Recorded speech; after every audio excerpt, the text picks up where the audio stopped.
Hey there, my tired friends. It's time to snuggle up because tonight we're taking a gentle little journey through the flickering magic of holiday cinema. Now as you settle in, we're going to trace the path of how Christmas films transformed from simple entertainments into essential seasonal rituals. Stories we return to year after year like visiting old friends. But before we start, I'd love to know how you're doing down below and let me know where in the world you're listening in from and what time it is for you. Without further ado, let's begin in the cold winter nights before electricity, when stories themselves were the only light against the darkness. You're sitting by a fire that's been burning since sunset, and outside the window snow falls in that peculiar silence that only winter nights possess. The year is 1847, and you're in a farmhouse in upstate New York where the darkness arrives at 4:30 in the afternoon and doesn't lift until nearly 8 the next morning. This is the world before Edison, before motion pictures, before television. A world where winter entertainment means gathering around whatever light source you can afford and telling stories until sleep arrives. Your grandfather settles into his chair, the one with the worn armrests that bear the shape of his hands after 40 years of use. He clears his throat in that particular way that signals a story is coming, and everyone in the room shifts slightly, adjusting blankets, moving closer to the hearth. The fire pops. Someone's stomach gurgles. Your youngest sister giggles, then covers her mouth.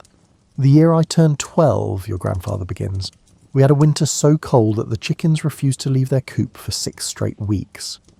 This is how winter passed before screens, in accumulated anecdotes and embellished memories, in ghost stories and family legends, in recitations of epic poems memorized in childhood and jokes refined over decades.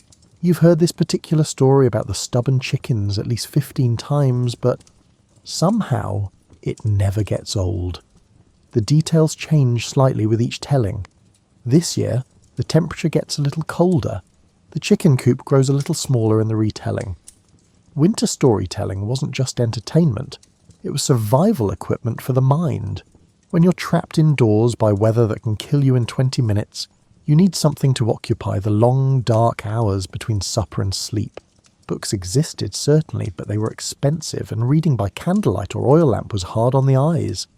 A good storyteller was worth their weight in firewood. Your grandmother contributes her own tale about a Christmas when she was young, when a travelling theatre troupe got snowed in at the local inn and performed A Christmas Carol 3 times in 4 days because the village had nothing else to do. She describes the makeshift stage in the inn's common room, the actor who played Marley's ghost using a flour sack for chains, and the way everyone in the audience knew exactly when to gasp, even on the 3rd viewing. This is important to understand. Repetition wasn't boring, it was comforting.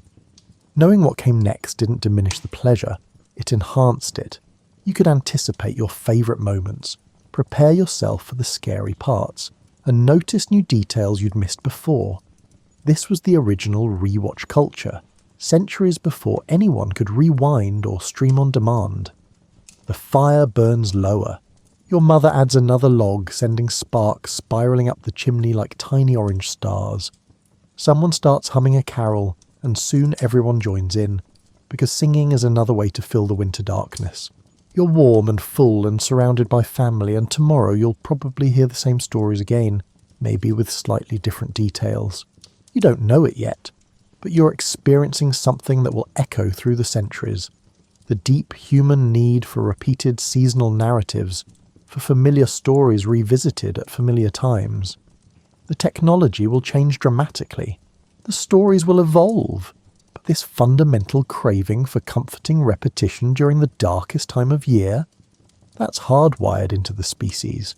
You're standing in a darkened theatre in Paris on December 28th, 1895, and you're about to witness something that doesn't have a name yet. The Lumiere brothers have invited you and 32 other people to the Grand Café for a demonstration of their cinematograph. And honestly, you showed up mainly because it was cold outside and the cafe is warm. The lights dim further. Someone coughs. The projector whirs to life, and suddenly there's a moving image on the wall, workers leaving a factory walking right toward you, their legs actually moving, their clothes actually rippling in an actual breeze. A woman in the front row gasps. Your neighbour grips your arm. This isn't like a photograph. This is life itself, somehow captured and reproduced. You watch a train arrive at a station, and for a moment your brain genuinely believes a locomotive is coming straight at you. Several people in the audience flinch. Someone laughs nervously, but it's the kind of laugh that has real fear hiding underneath it. Your heart is racing. Your palms are sweaty. All you're doing is sitting in a chair watching light play on a wall, but your body's convinced something significant is happening. This is the birth of cinema, though nobody's calling it that yet. They're calling it animated photographs, or living pictures, or just that astonishing thing with the moving images. Within a year, projectionists will be travelling from town to town, setting up sheets in churches and town halls, showing these miraculous moving pictures to audiences who've never seen anything like them. Now jump forward to 1898. You're a projectionist yourself now, travelling through the American Midwest with a trunk full of film reels and a temperamental projector that needs constant adjustment. It's December, and you're scheduled to show films in a small Wisconsin town that's completely buried in snow. The venue is the Lutheran church, which is drafty but has enough space for the whole town to squeeze in. You're showing the usual programme, workers leaving factories, trains arriving, babies eating breakfast. But you've added something new. You spent last week filming the town's main street covered in snow, children sledding down Cooper's Hill, and the mayor's dog trying to catch snowflakes. It's nothing sophisticated, just 45 seconds of local life. But when you project it onto the church wall, something magical happens. People see themselves, they see their neighbours, they see their town transformed into flickering immortality. Mrs. Henderson points at the screen and shouts, "That's my Timothy!" when her son appears pulling a sled. The whole audience breaks into applause. They want to see it again immediately, so you rewind and project it again, and again. You end up showing that 45-second clip 8 times, because people can't get enough of seeing their ordinary world made extraordinary through the magic of cinema. This is when you realise something important. Moving pictures aren't just amazing because they move. They're amazing because they let us see ourselves from outside ourselves. They turn the mundane into the meaningful. They make us believe that our ordinary lives are worth preserving, worth watching, and worth remembering.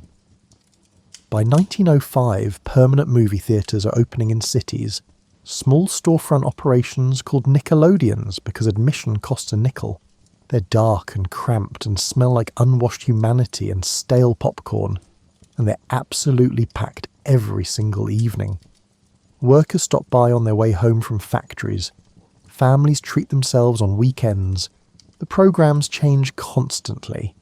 15 minutes of short films, maybe a comedy, maybe a travelogue, maybe a melodrama about a wronged woman and a moustache-twirling villain. Christmas presents a problem for these early theatres. Should they stay open on the holiday when most people are home with family? Or close and lose the revenue? Some compromise by showing special programmes of winter scenes and seasonal subjects. Others bring in live performers to supplement the films. Singers, musicians and actors performing short sketches between reels. You're running a Nickelodeon in Philadelphia now, December 1908, and you've put together what you're calling a Christmas programme. 20 minutes of winter footage from various sources, some slides of Christmas cards projected while your pianist plays carols, and a short comedy about a man trying to carry an enormous Christmas tree home on a windy day. It's not exactly sophisticated, but your theatre is full and people seem genuinely delighted. The man in the front row keeps chuckling at the Christmas tree comedy even after it's finished. A woman behind you sighs contentedly during the winter scenes. A child asks her father if they can come back tomorrow to see it again. You're witnessing the very beginning of something, though you don't have the words for it yet. The desire to experience seasonal entertainment, to mark the holiday with specific stories and images, and to return to the same comforting narratives year after year. You're a screenwriter in Hollywood in 1934, and you've just been assigned to write a Christmas picture for the studio. This should be simple. Christmas is inherently cheerful. Audiences love holiday content, and you've got 8 weeks to deliver a script. Except you're discovering that Christmas on film is surprisingly tricky. Your first draft features a wealthy family having a perfect Christmas, with presents piled high and an enormous dinner and everyone smiling constantly. Your producer reads it and frowns. It's the Depression, he reminds you. Half the country can't afford a decent meal, let alone presents. Who's going to pay money to watch rich people have a nice time? Your second draft swings the other way. A poor family struggling to have any Christmas at all, saved at the last minute by an improbable miracle. Your producer reads this one and frowns again. Too depressing. People come to movies to escape their troubles, not to see them reflected back. You're stuck in the middle ground between honest and comforting, between realistic and magical. This is the fundamental challenge that will shape Christmas movies for the next century. How do you create something that acknowledges real life, while also providing the fantasy and comfort that audiences desperately want? Your third draft threads the needle. A middle-class family faces Christmas with very little money but lots of love. There's genuine hardship but also humour. A neighbour who seemed grouchy turns out to have a generous heart.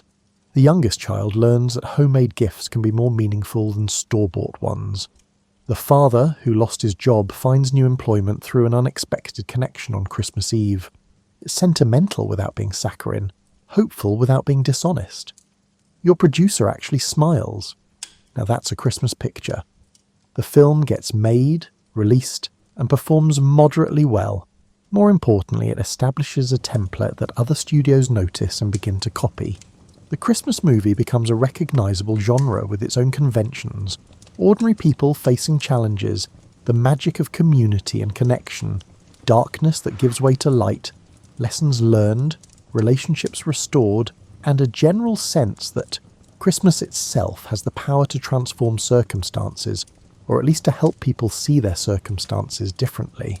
You're working on your fifth Christmas script now, December 1941, and everything has changed. Pearl Harbor was attacked 3 weeks ago. The country is at war. Your studio wants a Christmas movie, but nobody's quite sure what that means anymore. Should it acknowledge the war? Ignore it? Use Christmas to make some larger point about why America is fighting? You write a story about a soldier coming home on Christmas leave to find his neighbourhood changed, his friends gone, and his girl engaged to someone else. But on Christmas Eve, through a series of small kindnesses from strangers, he remembers what he's fighting for. Not abstract ideals, but actual people and real communities, and the possibility of ordinary happiness. The film gets made, and when it's released, audiences weep openly in theatres. You receive letters from mothers whose sons are overseas, thanking you for giving them permission to feel hopeful. This is when Christmas movies become more than entertainment. They become emotional infrastructure, ways of processing difficult realities while maintaining hope, methods for remembering what matters when everything seems to be falling apart. They're not escaping reality so much as metabolizing it, transforming fear and grief into something manageable. Now you're sitting in a screening room in 1946 watching Frank Capra's It's a Wonderful Life for the first time. The film is darker than most Christmas movies. There's real despair, genuine darkness, and a man contemplating suicide on Christmas Eve. But there's also the profound affirmation that ordinary life matters, that small kindnesses accumulate into significance, and that community is what saves us. You watch George Bailey see what the world would be like without him, and you understand that Capra has tapped into something deep. The fear that our lives don't matter, that we're replaceable, that our struggles are meaningless.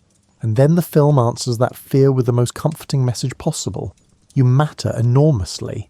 Your presence changes everything, and your life is woven into countless other lives in ways you can't even see. The film underperforms at the box office initially. Critics admire it, but don't predict it will last. You think they're wrong. You think people will return to this film, that it will grow in stature, that someday it might be the definitive Christmas movie. You're correct, but it will take 30 years and the invention of television to prove it. You're settling onto your couch in December 1955, and tonight's entertainment is built right into your living room. The television, that miracle box you purchased 2 years ago, is warming up, its screen glowing into life. Your children are arguing about who gets to sit closest. Your spouse is making popcorn in the kitchen. This is the new ritual, as regular as church, as anticipated as Christmas morning itself. Television has changed everything about entertainment consumption. You don't go out to see stories anymore. Stories come to you. You don't dress up and travel and sit among strangers. You stay home in your comfortable clothes surrounded by family, pausing whenever you want to use the bathroom or grab another cookie. Christmas specials, broadcast directly into millions of homes simultaneously, are creating a new kind of shared cultural experience. Tonight's offering is The Wizard of Oz, which isn't technically a Christmas movie, but has become an annual holiday tradition anyway. The broadcast started at 6:30, and by 7, an estimated 50 million Americans were watching Dorothy walk the yellow brick road. You've seen this film before, it came out when you were young, but seeing it on television somehow feels different, more intimate, more yours. Your youngest daughter is terrified of the flying monkeys. She hides her face against your arm during that scene, peeking through her fingers. Your oldest son, who's trying hard to act too mature for children's entertainment, is completely absorbed. When the Wicked Witch melts, your spouse cheers from the kitchen. During the commercial breaks, your family discusses the story, debates whether Dorothy could have just clicked her heels together at the beginning, and argues about whether Kansas or Oz is better. This is crucial to understand. Television creates a new relationship between audiences and stories. In a theatre, you're passive, receiving the film in darkness among strangers. At home, you're active, talking back to the screen, making jokes, explaining things to children and getting up to check on dinner. The film becomes woven into your family life rather than separated from it. By 1960, television networks had figured out that Christmas programming is gold. People are home, they're in good moods, and they're willing to watch together as families. A Charlie Brown Christmas premieres in 1965 and changes everything. You're watching with your children again, but they're older now, and you're not sure they'll be interested in a cartoon about a kid and his dog. Except they are. You are. Everyone is. The special is quiet and melancholy in ways that children's programming usually isn't. Charlie Brown is genuinely depressed about Christmas commercialism. The other kids are mean to him in ways that feel authentic. Linus recites the nativity story from the Gospel of Luke directly to the camera, which should be awkward or preachy, but somehow isn't. The whole thing is weird and slow and jazzy and real. When it's over, your daughter says, "Can we watch that again next year?" And you realise that's exactly what will happen. This 25-minute cartoon will become as much a part of your family's Christmas as the tree and the stockings and the cookies. You'll watch it next year and the year after, and someday your children will watch it with their children, and the tradition will continue. Television creates appointment viewing. You can't record programs yet. VCRs won't become common until the 1980s. So if you want to see Rudolph or Frosty or Charlie Brown, you have to watch when the network decides to broadcast them. This creates anticipation. You circle the date in TV Guide. You make sure everyone's home. You plan dinner around the broadcast time. The specialness of the programming is enhanced by its scarcity. You're a college student now in 1974, home for Christmas break, and your family has just finished watching A Christmas Carol on television, the 1951 version with Alistair Sim. You've seen this adaptation at least a dozen times, and you can quote large sections from memory. Your father always does a Scrooge impression during the "I'm as light as a feather" scene. Your mother always cries when Bob Cratchit toasts Scrooge at the end. These repetitions aren't boring, they're comforting. They're proof that some things stay the same even as life changes dramatically around them. You're different than you were last year.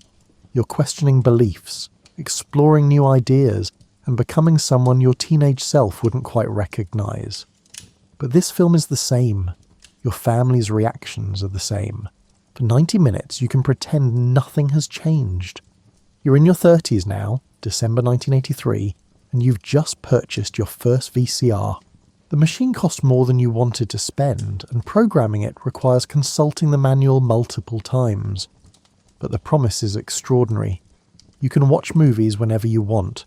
You control the schedule. You own the experience. Your first rental is A Christmas Story, which came out earlier this year. You heard it was funny, and you need funny. This has been a difficult year. Your job is precarious. Your relationship is complicated. Your parents are aging in ways that worry you. You need something light, something that doesn't demand much, something that will let you turn your brain off for 90 minutes. You press play, and within 5 minutes, you're laughing. Really laughing, the kind that makes your sides hurt. Ralphie's desperate desire for a Red Ryder BB gun, his mother's inexplicable belief that he'll shoot his eye out, and the leg lamp that his father displays with such pride. It's all absurd and specific and somehow universally recognisable. You've never wanted a BB gun, but you remember wanting something with that exact intensity, that absolute conviction that one object would transform your life. When the film ends, you rewind it immediately and watch it again. This is new. In a theatre, you could watch a film multiple times, but it required buying another ticket, sitting through the same previews and leaving your house. Now you can loop a film endlessly in your own living room. The actors become familiar friends. The jokes land differently on second viewing when you're anticipating them. You notice background details you missed the first time. The VCR changes movie watching from an event into a habit. You build a collection of Christmas films on VHS tapes that line your shelf like old books. It's a Wonderful Life, Miracle on 34th Street, White Christmas, Holiday Inn. Each tape is labelled in your handwriting, and each contains not just a movie but a set of memories. Where you were when you first watched it, who you watched it with, and how you felt. You're in your 40s now, December 1995, and you're introducing your children to A Christmas Story for the first time. They're the perfect age for it. Old enough to get the jokes, young enough to still believe in the magic of Christmas. You've watched this film at least 15 times by now, and you can quote entire scenes from memory. Your kids are transfixed. When the bumpus hounds steal the turkey, your daughter laughs so hard she falls off the couch. When Ralphie beats up the bully, your son whispers "Whoa" with genuine awe. When Ralphie finally gets his BB gun, both children cheer. You're not just watching the film, you're watching your children watch the film, experiencing it again through their fresh eyes. This is the magic of repeated viewing. The film itself doesn't change, but you do. Each time you watch, you bring different experiences, different contexts, and different needs. Sometimes you need the comedy, sometimes you need the nostalgia, sometimes you need the reminder that families are simultaneously loving and ridiculous, that childhood disappointments felt enormous but were ultimately survivable, and that most of what worried us didn't matter as much as we thought. Your collection expands throughout the 90s. You add Home Alone, which your kids insist on watching approximately 4,000 times. You add The Santa Claus, which your spouse finds surprisingly moving. You add Elf, which becomes a new family favourite despite being brand new. Each film slots into your holiday routine, claiming specific nights and specific traditions. You develop opinions about these films. You have a ranking system. Die Hard is absolutely a Christmas movie, and you'll fight anyone who disagrees. The Polar Express is visually stunning, but somehow emotionally hollow. A Christmas Carol works best in the 1951 version, though the George C. Scott version from 1984 is also acceptable. These opinions feel important, though you recognise they're ultimately just preferences, just the way your particular brain organises its relationship to seasonal entertainment.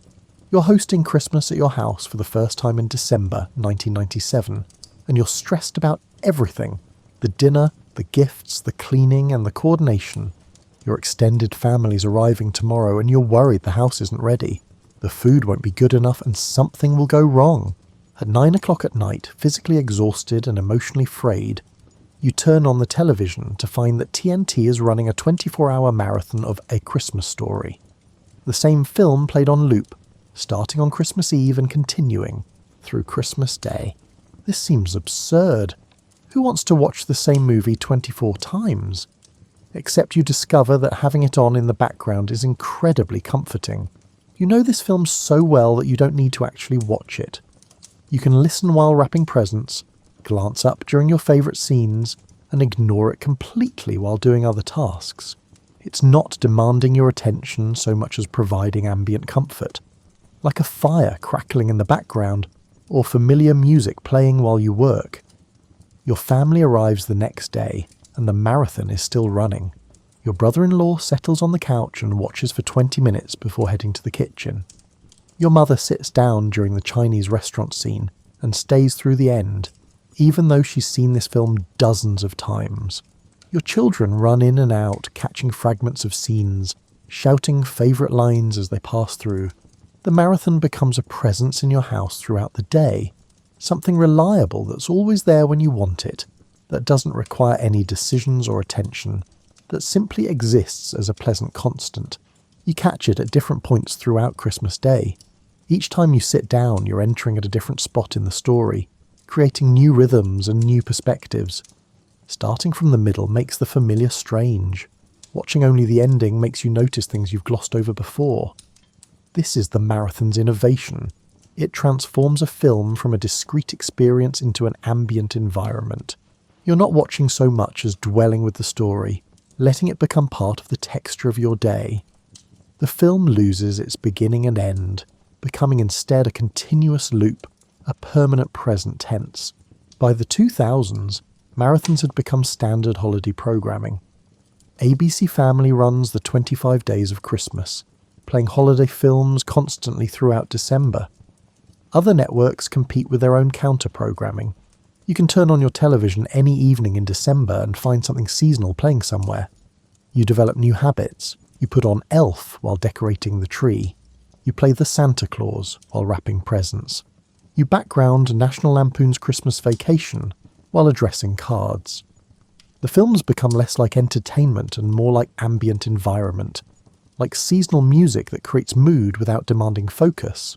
Your children are teenagers now, too cool for obvious Christmas enthusiasm, but even they pause when passing through the living room during Home Alone. They don't sit down, that would be admitting interest, but they hover in doorways, watching scenes. They've memorised, laughing at jokes they know are coming. The films are embedded so deeply in your family's shared culture that they've become almost involuntary. You realise that these repeated viewings have created something like muscle memory for stories. You don't think about A Christmas Story the way you think about films you've only seen once. Instead, it exists in your brain the way childhood memories exist. Not as conscious recollection, but as deep knowledge, as fundamental understanding, as pieces of yourself. You're standing in Best Buy in December 2001, and you're making a decision that feels more significant than it probably should. DVD or VHS? Your old VHS copies of Christmas movies are wearing out from repeated use. The tracking is getting worse. The picture quality is degrading. It's time to upgrade, but to what? DVDs are newer, shinier, and supposedly better. The picture quality is dramatically improved. No more tracking issues, no more degradation from repeated playing. But they're also more expensive, and you'd have to replace your entire collection. Your spouse suggests just rebuying your top 5 favourite films and streaming or renting the rest. This seems reasonable, but also slightly heartbreaking. Your VHS collection represents decades of accumulated tradition. You compromise by buying DVD copies of the films you watch every year, and keeping the VHS versions of everything else. This turns out to be wise, because within 3 years, VHS is effectively dead. Video stores stop carrying new releases on tape. Electronic stores stop selling VCRs. Your old tapes become artifacts, objects from a previous technological era. The DVD era introduces something new, special features. Your copy of It's a Wonderful Life includes commentary by Frank Capra Jr., behind-the-scenes documentaries, deleted scenes, and alternate endings. You watch these extras with genuine fascination, learning how the snow is made from fire extinguisher foam, how the film fell into public domain by accident, and how it became a Christmas classic only after decades of obscurity. These special features change your relationship with the films. You're not just watching stories anymore, you're learning craft, understanding technique, and seeing behind the curtain. Some of the magic diminishes, but it's replaced by appreciation for the artistry involved. You notice editing choices you'd never noticed before. You recognise the skill required to make something look effortless. By 2005, you could carry thousands of songs on an iPod smaller than a deck of cards, and the implications for video were obvious. Services like Netflix are mailing DVDs to subscribers, eliminating the need to drive to rental stores. Your children, now in their teens, think physical media is quaint. They stream music online and can't imagine actually buying CDs or tapes. You try to explain that owning physical media meant something. You had a relationship with the object itself, not just the content. The weight of a DVD case in your hands, the sound of it clicking open. The act of handling the disc and placing it carefully in the player. Your kids stare at you like you're describing ancient history. To them, entertainment has always been invisible, accessible through invisible networks, existing nowhere and everywhere simultaneously. Blu-ray arrives in 2006, promising even better quality, but you're tired of upgrading. Your DVD collection is fine, it works. You don't need to see Rudolph the Red-Nosed Reindeer in high definition. The whole charm is its deliberately low-tech animation, its handmade quality. Making it sharper would somehow make it worse. You're in your late 50s now, and your relationship with Christmas movies has evolved into something like friendship with very old friends. You know these films so intimately that you could probably reconstruct them from memory if you had to. You know every line, every beat, every moment. They're not surprising anymore, but surprise isn't what you want. You want comfort. You want familiarity. You want the specific pleasure of knowing exactly what comes next. You're scrolling through Netflix in December 2014, and the sheer abundance is overwhelming. There are dozens of Christmas movies available instantly. Old classics, recent releases, films you've never heard of, international productions, and low-budget direct-to-streaming offerings that look charmingly terrible. You can watch anything, anytime, as many times as you want. This should feel liberating, but instead it feels paralyzing. When you had a shelf of 15 Christmas VHS tapes, choosing what to watch was easy. You picked from what you owned.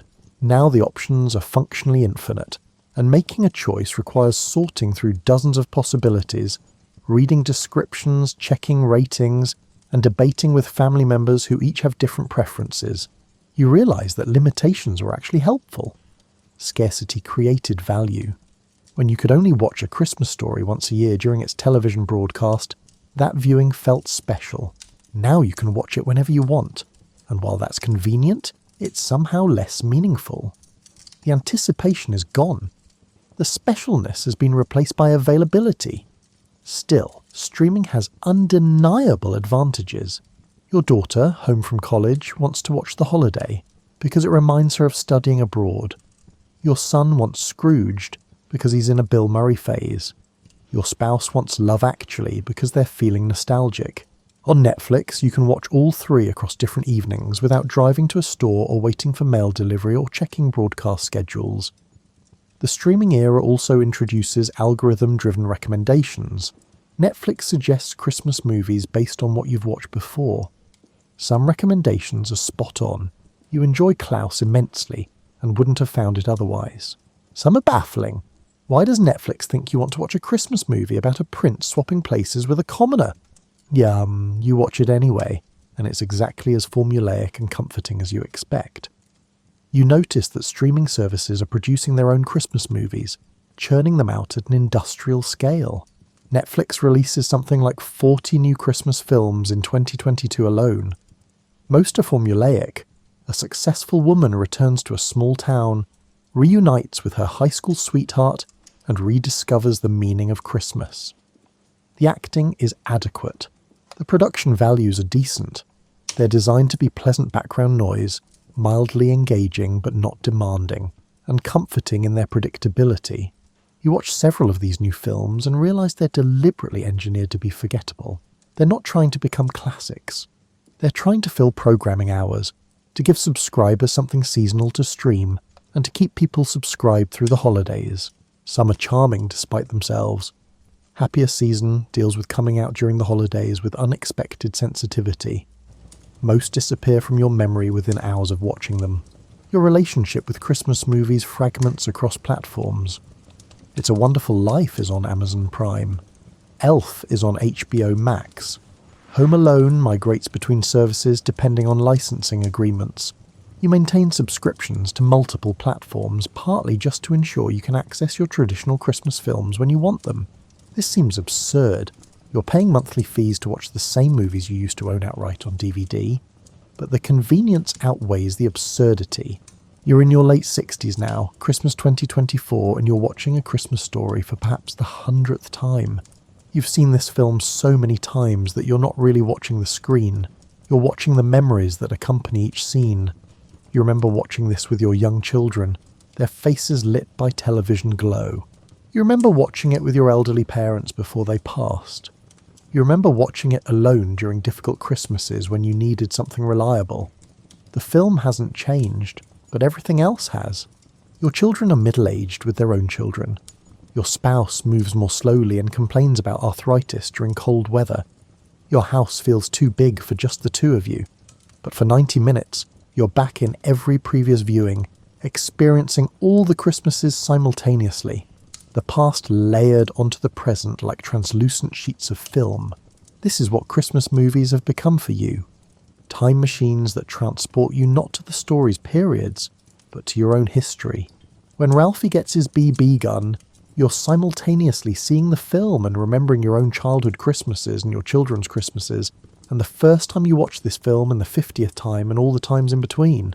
Your grandchildren visit for the holidays, and you put on Elf because you remember how much your kids loved it.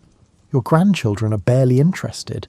They've grown up with infinite entertainment options, with YouTube and TikTok and streaming services offering constant novelty. Sitting still for a 90-minute film feels difficult for them. They watch in segments, interrupted by phone notifications and bathroom breaks and sudden desires to do something else. You feel momentarily sad about this erosion of sustained attention, but then you remember that your own parents probably felt the same way when you chose television over radio. Every generation develops new relationships with media. Your grandchildren will have their own comfort films, their own traditions, and their own ways of marking the season. They'll just look different from yours. You've noticed something interesting about your own viewing habits. You increasingly prefer films that existed before you had the vocabulary to be critical of them. Movies you loved as a child or young adult, before you learned about film theory or narrative structure or problematic elements. Rudolph the Red-Nosed Reindeer has some genuinely concerning messages about conformity and difference, but you can't watch it critically because it's too embedded in your foundational Christmas memories. You love it despite its flaws, or perhaps because of them. The flaws are part of the texture, part of what makes it specific and real. Your spouse suggests trying a new Christmas film, something you've never seen before. You're resistant. You have limited Christmases left, statistically probably fewer than 20. And you want to spend them with familiar friends, with stories you know, and with rituals that provide comfort. New films are a gamble. They might be good, but they can't possibly carry the accumulated weight of decades of repeated viewing. You compromise by watching one new film, Spirited on Apple TV+, a musical reimagining of A Christmas Carol with Ryan Reynolds and Will Ferrell. It's clever and entertaining and well made. You enjoy it genuinely. But when it's over, you feel no particular desire to watch it again next year. It hasn't earned a place in your rotation. Maybe after 10 or 15 viewings, it would feel essential. But you don't have 10 or 15 years to invest in building a relationship with a new film. You're thinking about why certain films become traditions while others don't. What makes It's a Wonderful Life a classic while dozens of other 1940s Christmas films have been forgotten? What elevated A Christmas Story from a modest theatrical release to a cultural phenomenon? Why does Elf endure while other comedies from the same era have faded? Part of it is accessibility. Films that were available on television or home video when you were forming your traditions had advantages. Part of it is timing. Films that arrived during formative periods of your life made deeper impressions. Part of it is quality. Genuinely well-made films have staying power that forgettable ones don't. But mostly you think it's about emotional resonance. The Christmas films that endure are the ones that tap into something true about the holiday. Not the Hallmark card version, but the complicated reality. It's a Wonderful Life acknowledges that Christmas can be the season when you feel most acutely aware of your failures and disappointments. A Christmas Story captures the way childhood desire feels all-consuming. Elf explores what it means to maintain childlike wonder in a cynical world. The films that become traditions are the ones that give you language for your own experiences. They help you understand your own feelings by reflecting them back in slightly different contexts. They're not escaping reality. They're providing tools for processing reality, for finding meaning in ordinary life, and for believing that connection and kindness and small gestures matter. You're watching Miracle on 34th Street with your spouse, the 1947 original version, and you're struck by how much of it is about the tension between cynicism and faith. Doris wants to protect her daughter from disappointment by teaching her not to believe in anything. Kris Kringle represents not childish delusion, but the choice to believe in goodness despite evidence to the contrary. The film's question isn't whether Santa Claus is real. It's whether choosing to believe in something larger than yourself makes you foolish or wise. This is why you return to these films year after year. They're not just entertainment. They're philosophical arguments, ethical frameworks, and emotional guidebooks. They remind you how you want to live, what you want to value, and who you want to be. Scrooge's transformation reminds you that it's never too late to change. George Bailey's revelation reminds you that ordinary life is extraordinary. Charlie Brown's sad little tree reminds you that what seems worthless to everyone else might be exactly what's needed. Your spouse falls asleep during the film. They've seen it dozens of times, and at this age, staying awake through entire movies is increasingly difficult. You let them sleep. They're breathing slowly, peacefully, their hand resting on your leg. The television flickers in the darkness. Kris Kringle is being declared insane, but you know how it ends. You know he'll be vindicated. You know Doris will let her daughter believe. You know the little girl will get her house. You could turn off the television. You've seen this scene countless times, but you let it play to the end, watching Doris and Fred discover the house, watching the cane propped by the fireplace, and watching that final moment of possible magic. The film ends, the credits roll. You sit in the quiet darkness, not ready yet to move, not ready yet to break the spell. Outside, snow is falling, actual snow, not movie snow, not metaphorical snow, but real frozen precipitation accumulating on your lawn. Tomorrow you'll need to shovel. Tomorrow there will be shopping and cooking and family obligations. Tomorrow you'll remember that you're old and tired and that Christmas is as much work as pleasure. But tonight, in this moment, you're grateful. Grateful for stories that have accompanied you through decades. Grateful for the strange magic of moving images that can make you feel less alone. Grateful for the tradition of returning again and again to narratives that help you understand your own life. The house is warm. Your spouse is sleeping peacefully beside you. The Christmas tree lights are still on in the corner, casting coloured shadows across the ceiling. On television, another Christmas movie is starting. You recognise the opening music of White Christmas. You settle deeper into the couch. You pull the blanket higher. You close your eyes, not quite sleeping but not quite awake, drifting in that comfortable space between awareness and dreaming. This is what Christmas movies have given you. Not escape from reality, but a way of dwelling with reality that makes it bearable, even beautiful. Not lies about how life should be, but stories about finding meaning in how life actually is. Not the promise that everything will work out, but the suggestion that trying to make things work out is itself worthwhile. The film plays on. Snow continues falling outside. You're here now, in this exact moment, old and young simultaneously, remembering and experiencing, alone and connected to everyone who has ever found comfort in a story during the darkest part of the year. And tomorrow, or next week, or next year, you'll return to these films again. You'll press play on familiar stories. You'll settle into well-worn comfort. You'll remember all the other times you've done this, and you'll create new memories to add to the collection. The tradition will continue, as traditions do, carrying forward into an uncertain future the simple human pleasure of returning to what we know, what we love, and what makes us feel, however briefly, at home in the world. In the year 742 CE, the prosperous city-state of Khorasan glittered under the noonday sun.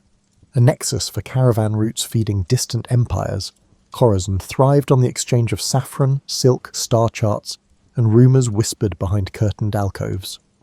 At its centre loomed a grand marketplace whose vaulted roof trapped the daily bustle in a ceaseless echo. Traders from Byzantium, Tang China, the Abbasid Caliphate, and beyond mingled among stalls stacked high with lapis lazuli, dried fruit, and perfumed sandalwood. Some hailed it as a marvel of cosmopolitan life, where fortunes might pivot in a single conversation.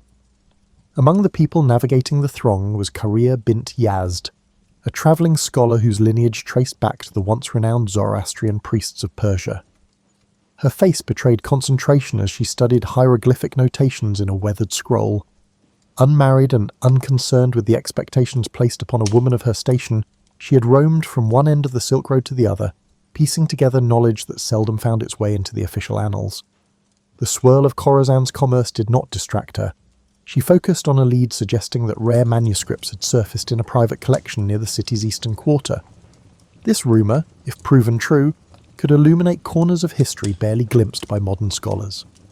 Korea pressed deeper into a labyrinth of narrow lanes behind the main bazaar, guided by a coded map etched into her memory. Eager boys offered to carry her satchels for a coin, and watchful guards in brass-trimmed uniforms eyed each passerby. She brushed off all offers of help. Too many watchers, too many ears. At last, she arrived at a courtyard hidden behind a plain wooden door. Its walls were plastered in cream white, while vines spiralled up lattices under a hazy afternoon sky. Within that secluded enclave stood an elderly bibliophile named Kazem Al-Talibi, his hands trembling under the burden of a slender volume bound in jade-green leather. Their meeting was brief.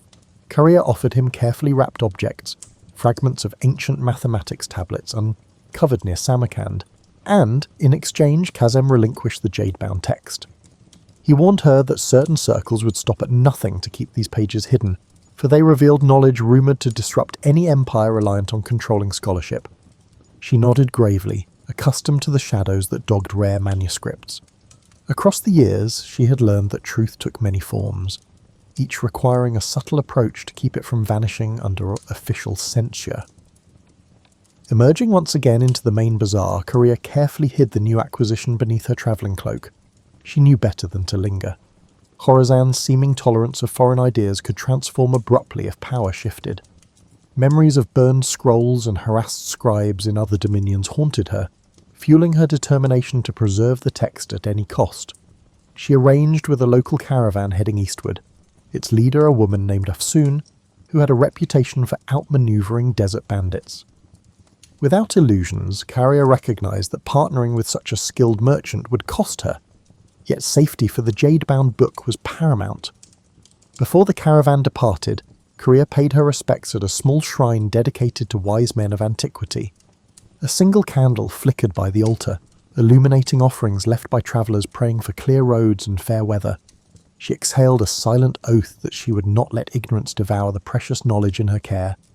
Beyond the city's gates lay an expanse of desert and studded with dunes and hammered by fierce winds. But her route led even farther, along mountain trails rumoured to house hidden monasteries and ephemeral oasis towns. The unstoppable pulse of curiosity drove her to press forward, regardless of perils that might lurk in the next bend of the road. Dawn arrived, painting the sky with ochre and salmon hues.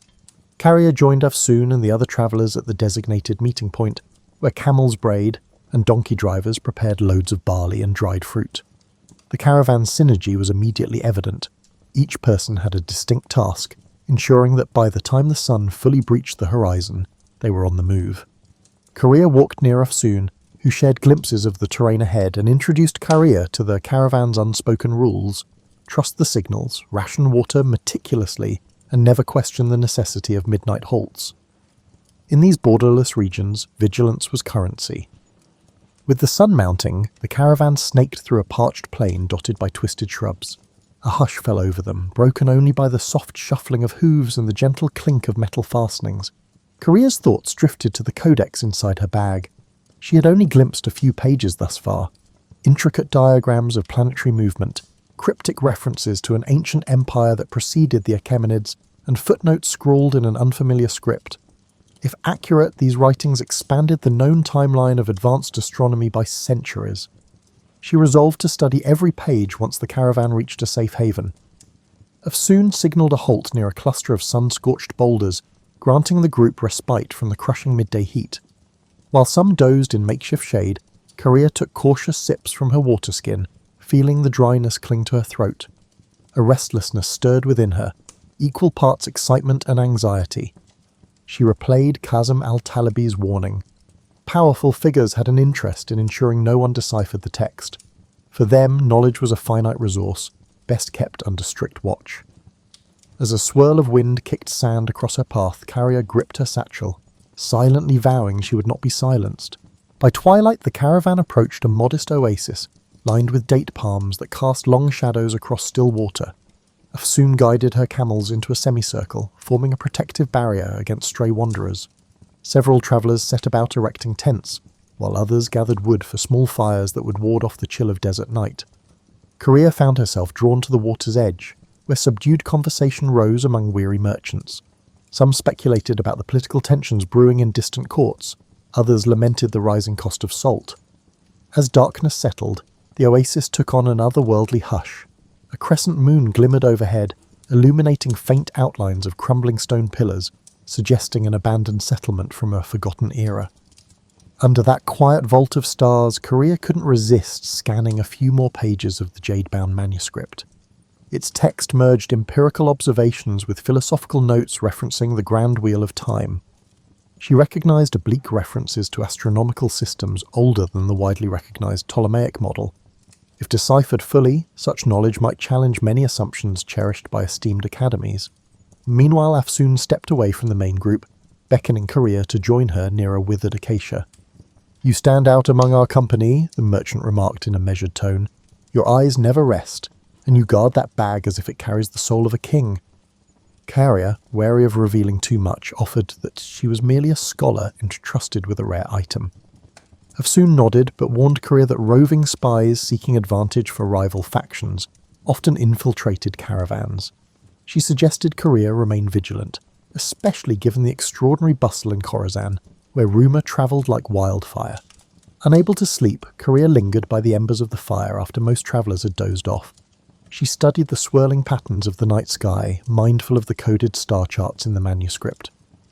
Passing caravans sometimes recounted legends of a hidden library in the mountain city of Varash, where lines of knowledge stretched back to centuries unknown. Karia wondered if that library could fill the gaps in her text. She believed the jade-bound manuscript might be only a fragment of a larger puzzle, scattered across the Silk Road's shifting tapestry. Morning unveiled a horizon brushed with amber, and the caravan proceeded along a rocky escarpment overlooking a vast dune field. Rolling slopes of sand rippled beneath the wind like the surface of a living sea. At midday they paused for water, rationed by Afsoon with practiced efficiency. Karia noticed that one of the other travellers, a soft-spoken man named Malik, carried a small chest meticulously locked. He travelled with perpetual worry etched into his features, eyes darting whenever talk turned to rumours of desert raiders. Secrets seemed to coil around each member of this assemblage, as though no one ventured these roads without hidden motives.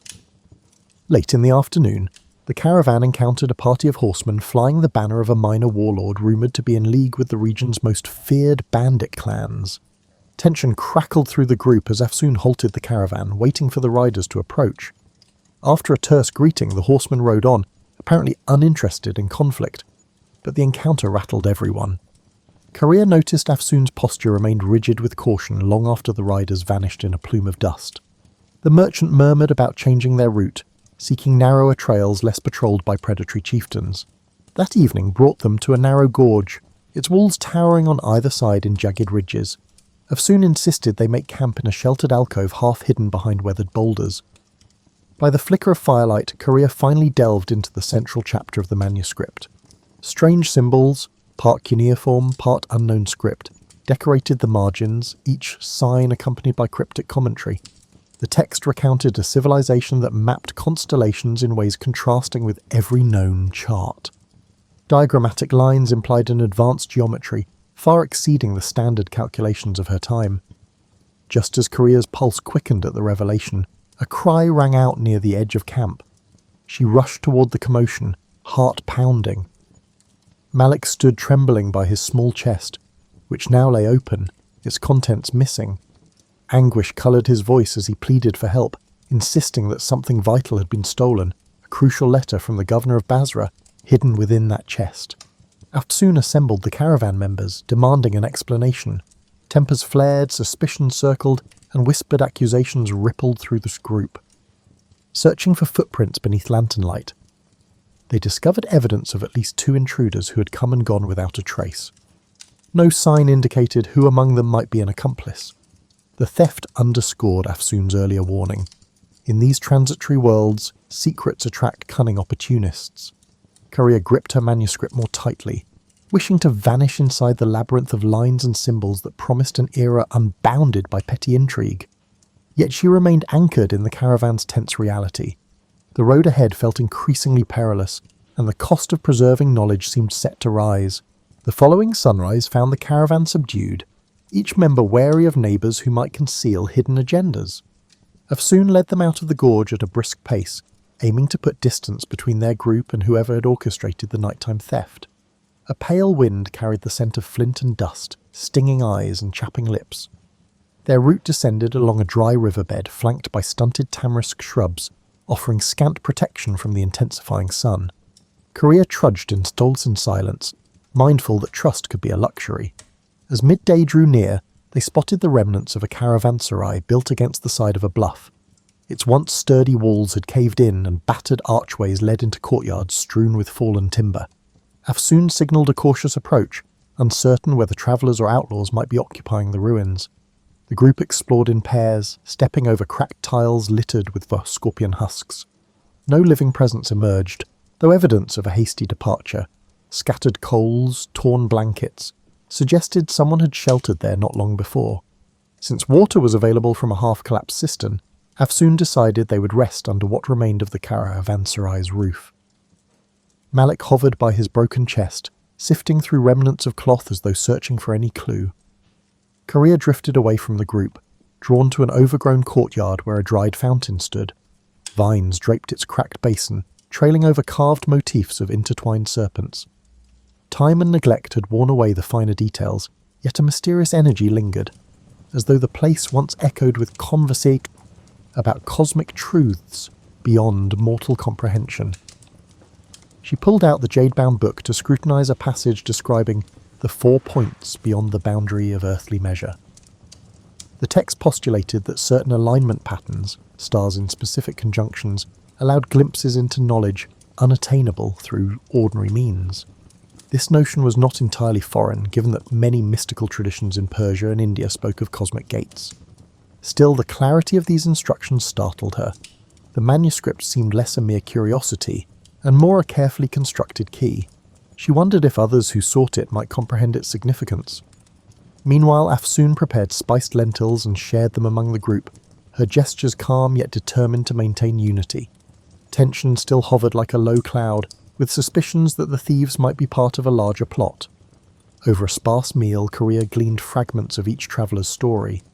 A textile merchant returning from Cairo, a widower heading to Samarkand to meet his estranged son, an amateur scribe hoping to gain employment in the libraries of Nishapur.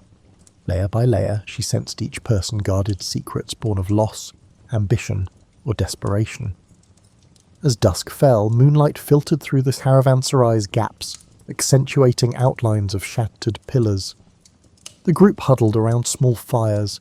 Soft conversation revolved around the abrupt shift in weather, the possibility of encountering warlord patrols, and whether rumours of a plague in the western provinces were exaggerated.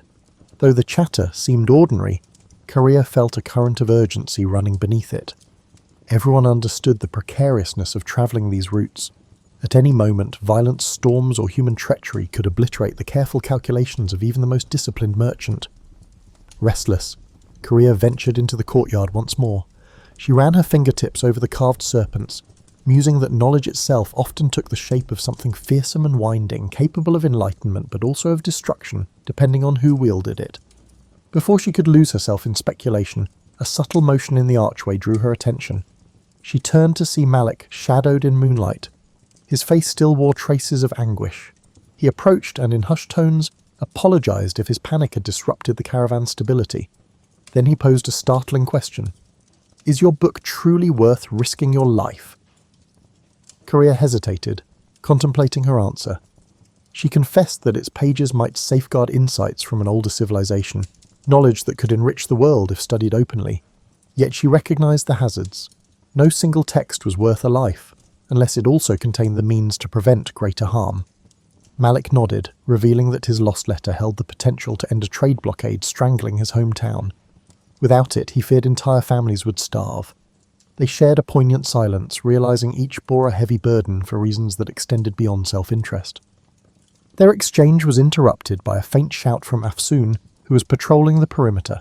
A silhouette darted across the ruins, then vanished behind a crumbling wall. Alarmed, Carrier and Malik hurried back to the main courtyard, only to find the rest of the travellers on their feet. The intrusion lasted mere seconds, but it confirmed the presence of watchers trailing them. The memory of the stolen letter flared in every mind. Gathering her satchel close, Carrier recognised that pursuit was inevitable. She could only hope that what she carried would outlast the desert's shifting alliances and the relentless greed of unknown adversaries. Early the next day, Afsoon insisted they abandon the ruin before sunrise. Lanterns swinging from camel saddles cast flickering halos in the pre-dawn gloom. Carrier walked at the caravan's rear, scanning the horizon for silhouettes. She felt more exposed than ever, especially with the manuscript drawing unseen eyes. A swirl of wind rustled the sparse vegetation, carrying the forlorn call of a distant jackal. Although no further intruder appeared, the caravan's collective nerves remained raw. Their route now wound through a series of rocky badlands. Eroded hills, tinted red and ochre, rose around them in jagged formations reminiscent of a broken amphitheatre. At times the path was scarcely wide enough for 2 camels to pass. Dust coated every surface, clinging to clothes and creeping into waterskins. The travellers advanced in single file, each footstep measured. Malik, no longer shy, kept pace with Carrier, forging an unspoken alliance based on empathy rather than shared purpose. By noon they reached an outcropping that afforded a sweeping view of the surrounding valleys. Afsoon pointed to a distant caravan crossing a ridge, its figures small as insects against the harsh light. "Better to let them move on without our paths intersecting," she murmured, concerned they might be bandits or rival merchants. She had planned a side route that skirted known bandit strongholds, though it meant trudging through more challenging terrain. No one objected. Safety trumped speed in these uncertain wilds. As the day wore on, the punishing sun pressed down. Some travellers began to show signs of heat exhaustion. Afsoon allotted extra water rations, mindful that supplies were finite. Carrier's thoughts swirled with calculations. How many days until they reached an established town? Would the manuscript's possible revelations be worth the perils? She reminded herself that knowledge had never come cheap, especially not the kind that might undermine established systems of power. Still, she felt an undercurrent of apprehension. Unseen forces seemed determined to intercept their path. Twilight offered a brief respite. They pitched camp at a plateau peppered with hearty desert shrubs. Wind wove through the stony hollows, producing a low moan that set everyone on edge. This time, Afsoon posted watches in rotating pairs. Carrier volunteered for the midnight shift, hoping to glean some solitude for reading. When her turn arrived, she positioned herself near a small fire, scanning the starlit horizon, while carefully turning pages of the jade-bound codex. A diagram, carefully inked, depicted a swirling cosmos dotted with unfamiliar constellations. The accompanying text mentioned a geometry bridging mind and universe, though the specifics remained cloaked in archaic jargon. She sensed movement at the edge of the firelight and gripped the book protectively, but it was only an elderly trader from their group, awakened by coughing. He approached, nodding politely. "I see that you carry more than curiosity," he said, glancing at the manuscript's glowing pages. He spoke of his younger days when he'd travelled to a mountaintop sanctuary, rumoured to house writings older than any empire. The priests there, he claimed, hinted that scattered relics across the Silk Road formed pieces of a grand puzzle. He stopped short of elaborating, perhaps wary of scaring her with improbable myths, or simply reluctant to resurrect memories best left buried. Carrier nodded, intrigued yet cautious. She had heard variations of the mountaintop library tale in her journeys. One version placed it in Tibet, another in the highlands of Persia, and yet another in the Himalayas near the Indus. Regardless of location, the consistent theme was that a hidden repository of ancient texts might hold radical knowledge of mathematics, medicine, and astronomy. Could her manuscript be part of that lost legacy? She recalled hearing rumours that certain references connected the library's existence to the taboo notion of cyclical time, where civilizations rose and fell repeatedly, each leaving faint echoes for the next. The elderly trader coughed again and excused himself to rest. Alone, Carrier gazed at the codex, a swirl of questions filling her mind. Just then, a sharp whistle pierced the night air. She sprang to her feet. Afsoon came running, sword in hand. A scout on the perimeter shouted news of footsteps on the far side of the plateau. Everyone scrambled for weapons. Adrenaline surged. Within moments, the intruders fled, vanishing as swiftly as they'd arrived. leaving only footprints. Afsoon suspected they were testing the caravan's defences. Tension soared. Though no battle ensued, the message was clear: someone to track them with precision. As the group attempted to settle back into a semblance of rest, Korea's mind refused to quiet.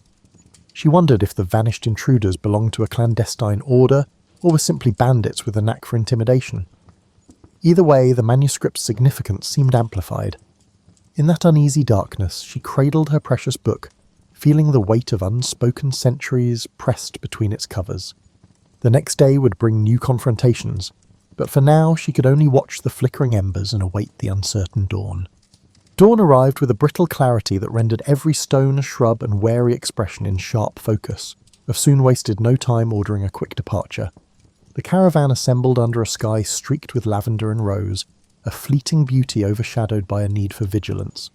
Camels loaded, watch rotations decided, they moved out, following a narrow winding track that descended toward lower elevations. The arid air tasted metallic, as if charged with pent-up tension. By mid-morning, the landscape began transitioning to hill country. Small streams, fed by recent rains, cut through the tough terrain, offering a chance to refill water skins. The travellers approached a shallow creek where reeds rustled in the wind. Carrier noticed footprints in the soggy earth. A separate group had passed here recently, heading in the same direction. Afsoon scowled, muttering about the possibility that they might be trailing those who had invaded their camps. Concern rippled through the caravan. Eager to stay ahead, Afsoon pushed the group onward at a grueling pace. Korea's calves ached as the trail zigzagged between rocky slopes and patches of thorny vegetation. In the distance, the outlines of a fortified town occasionally emerged, only to disappear behind ridgelines. She guessed it to be Garesh, a mid-sized trading post rumoured to host pilgrims from the Indus region. If they could reach Garesh by nightfall, the caravan would have a solid perimeter wall to shield them, at least temporarily. Eventually they spotted walls of pale stone crowned by watchtowers. Afsoon signalled for calm, reminding everyone that unknown dangers could lurk within a walled town as readily as outside. Approaching the gates, they encountered a row of guards wearing mismatched armour.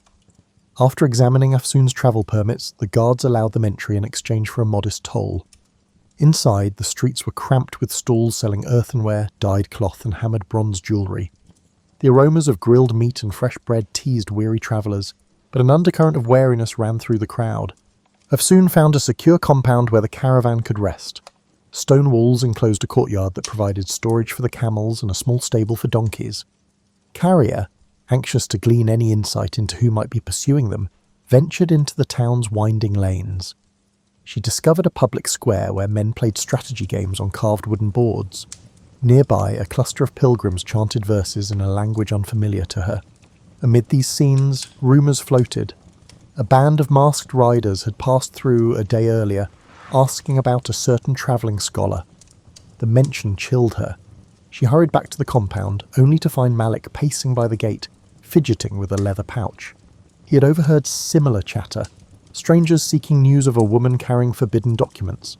Korea realised the net was tightening. They still had a window to slip away, but not much of one. She conferred with Afsoon, who suggested leaving Garesh under cover of darkness, continuing east along seldom-used back roads. Although it entailed more risk, waiting might let their pursuers converge. After sunset, the caravan packed up stealthily. Torches were kept minimal, camels silenced with calm handling. A hush enveloped them as they slipped through Garesh's secondary gate, bribing a night watchman who scarcely looked at their faces. Outside the walls, moonlight glimmered on the grassland. Courier clutched the manuscript, absorbing the night's chill. She couldn't escape the conviction that her mission had become a race, one in which the cost of failure was irreparable loss, not just for her, but for an entire lineage of knowledge that might vanish again. Guided by Afsoon's careful planning, they pressed into a region of rolling hills shaped by centuries of flood and drought. Occasional clusters of cypress trees broke the monotony. Crickets chirped in the darkness. The group maintained strict silence, halting often to listen for sounds of pursuit. Each time the night breeze whispered through the brush, Courier braced for a distant hoofbeat or a flash of torchlight. Yet hours passed with no sign of the ambush. As the moon descended, they reached a shallow ravine dotted with smooth, ancient boulders. Afsoon called for a halt to rest the animals. Courier found a flat rock and sank onto it. physically spent but mentally alert. She glanced at Malik, whose eyes reflected the same exhaustion mixed with defiance. The sky above them showed the faint glow of approaching dawn. Tomorrow, or perhaps the next day, they would come upon the mountain routes leading to Varash, the rumoured city of hidden monasteries. If the caravan made it that far, the Jade manuscript might finally find a place where its arcane revelations could be deciphered without fear. But that hope remained fragile, like a candle flame in a gusty corridor. The first rays of morning lit the ravine, revealing dusty grass and scrub that offered little camouflage. Wearily the caravan assembled and continued, mindful that speed was their best defence. Over the next hours they traversed rolling slopes that ascended gradually into stony highlands. The trail grew hazardous, lined with the loose gravel and sharp descents. Several times a misstep nearly sent a donkey tumbling into a gorge. The group's morale, though frayed, held steady under Afsoon's firm direction. Korea noticed the air thinning as they climbed, accompanied by a crisp coolness that sharpened her senses. Tiny alpine flowers clung to crevices, their vivid petals a welcome contrast to weeks of unrelenting dust. From a vantage point overlooking a sprawling valley, she glimpsed distant peaks wrapped in mysterious haze. Locals called these the 1,000-Year Mountains, rumoured to shelter monastic retreats older than recorded dynasties. The prospect of reaching them bolstered her spirit, even as her body complained of fatigue. Near midday, the caravan stopped by a rivulet trickling through a rocky defile. While watering the animals, Afsoon and Korea consulted a hand-sketched map that indicated Varash lay 2 more days beyond the far ridges. The path ahead would be even more treacherous, cutting across unpredictable passes sometimes blocked by landslides. Korea felt her heartbeat quicken, recalling rumours that entire caravans had been buried by sudden rockfalls in these mountains, yet the urgency to evade pursuers overshadowed every other fear. They pressed on, the route turning into a steep climb dotted with ancient stone markers. At each switchback, Carrier saw inscriptions worn by centuries of weather. She paused to trace her fingers over a faint symbol, a stylized sun encompassed by the intersecting circles. Something about it resonated with the diagrams in her jade-bound codex. She made a mental note to compare them later, suspecting these markers might be vestiges of the same civilization described in the manuscript's cryptic pages. Whenever she glimpsed fresh inscriptions, her curiosity ignited anew. Late in the afternoon, the skies darkened ominously. Thunder rumbled among the peaks, and a biting wind heralded an approaching storm. Soon urged everyone to hurry. They located a natural overhang near a rocky ledge, providing partial shelter from the elements. Rain unleashed its fury soon after they took cover, slamming the landscape in waves. Lightning tore the sky, illuminating ragged silhouettes of mountains. The downpour threatened to wash away the path. Huddled together, the travellers watched rivulets form across the rocky ground, carrying pebbles and debris downhill. The storm raged for hours, pinning them under the overhang. Korea used the enforced pause to unwrap the codex, sheltering it beneath a canvas. She examined the sections she had not yet deciphered, focusing on references to a temple of horizons. The text included mathematical guidelines for charting star positions from an elevated vantage. With each flash of lightning, she glimpsed the manuscript's swirling lines and felt a peculiar kinship with those unknown scholars from centuries past. They had once braved the wilderness of ideas. Now, in a literal wilderness, she carried their legacy. Eventually, the worst of the storm passed, leaving dripping rocks and a deep chill in its wake. The group decided to remain under the overhang for the night, wary of slick trails and potential landslides. By flickering lamplight, Afsoon distributed dried figs and salted lamb. Conversation drifted from the challenges of the climb to more philosophical musings, the futility of borders in a land shaped by millennia, the intangible line between faith and science. Malik spoke quietly of his father, who had died under a tyrant's regime while trying to protect valuable manuscripts. Listening to him, Korea sensed that each traveller had been guided here by a longing for redemption or renewal. Sometime after midnight, Korea woke to the faint crackle of footsteps. She inched toward the edge of their makeshift shelter, heart pounding. 2 figures, hunched low, hovered near the pack animals. She recognized them as strangers, not members of the caravan. Before she could raise an alarm, Afsoon emerged from the darkness like a phantom, sword drawn. A terse standoff ensued, broken by frantic whispers. The intruders fled once they saw they were outnumbered. The caravan's travellers, now fully awakened, spent the rest of the night in guarded watch, cold and uneasy. With dawn, they surveyed the sodden landscape. Landslides had ripped through parts of the trail, but it appeared passable with caution. Though the intruders had not returned, the sense of pursuit remained acute. Carrier conferred with Afsoon, both concluding that time was running short. If Varash was within reach, they needed to seize the chance before more enemies closed in. Hoisting packs onto weary camels, the group set forth again. The distant peaks beckoned like salient witnesses, and Carrier whispered a fervent hope that the city's rumoured monasteries could offer refuge, and perhaps reveal how to unlock the manuscript's deeper secrets. The final stretch to Varash proved gruelling. Narrow trails clung to mountain ridges overlooking mist-shrouded abysses. Each step required vigilance. At times, they paused to listen for rockfalls in the distance, markers of an unstable terrain. The air grew thinner, and breath came in short gasps, yet beyond every precarious turn a new vista opened. Crisp lakes reflecting the sky, hidden valleys studded with wildflowers, the occasional stone ruin perched on a ledge like an ancient sentinel. The extremes of this landscape both awed and unsettled the travellers. By late afternoon, the slopes relaxed into a wide plateau. Rising from the plateau's edge stood Varash, enclosed by a high stone rampart. At first glance, the city appeared carved from the mountain itself, its walls blending with the surrounding cliffs. Mist swirled around parapets, creating a dreamlike vision. According to legend, Varash was older than any recorded dynasty, built upon a site revered for its celestial alignments. A hush fell over the caravan as they approached the massive gates.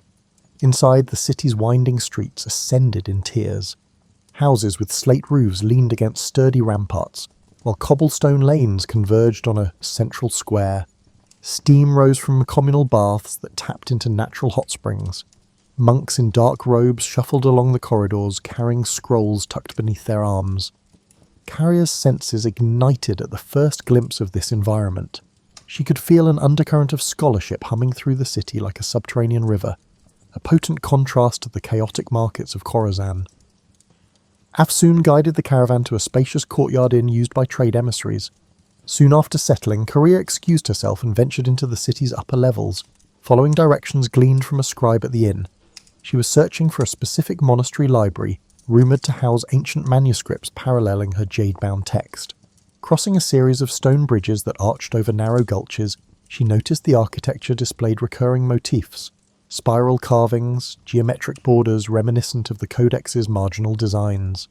At last, she arrived at a massive carved door flanked by statues of robed figures. A discreet sign identified it as the Library of High Windows. Inside, the atmosphere was reverential. Golden light filtered through stained glass windows, illuminating shelves stacked from floor to ceiling with scrolls, codices, and tablets. Monks, novices, and a few learned travellers from distant lands moved quietly between reading alcoves. Carrier approached a tall, bearded monk who introduced himself as Brother Callan. With measured politeness, he asked her purpose. Carrier revealed her codex, explaining in hushed tones that she believed it referenced an advanced astronomy predating recognised schools of thought. Intrigued, Brother Callan led her to a private study chamber lit by oil lamps. There he produced a set of meticulously preserved star charts inscribed on leather. To Carrier's amazement, certain passages aligned closely with the diagrams in her manuscript. Upon closer inspection, they found near-identical glyphs representing cardinal points beyond normal mapping. Brother Callan's eyes glimmered with excitement. These references appear in only our oldest records, believed to have been copied from texts salvaged millennia ago. As the evening deepened, they pieced together parallel lines of text, cross-referencing them with genealogies, sterolters, and cryptic commentaries.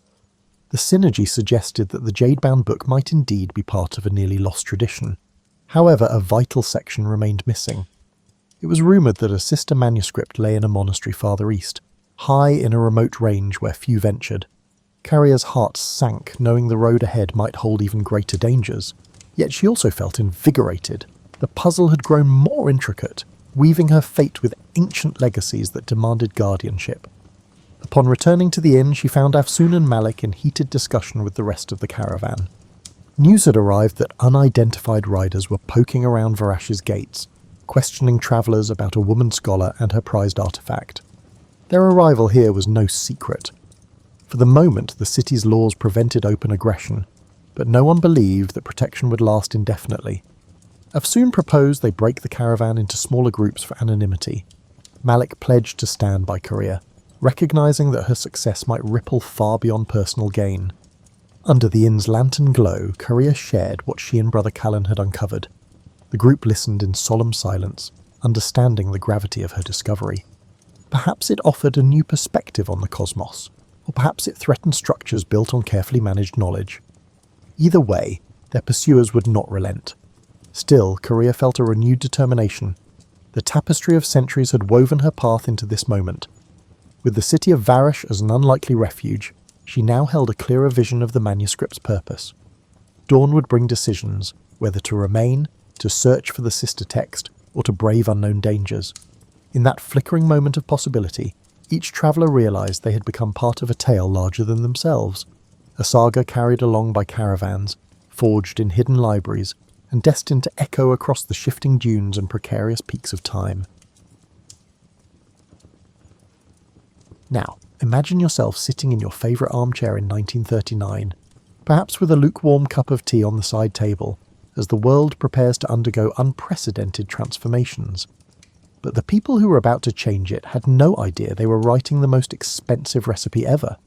The recipe required approximately 130,000 individuals, a duration of 3 years, and sufficient funds to establish a modest nation. It all started because some very smart people got very worried. Imagine the feeling you get when you realise you left the stove on, and imagine that feeling multiplied by the entire future of civilization. That's roughly what Leo Szilard felt when he heard that German scientists had figured out how to split uranium atoms. Szilard was a genius who could probably calculate the trajectory of falling toast in his pyjamas, but even he couldn't foresee the consequences of his concern. The amusing thing about Szilard is that he was the kind of guy who would patent an idea for a nuclear reactor, then immediately realise it might be dangerous and try to keep it secret. It's like inventing dynamite and then whispering the recipe. He spent most of 1939 pacing around New York, likely frightening pigeons with his intense expression, trying to persuade anyone who would listen that America needed to outpace Germany in the atomic race. But you can't just walk into the White House and say, "Hey, we need to build a massive bomb." Well, you can try, but they'll probably escort you out rather quickly. So Szilard did what any reasonable person would do. He got Einstein to write a letter.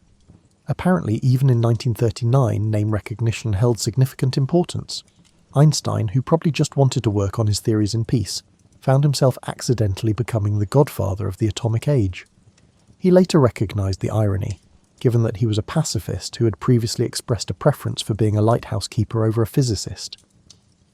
Roosevelt got the letter in October 1939, right around the time he was dealing with a dozen other world-ending problems.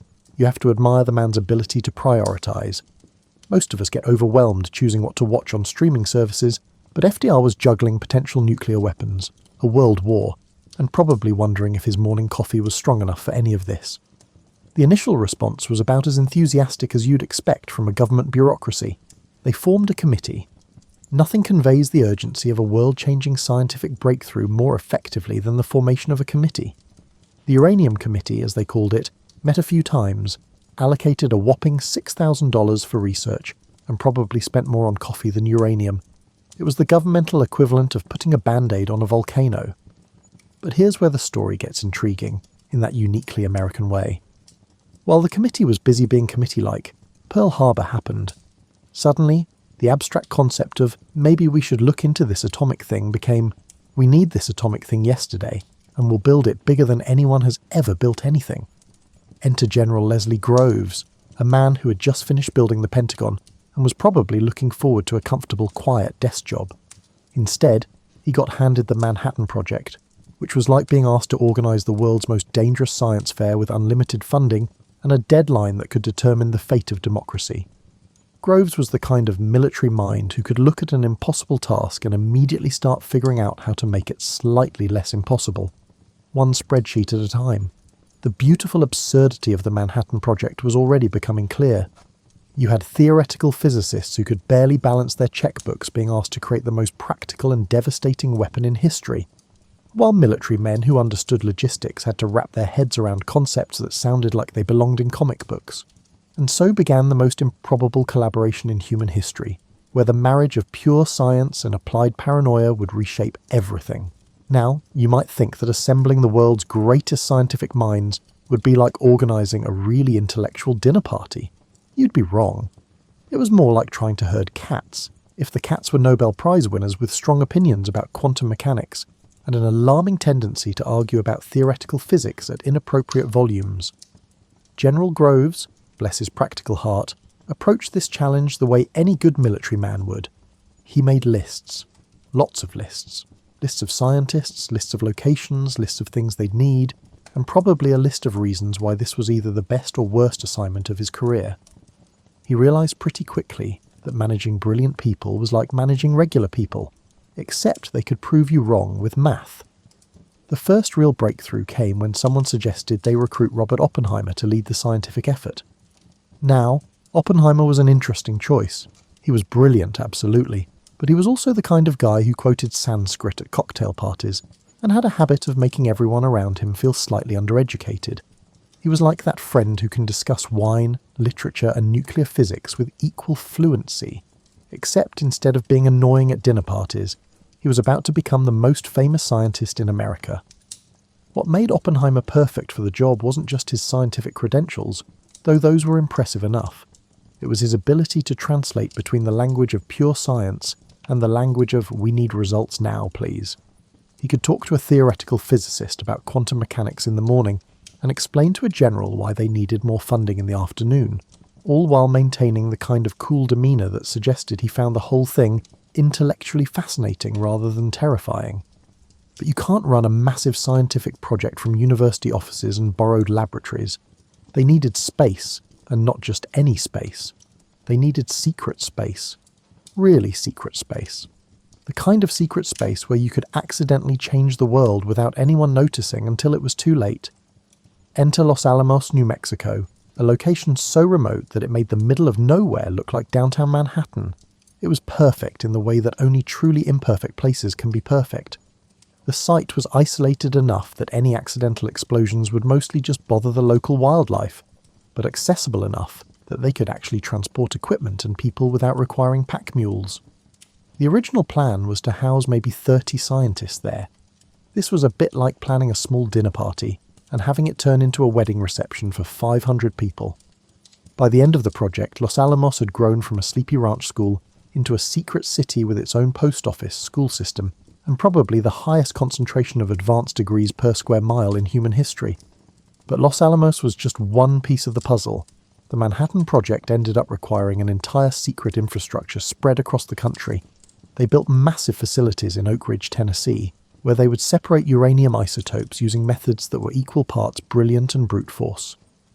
They constructed another enormous complex in Hanford, Washington, for producing plutonium, because apparently one type of nuclear material wasn't enough for their ambitious plans. The logistics alone were mind-boggling. Try explaining to your accountant that you need to build several cities from scratch, hire tens of thousands of people, and consume more electricity than some entire states. All for a project you can't actually tell anyone about.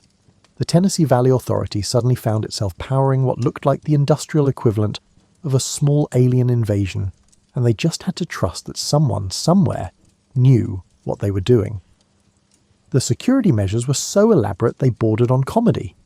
Workers at Oak Ridge were told they were helping with the war effort, but most had no idea what they were actually producing. Some thought they were making industrial equipment. Others assumed it was some kind of superfuel.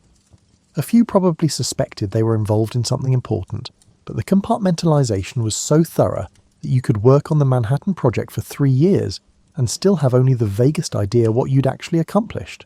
Meanwhile, back at Los Alamos, Oppenheimer was facing the unique challenge of creating a functional community where the residents included some of the most brilliant and temperamental people on the planet, all living in temporary housing in the middle of the desert, working on something that might either end the war or accidentally end everything else. It was like summer camp for adults, if summer camp involved nuclear physics and the fate of civilization. Now here's where things get really interesting, in the special way that only theoretical physics can be interesting. You're dealing with people who spend their days thinking about things so small you can't see them.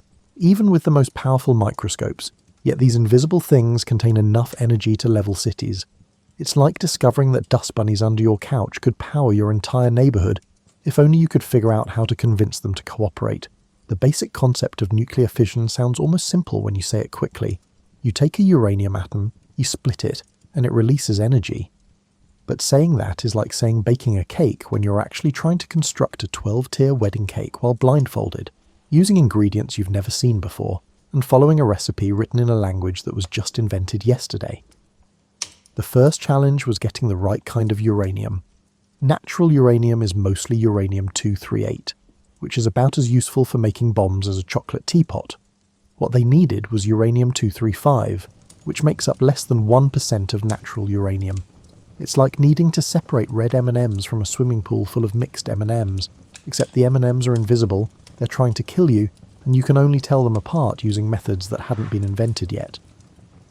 The scientists at Oak Ridge approached this problem with the kind of methodical determination that only comes from having absolutely no choice. They tried several different separation methods, including one that involved giant electromagnets called calutrons.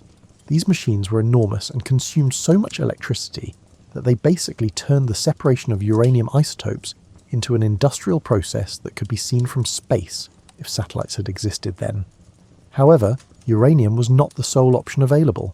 Nuclear reactors could create plutonium, an element absent in nature. Plutonium was like uranium's more complicated cousin, potentially more powerful, but also more difficult to work with and with a personality that could charitably be described as temperamental. Creating plutonium required building nuclear reactors, which brought its own special set of challenges. The first reactor was built under the football stadium at the University of Chicago because apparently someone thought that the best place to test humanity's first controlled nuclear chain reaction was directly underneath a major American city. The physicist in charge of this experiment, Enrico Fermi, was reportedly betting on whether the reaction would stop when they wanted it to, which shows how well they understood what they were doing. Fermi, incidentally, was the kind of scientist who could calculate complex physics problems in his head, while other people were still looking for their calculators. He was also famous for his ability to estimate almost anything. Give him a few minutes and some basic information, and he could tell you approximately how many piano tuners lived in Chicago, or how much energy would be released by various theoretical nuclear explosions. This skill turned out to be surprisingly useful when dealing with weapons that released more energy than anyone had ever handled before. The Chicago reactor worked, thankfully, without accidentally eliminating the Midwest, and it provided the proof of concept needed to build much larger reactors at Hanford. These reactors were designed to produce plutonium on an industrial scale, turning the abstract concept of artificially created elements into something measured in tons rather than microscopic quantities. However, obtaining nuclear material was only half the challenge. The other half was figuring out how to make it explode in a controlled, predictable way that would release all that energy at exactly the right moment. This step turned out to be significantly more complicated than anyone had anticipated, like the difference between lighting a candle and conducting a symphony orchestra made entirely of fire. The simplest design, called gun type, worked by shooting one piece of uranium into another piece of uranium rapidly. It was elegant in its simplicity, like nuclear physics designed by someone who really understood hammers. But this method only worked with uranium-235, and they didn't have enough for more than one bomb. The plutonium bomb required a completely different approach called implosion, which involved surrounding a ball of plutonium with conventional explosives and detonating them all at exactly the same moment, compressing the plutonium until it reached critical mass. Achieving this required such precision that it would make Swiss watchmakers nervous. If the timing was off by even a few microseconds, the result would be an expensive dud instead of a nuclear explosion. This was the kind of problem that kept brilliant people awake at night, staring at the ceiling and wondering if they were about to change the world or just create the most elaborate failure in scientific history. By the summer of 1945, Los Alamos scientists had been engaged in the world's most expensive science project for over 2 years. Despite possessing numerous theories, calculations, and mathematical equations, they remained uncertain if any of them would truly function. It's akin to dedicating 3 years to the construction of a car, only to discover that you've never actually attempted to operate the key. The gun-type uranium bomb was simple enough that they felt confident it would work without testing. This level of confidence in an untested nuclear weapon was either remarkably bold or extremely naive, depending on how you looked at it. However, the plutonium implosion bomb presented a distinct challenge. It was so complex and temperamental that betting the war on it without a test would have been like performing brain surgery based on a cookbook you'd written yourself. So they decided to conduct a test, which presented its own unique set of challenges. What would be the most suitable location to test a nuclear weapon? You cannot simply head to the nearby firing range and hope for a favourable outcome. You need somewhere remote enough that if something goes spectacularly wrong, you won't accidentally eliminate half of civilization before you've had a chance to use your weapon on the enemy. They chose a site in the New Mexico desert, about 200 miles south of Los Alamos, called Trinity. The name was Oppenheimer's choice, inspired by a John Donne poem, because apparently even when you're about to test humanity's first nuclear weapon, you still have time for literature. The site was flat, empty, and far enough from major population centres that any unexpected consequences would mostly affect lizards and tumbleweeds. Preparing for the test was like planning the world's most dangerous camping trip. They had to transport an incredibly delicate and expensive nuclear device across desert roads that were barely suitable for regular automobiles, then assemble it in a temporary laboratory that had been built in the middle of nowhere. The bomb itself was nicknamed the Gadget, with the kind of casual understatement that suggested they were discussing a new kitchen appliance, rather than a weapon that could level a city. The scientists and military personnel involved in the test were dealing with unprecedented questions. How far away did you need to be to observe a nuclear explosion safely? Nobody knew, because nobody had ever observed a nuclear explosion before. They made their best guesses based on calculations and hoped they weren't catastrophically wrong. Some of the scientists brought suntan lotion, as if protecting against nuclear radiation was similar to preventing a mild sunburn. The test was scheduled for the early morning hours of July 16th, 1945, partly for security reasons and partly because someone thought it would be easier to see the explosion against the pre-dawn sky. As the countdown approached, the level of tension at the site was probably measurable with scientific instruments. These were people who had spent years of their lives working toward this moment, and they were about to find out if they'd created a revolutionary weapon or the world's most expensive firework. Oppenheimer and the other key scientists gathered at a control bunker about 6 miles from Ground Zero, which seemed like a safe distance until you realised that nobody actually knew what constituted a safe distance from humanity's first nuclear explosion. They lay down on the ground, facing away from the blast site, with instructions to look only after the initial flash had passed. It was like being told to watch the world's most important sunrise through your eyelids. At 5:29 a.m, the Gadget detonated with a force equivalent to about 21,000 tons of TNT.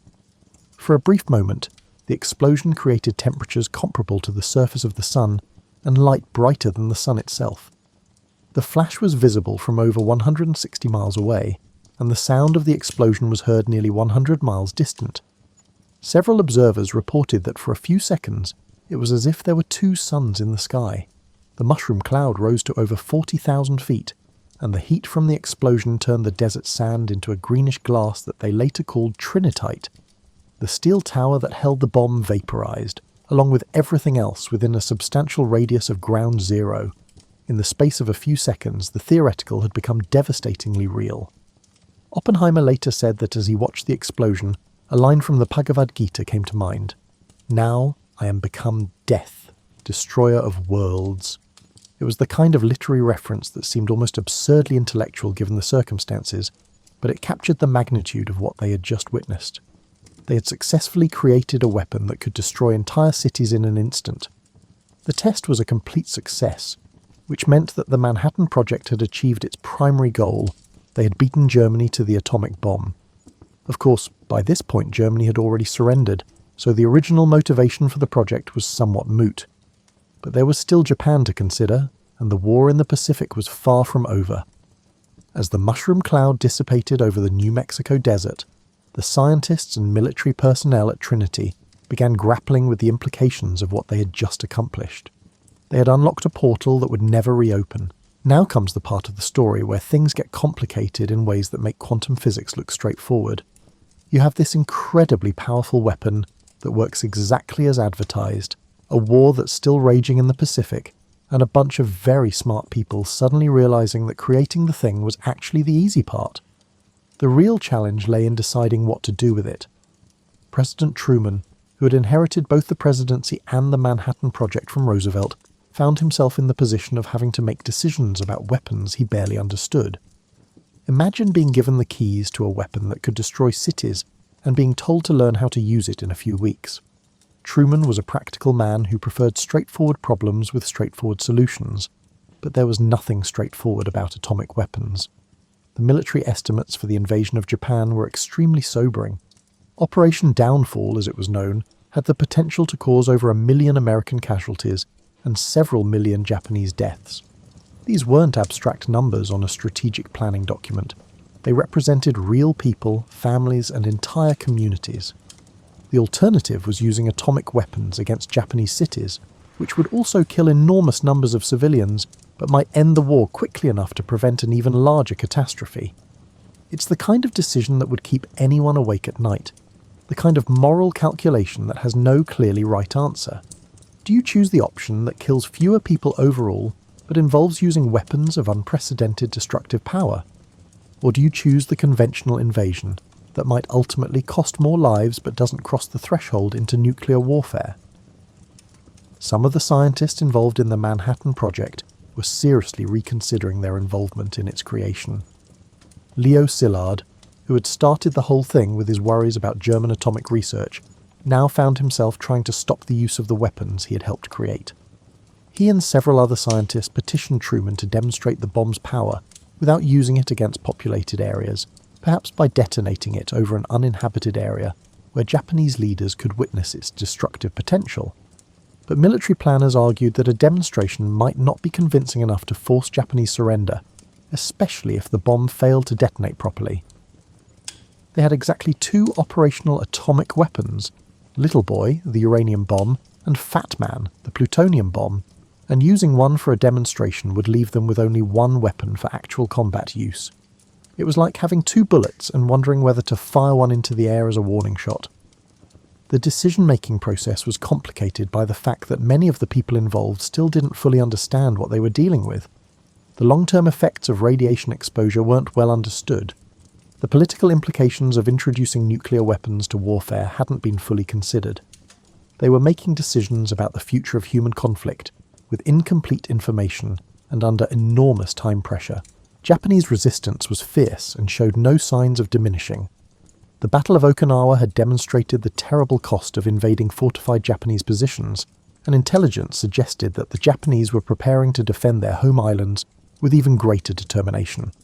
Kamikaze attacks were increasing in frequency and intensity. From a purely military perspective, anything that could end the war quickly was worth serious consideration. On the other hand, several high-ranking military officials questioned whether atomic weapons were necessary at all. Some argued that Japan was already on the verge of surrender due to conventional bombing, naval blockade, and the Soviet entry into the war against Japan. Others suggested that the primary motivation for using the bombs was not to defeat Japan, but to demonstrate American nuclear capability to the Soviet Union, thereby initiating the Cold War. The target selection process was grimly methodical. Military planners wanted cities that were militarily significant, but had not been heavily damaged by conventional bombing, so that the effects of the atomic weapon could be clearly observed and documented. They also wanted targets that would have maximum psychological impact on Japanese leadership. The final target list included Hiroshima, Kokura, Niigata, and Nagasaki. Kyoto was initially on the list as well, but Secretary of War Henry Stimson reportedly removed it from consideration because he had visited the city and appreciated its cultural and historical significance. It's one of those small human moments that had enormous consequences. A single person's aesthetic sensibility potentially saving a city and its hundreds of thousands of inhabitants from nuclear destruction. As the decision deadline approached, Truman was receiving advice from multiple directions, much of it contradictory. Military commanders wanted to use the weapons to save American lives. There was a divide among scientists between those seeking to demonstrate the bomb's power and those advocating for its decisive use. Political advisors were thinking about post-war relationships with both Japan and the Soviet Union. In the end, Truman made the decision that he believed would end the war most quickly and save the most lives overall. Whether he was right or wrong is a question that historians and ethicists continue to debate today. But in the summer of 1945, with incomplete information and enormous pressure, he chose to authorize the use of atomic weapons against Japan. It was a decision that would define not just the end of World War II, but the beginning of the nuclear age. On the morning of August 6, 1945, the crew of the Enola Gay, a B-29 bomber named after the pilot's mother, took off from Tinian Island carrying Little Boy, the uranium bomb that had never been tested but was expected to work based on theoretical calculations. It's important to take a moment to appreciate the surreal nature of this moment. They were piloting an untested nuclear weapon over the Pacific Ocean, relying on 3 years of theoretical physics and engineering to perform precisely as intended at the crucial moment.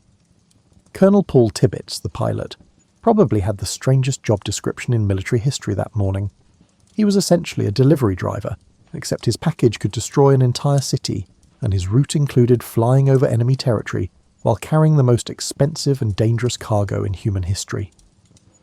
The crew had been told they were carrying a very powerful bomb, but most didn't know they were about to witness the first use of nuclear weapons in warfare.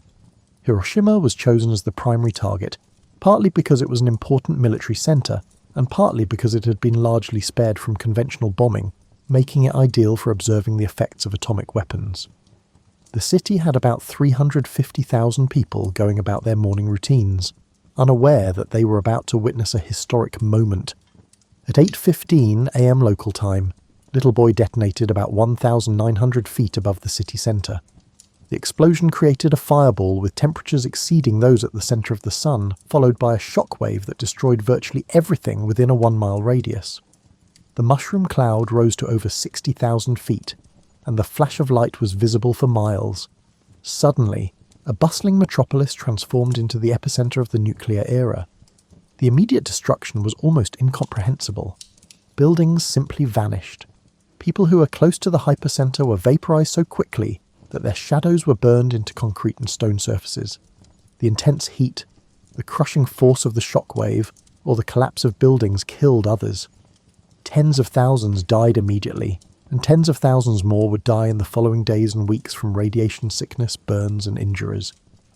Back in Washington, the news of Hiroshima's destruction was received with a mixture of relief, satisfaction, and growing awareness of what had just been unleashed. Truman announced the attack publicly, explaining that the United States had developed a new and revolutionary increase in destruction, and warning Japan to surrender or face a rain of ruin from the air, the like of which has never been seen on this earth. But Japan did not immediately surrender. The Japanese government was still processing the implications of what had happened to Hiroshima when, 3 days later, another B-29 took off from Tinian carrying Fat Man, the plutonium bomb that had been successfully tested at Trinity. The original target was Kokura, but cloud cover forced the crew to divert to their secondary target, Nagasaki. Nagasaki was a port city with significant military industry, home to about 240,000 people. Fat Man detonated at 11:02 a.m. on August 9th, creating another mushroom cloud and another zone of complete devastation. The bomb was actually more powerful than Little Boy, but the hilly terrain of Nagasaki limited the destruction somewhat compared to the flat geography of Hiroshima. The 2 atomic bombings killed over 200,000 people, most of them civilians, and demonstrated that the United States possessed weapons of unprecedented destructive power. More importantly, from a strategic perspective, they showed that America could produce these weapons and was willing to use them. The message to both Japan and the rest of the world was unmistakable. The rules of warfare had fundamentally changed. Emperor Hirohito announced Japan's surrender on August 15, 1945, citing a new and most cruel bomb as one of the factors in his decision. The war was over, but the nuclear age had begun. The scientists and engineers who had worked on the Manhattan Project found themselves grappling with the reality that their theoretical calculations had translated into actual human destruction on an unprecedented scale. Some, like Oppenheimer, were haunted by what they had helped create. Others argued that the bombs had actually saved lives by ending the war quickly and preventing a costly invasion of Japan. Whether the atomic bombings were necessary or justified remains a topic of debate, but it is undeniable that they represented a significant shift in human history. The Manhattan Project had succeeded in its primary objective. It had created weapons powerful enough to end World War II. But it had also created something else. A world where the complete destruction of civilization was now theoretically possible, where the stakes of international conflict had been raised beyond anything previously imaginable. As the aftermath of Hiroshima and Nagasaki receded, the scientists, who had dedicated 3 years to their clandestine work, came to understand that their efforts were far from concluded. They had solved the technical challenge of nuclear weapons, but they had also created political, ethical and strategic challenges that would define international relations for generations to come. The atomic age had arrived and there was no going back. When the celebration parades ended and the newspapers stopped running headlines about the miracle weapons that had ended the war, the people who had created those weapons found themselves dealing with a peculiar kind of hangover. It wasn't the sort you get from too much champagne at a victory party, but the kind that comes from realizing you've fundamentally changed the world and aren't entirely sure whether you should feel proud or terrified. The Manhattan Project had been such a massive, all-consuming effort that many of the scientists involved hadn't really had time to think about what would happen after they succeeded. It's akin to devoting 3 years to the construction of a race car, only to abruptly discover you don't know where to steer it. They had solved the technical problem of nuclear weapons with brilliant efficiency, but they had inadvertently created problems that were much more complicated than mere physics.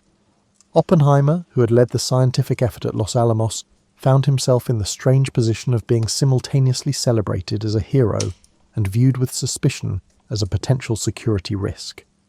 He had become the most famous scientist in America, the father of the atomic bomb, but he was also someone who quoted Sanskrit poetry and had complicated political views that made government officials nervous. It's challenging to be a national icon when you keep reminding people that the thing that made you famous could also destroy civilization. The other scientists went to universities and research institutions, taking with them the knowledge of how to build nuclear weapons and the burden of knowing what those weapons could do. Some threw themselves into peaceful applications of nuclear technology, hoping to balance the destructive potential of their work with beneficial uses for atomic energy. Others became advocates for nuclear disarmament, arguing that the weapons they had helped create were too dangerous for any nation to possess. But the most significant change was in how countries thought about war and international relations. The atomic bomb had made the concept of total victory obsolete, because it now potentially meant total destruction for everyone involved. It was like discovering that winning an argument could result in both participants being struck by lightning.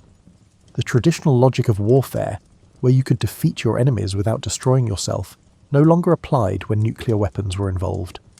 The Soviet Union, which had been America's ally during the war, immediately began working on its own nuclear weapons program. Joseph Stalin was not the sort of leader who was comfortable with other countries having weapons he didn't possess, especially weapons that could level entire cities. The race to develop nuclear weapons became the foundation of what would be called the Cold War, a decades-long standoff between superpowers armed with enough nuclear weapons to destroy each other many times over. The scientists who had worked on the Manhattan Project watched this development with a mixture of resignation and horror. Many thought that nuclear weapons would be so obviously bad that no sane leader would want to make more. Instead, they discovered that human nature was more complicated than nuclear physics, and that the existence of nuclear weapons seemed to make other countries want nuclear weapons even more desperately. Nuclear testing became a regular occurrence, with both the United States and the Soviet Union detonating increasingly powerful weapons in remote locations around the world. The hydrogen bomb, developed in the early 1950s, made the weapons used against Japan look small by comparison. It was comparable to the difference between a firecracker and a volcano, with both having the potential to destroy human civilization if misused. The legacy of the Manhattan Project extended far beyond military applications. Nuclear power plants began generating electricity, nuclear medicine revolutionized cancer treatment, and radioactive isotopes became essential tools for scientific research. The same knowledge that had created the most destructive weapons in history also led to innovations that saved lives and advanced human understanding of the natural world. But perhaps the most lasting legacy of the Manhattan Project was the way it changed how we think about the relationship between science and society. Before 1945, most people viewed scientific research as inherently beneficial. a pure pursuit of knowledge that inevitably led to human progress. After Hiroshima and Nagasaki, it became clear that scientific knowledge could be used for purposes that were anything but beneficial, and that scientists had responsibilities that extended beyond their laboratories. The Manhattan Project demonstrated that, given enough resources, brilliant people and sufficient motivation, humans could solve almost any technical problem. But it also showed that solving technical problems was often easier than dealing with the consequences of those solutions. The scientists had successfully built nuclear weapons, but they had also built a world where the continued existence of human civilization depended on the wisdom and restraint of political leaders. As you settle in for sleep tonight, it's worth remembering that the story of the Manhattan Project is ultimately a story about human beings trying to solve an unprecedented problem under enormous pressure, making decisions with incomplete information, and dealing with consequences they couldn't fully anticipate. The scientists, engineers, and military personnel involved were not fundamentally different from people today. They were just people trying to do their jobs in extraordinary circumstances. The atomic age that began in the New Mexico desert in 1945 is still with us today, and probably always will be. The knowledge of how to split atoms and release enormous amounts of energy cannot be uninvented, and the weapons created during the Manhattan Project have shaped international relations for over 70 years. But perhaps that's not entirely a bad thing. The existence of nuclear weapons has made large-scale wars between major powers extremely risky, creating a strange kind of peace through the threat of mutual destruction. It's not the most comforting foundation for international stability, but it has worked so far. Imagine you're living in England in the autumn of 1703, and your life moves at the pace of a horse-drawn cart. There are no weather apps on your phone because there are no phones. No meteorologists are tracking pressure systems because the barometer has only recently been invented, and most people think it's some kind of scientific curiosity rather than a practical tool. Queen Anne sits on the throne, having recently succeeded her brother-in-law William III. The country is embroiled in the War of Spanish Succession, which is one of those complicated European conflicts where everyone seems to be fighting everyone else over inheritances and territory. But for ordinary people, war is something that happens far away, while the real concerns are much closer to home, bringing in the harvest, fixing the thatch on the roof before winter, and making sure there's enough firewood stacked for the cold months ahead. November in England means the farming season is winding down. The fields have been harvested, the animals are being prepared for winter, and people are settling into that cosy rhythm of shorter days and longer nights. It's the time of year when you're grateful for a solid roof, a warm hearth, and walls that keep out the wind. The houses of 1703 would seem almost impossibly fragile to you now. Most buildings outside major cities are timber frame with walls made of wattle and daub, basically sticks and mud with some hope mixed in. Roofs are thatched with straw or reeds, held down by wooden pegs and prayer. Even in London, which is rebuilding after the Great Fire of 1666, many structures are still partially wooden. Glass windows are expensive luxuries. So many homes make do with oiled paper or wooden shutters. The English countryside is dotted with windmills that grind grain into flour. These tall wooden structures turn their sails to catch the wind, like patient sentinels watching over the fields. There are hundreds of them, essential to feeding the population, standing on hilltops and in valleys where the wind blows strongest. They're marvels of engineering for their time, though they have one significant vulnerability that nobody has quite solved. They're extremely susceptible to strong winds. Churches rise above most villages, their stone towers and wooden steeples pointing toward heaven like fingers in prayer. These spires can be seen for miles around, helping travellers navigate and reminding everyone of the central place religion holds in daily life. The church bells mark the hours, call people to worship and warn of danger. They're the communication system of the age, ringing out messages across the landscape. Along the coasts, maritime life pulses with constant activity. The Royal Navy maintains dozens of warships in various ports, while merchant vessels crowd the harbours, loading and unloading goods from around the world. Portsmouth, Plymouth and the Thames estuary are forests of masts and rigging. Sailors live lives that alternate between the tedium of port maintenance and the danger of sea voyages, where storms are an accepted occupational hazard. The weather in late 1703 has been odd. Not dramatically so, but enough that people notice. There have been unusually strong winds throughout November, the kind that make you lean into your walk and hold onto your hat. Trees have been shedding their leaves earlier than usual, as if they know something the humans don't. Old-timers, the kind who claim to feel storms in their bones, have been muttering about the signs. Red skies at odd hours, birds behaving strangely, and an unsettled feeling in the air itself. But England has weathered storms before. This is an island nation after all, surrounded by temperamental seas and subject to whatever weather the Atlantic decides to send its way. People have learned to bend with the wind, to secure their belongings and to wait out whatever nature throws at them. They've survived Norse raiders, the Black Death, Civil War and the Great Fire. How bad could a little wind be? This sense of resilient confidence, this very British attitude of muddling through, is about to be tested in ways no one can imagine. Because the storm that's gathering out in the Atlantic isn't a normal autumn gale, is not even an exceptional storm by the usual standards. It's something else entirely. A meteorological monster that will make weather history and haunt European consciousness for generations. The last week of November 1703 feels like nature is taking a deep breath before screaming. You step outside on November 24th, and the air has that peculiar quality that makes the hair on your arms stand up.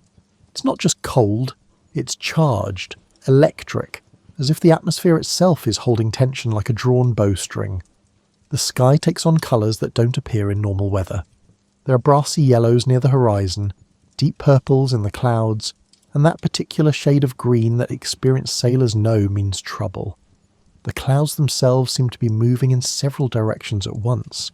Low scud racing across the sky, while higher formations lumber along at different angles. It's like watching a badly choreographed dance, where none of the performers can agree on the music. Birds are acting strangely, and if you were the noticing type, this would concern you. Seagulls, those perpetual optimists of the avian world, have moved inland en masse. Crows gather in unusual numbers, making a racket that sounds almost like warnings. Even the farm animals seem unsettled. Horses stamp and whinny in their stables, cows refuse to go into their barns, and dogs pace nervously, whining at their owners. The barometer, in the few places where such newfangled instruments exist, is doing something unprecedented. It's falling, but not in the gradual way that suggests an approaching storm. It's plummeting like a stone dropped in water, faster than anyone has seen before. Daniel Defoe, who will later document this storm in extraordinary detail, owns one of these instruments. He watches it drop and wonders if perhaps the device is broken. Surely the air pressure can't actually be falling this rapidly. November 26th dawns with an eerie calm. The wind that has been bothering people for weeks has died down to almost nothing. The air feels heavy, thick, like trying to breathe through a damp wool blanket. This is the kind of stillness that precedes something significant, though most people interpret it as a relief. Finally, they think, the winds have stopped. Perhaps they can get some repairs done, secure their properties properly, and maybe even sleep without the constant whistling and rattling. But seasoned sailors and shepherds, people whose lives depend on reading weather, know better.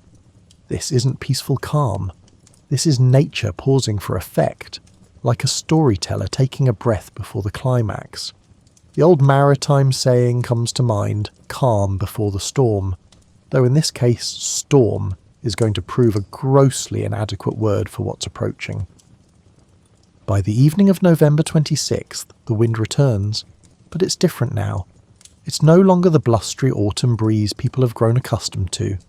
It's purposeful, building with an almost conscious intent, like something that has decided to stop playing around and get serious.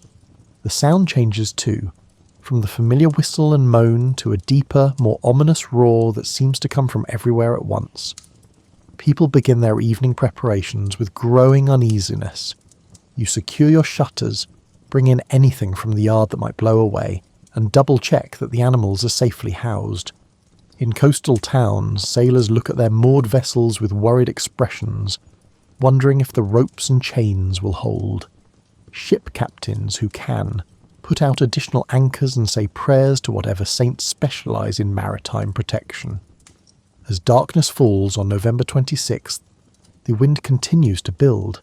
It's no longer just moving air, it's becoming a physical presence, something you can lean against, something that pushes back. The sound grows from a roar to something that resembles continuous thunder, a bass note that you feel in your chest as much as hear with your ears. Inside homes across southern England, families gather close to their fires, trying to ignore the increasingly alarming noises from outside. Shutters begin to rattle despite being latched. The wind finds every gap in the walls, every crack around doors and windows, creating whistling harmonics that would sound almost musical if they weren't so unsettling. Thatch roofs start to lift and settle, like the building itself is breathing heavily.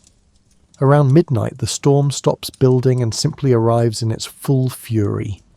It's as if someone has flipped a switch from very bad weather to apocalyptic nightmare. The wind doesn't just blow anymore, it hammers, it screams, it attacks.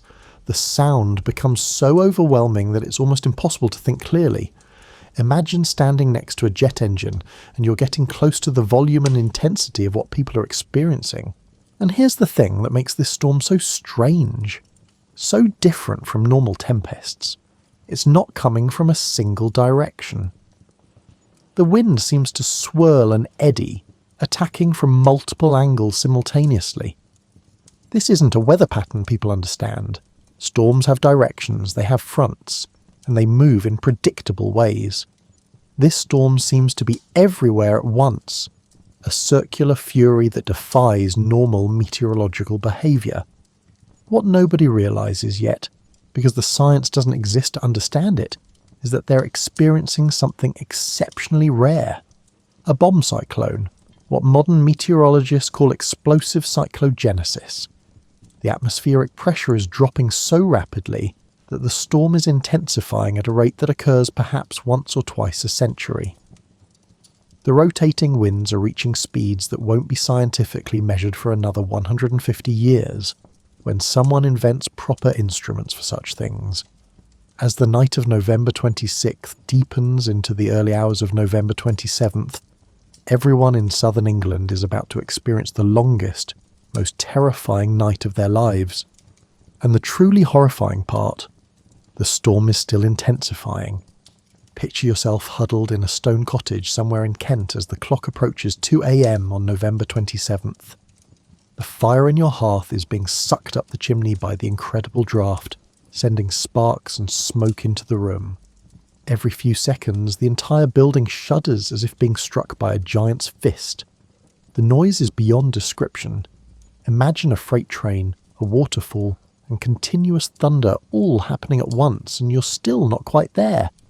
The thatch roof above your head is now lifting in sections. You can actually see it moving and feel the sudden drafts of freezing air as gaps appear, and then close again. Bits of straw are falling into the room like strange snow. You're making calculations about whether it's safer to stay inside a building that might collapse, or venture outside into wind that could literally knock you off your feet and blow you across the countryside. Across southern England, roofs are now leaving buildings entirely. Not being damaged, leaving. Whole thatched roofs lift off like birds taking flight, sailing through the air in one piece before disintegrating into golden clouds of straw that scatter across the landscape. Tiles and slates become projectiles, flying through the air with enough force to embed themselves in walls or, tragically, in anything living that happens to be in their path. The windmills that have stood sentinel over the countryside are experiencing catastrophic failures. Their sails, designed to catch the wind efficiently, are now catching far too much of it. Unable to be shut down or furled fast enough, the mills begin spinning at impossible speeds. The wooden gears inside, never meant for such rotation rates, start smoking from friction. Some mills simply explode from the centrifugal force, sending massive wooden beams flying through the air like enormous javelins. Others catch fire from the friction of their overspinning machinery, becoming bizarre torches in the storm-racked night.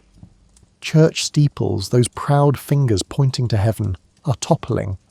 The spire of St Mary's in Somerset goes first, crashing through the roof of the church itself.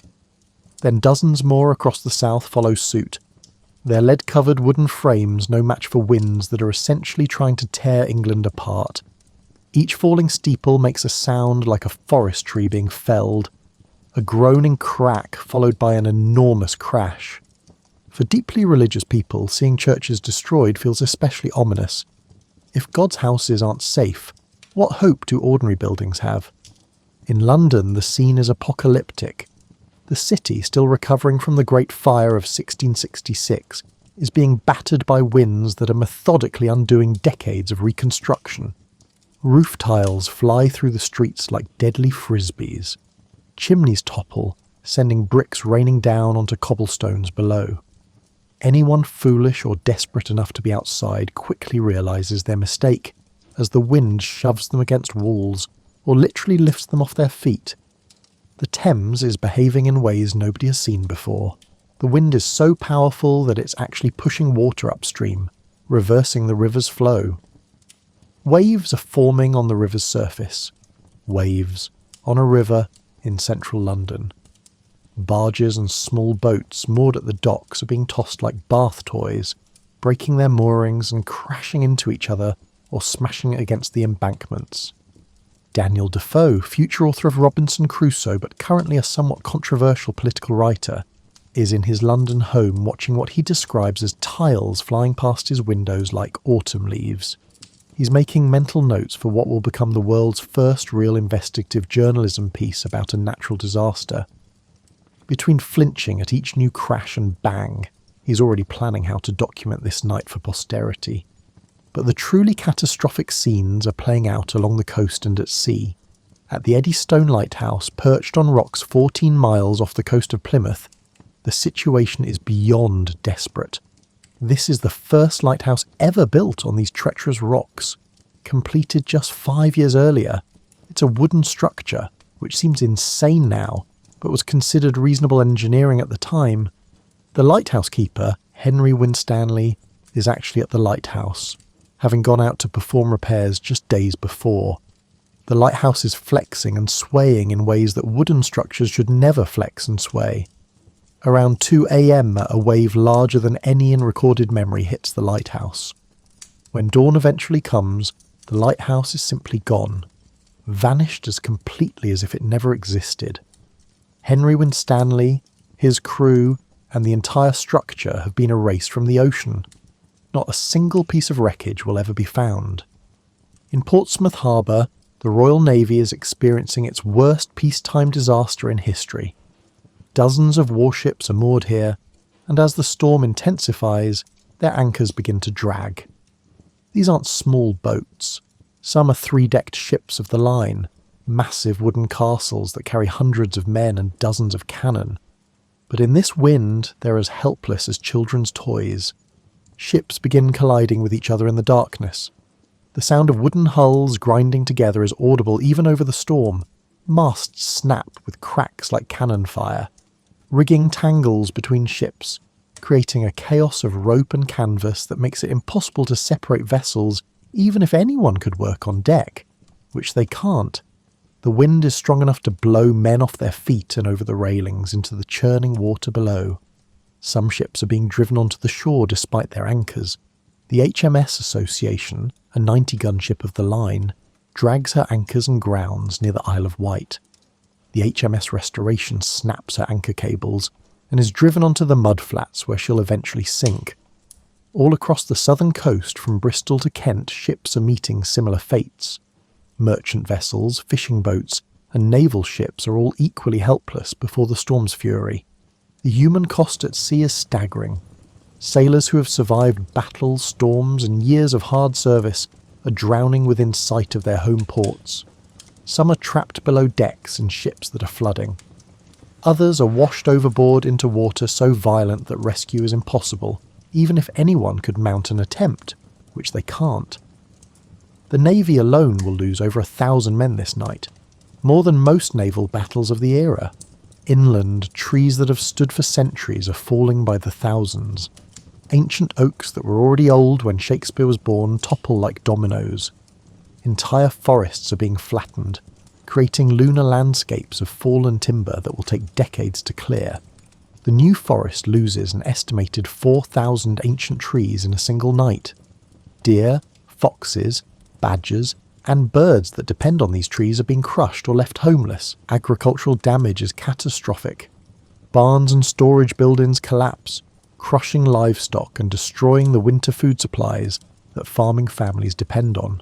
Haystacks that represent months of labour scatter across the countryside.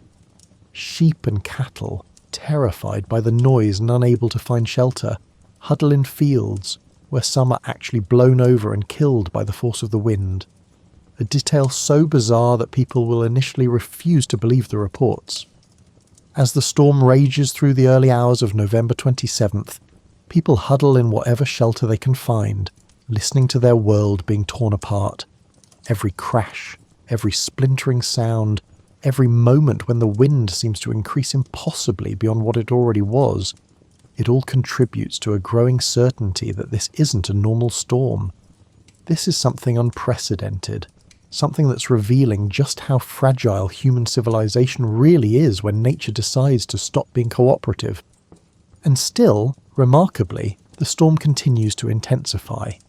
Let's focus on individual moments within this catastrophic night, because statistics and general descriptions can't quite capture what it means to live through something like this. These are the human stories, the small dramas playing out across southern England while the great drama of the storm rages on. In a small village in Sussex, a family of 7 huddles in their cottage as the walls begin to crack. The father, a farmer named Thomas, has moved everyone into the oldest part of the house, the stone section that his grandfather built 60 years ago.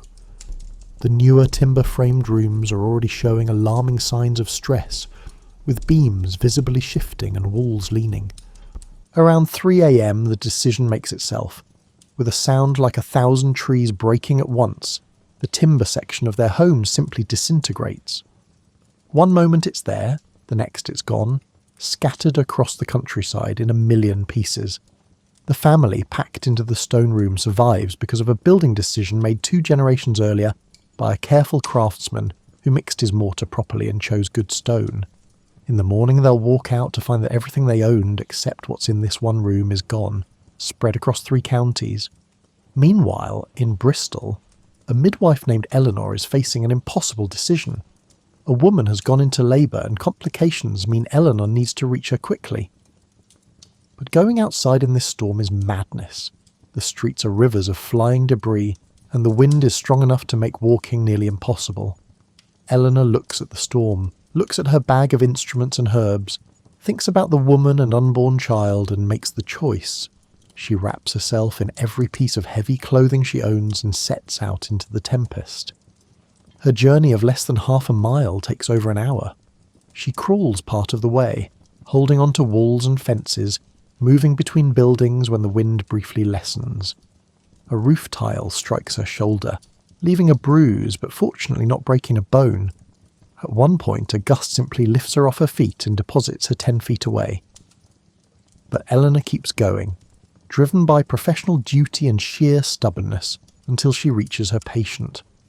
The baby will be born healthy just after dawn, and Eleanor will later say that bringing life into the world during history's deadliest storm gave her a perspective on resilience that she never lost. Out at sea, the situation is a pure nightmare. On the HMS Mary, a 4th-rate ship with 50 guns, the crew has done everything right. Anchors are down, sails are furled, and hatches are battened.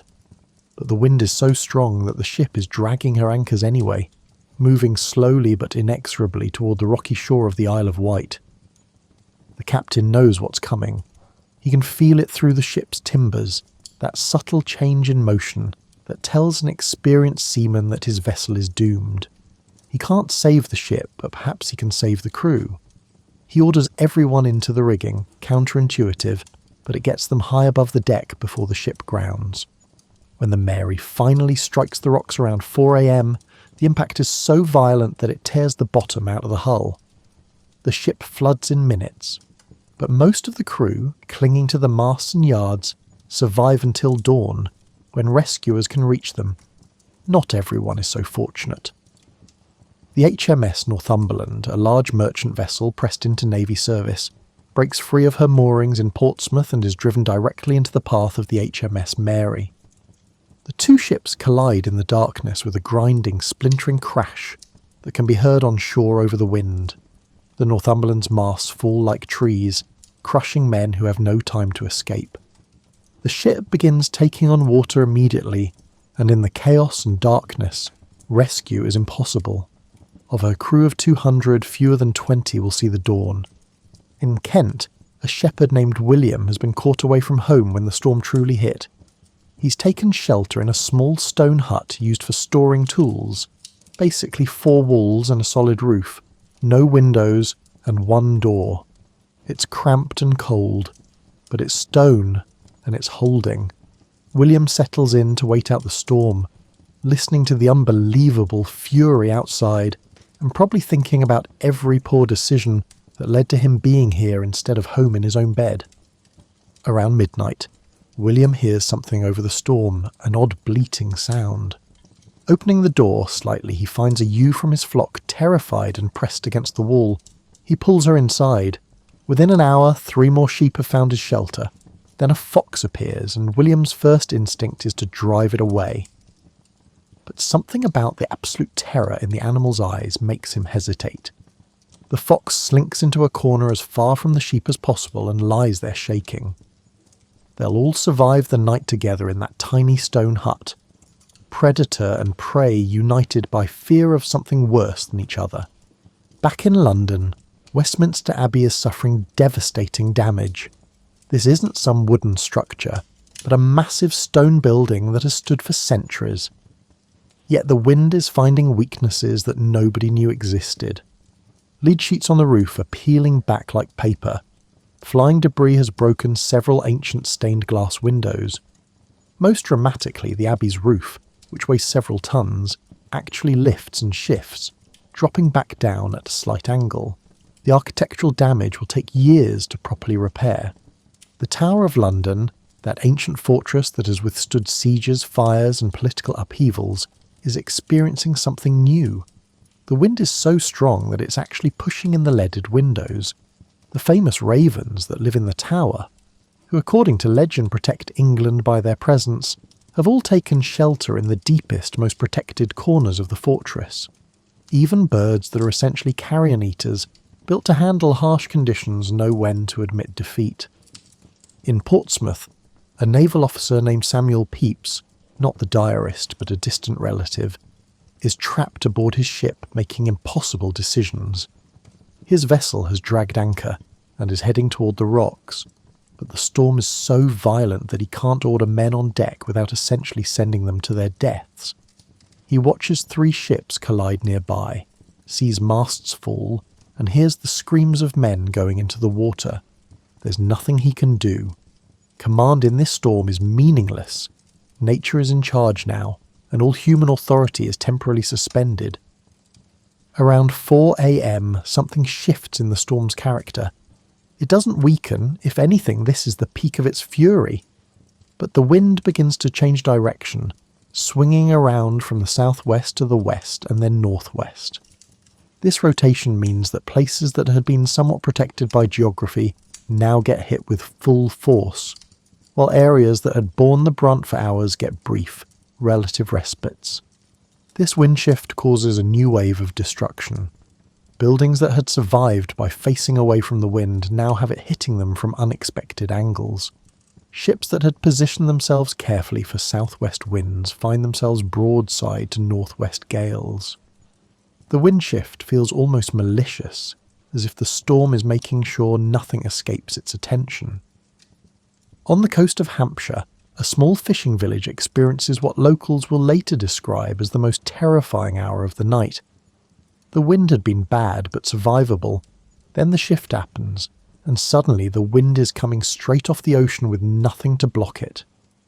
The entire village's fishing fleet, 20 small boats drawn up on the beach, is picked up and thrown against the seawall. Houses nearest the water are struck by waves that have no business being that large. 3 cottages simply collapse into the sea, which is now reaching places it has never reached before.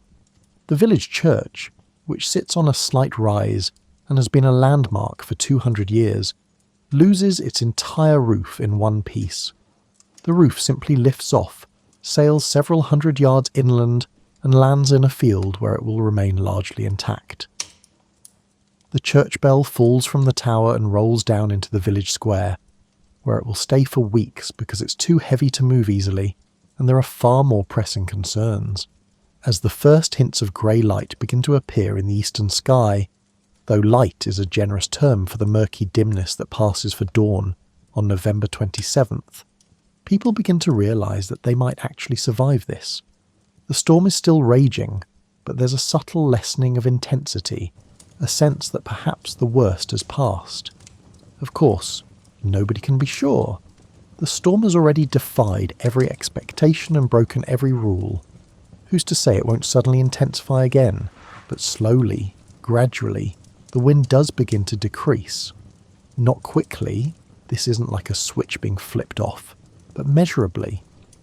By 6 a.m, it's possible to stand outside without being knocked down, though you still need to lean into the wind and watch for flying debris. By 7 a.m, the wind has dropped to what would normally be called gale force, which after the horrors of the night feels almost calm by comparison. The storm isn't over.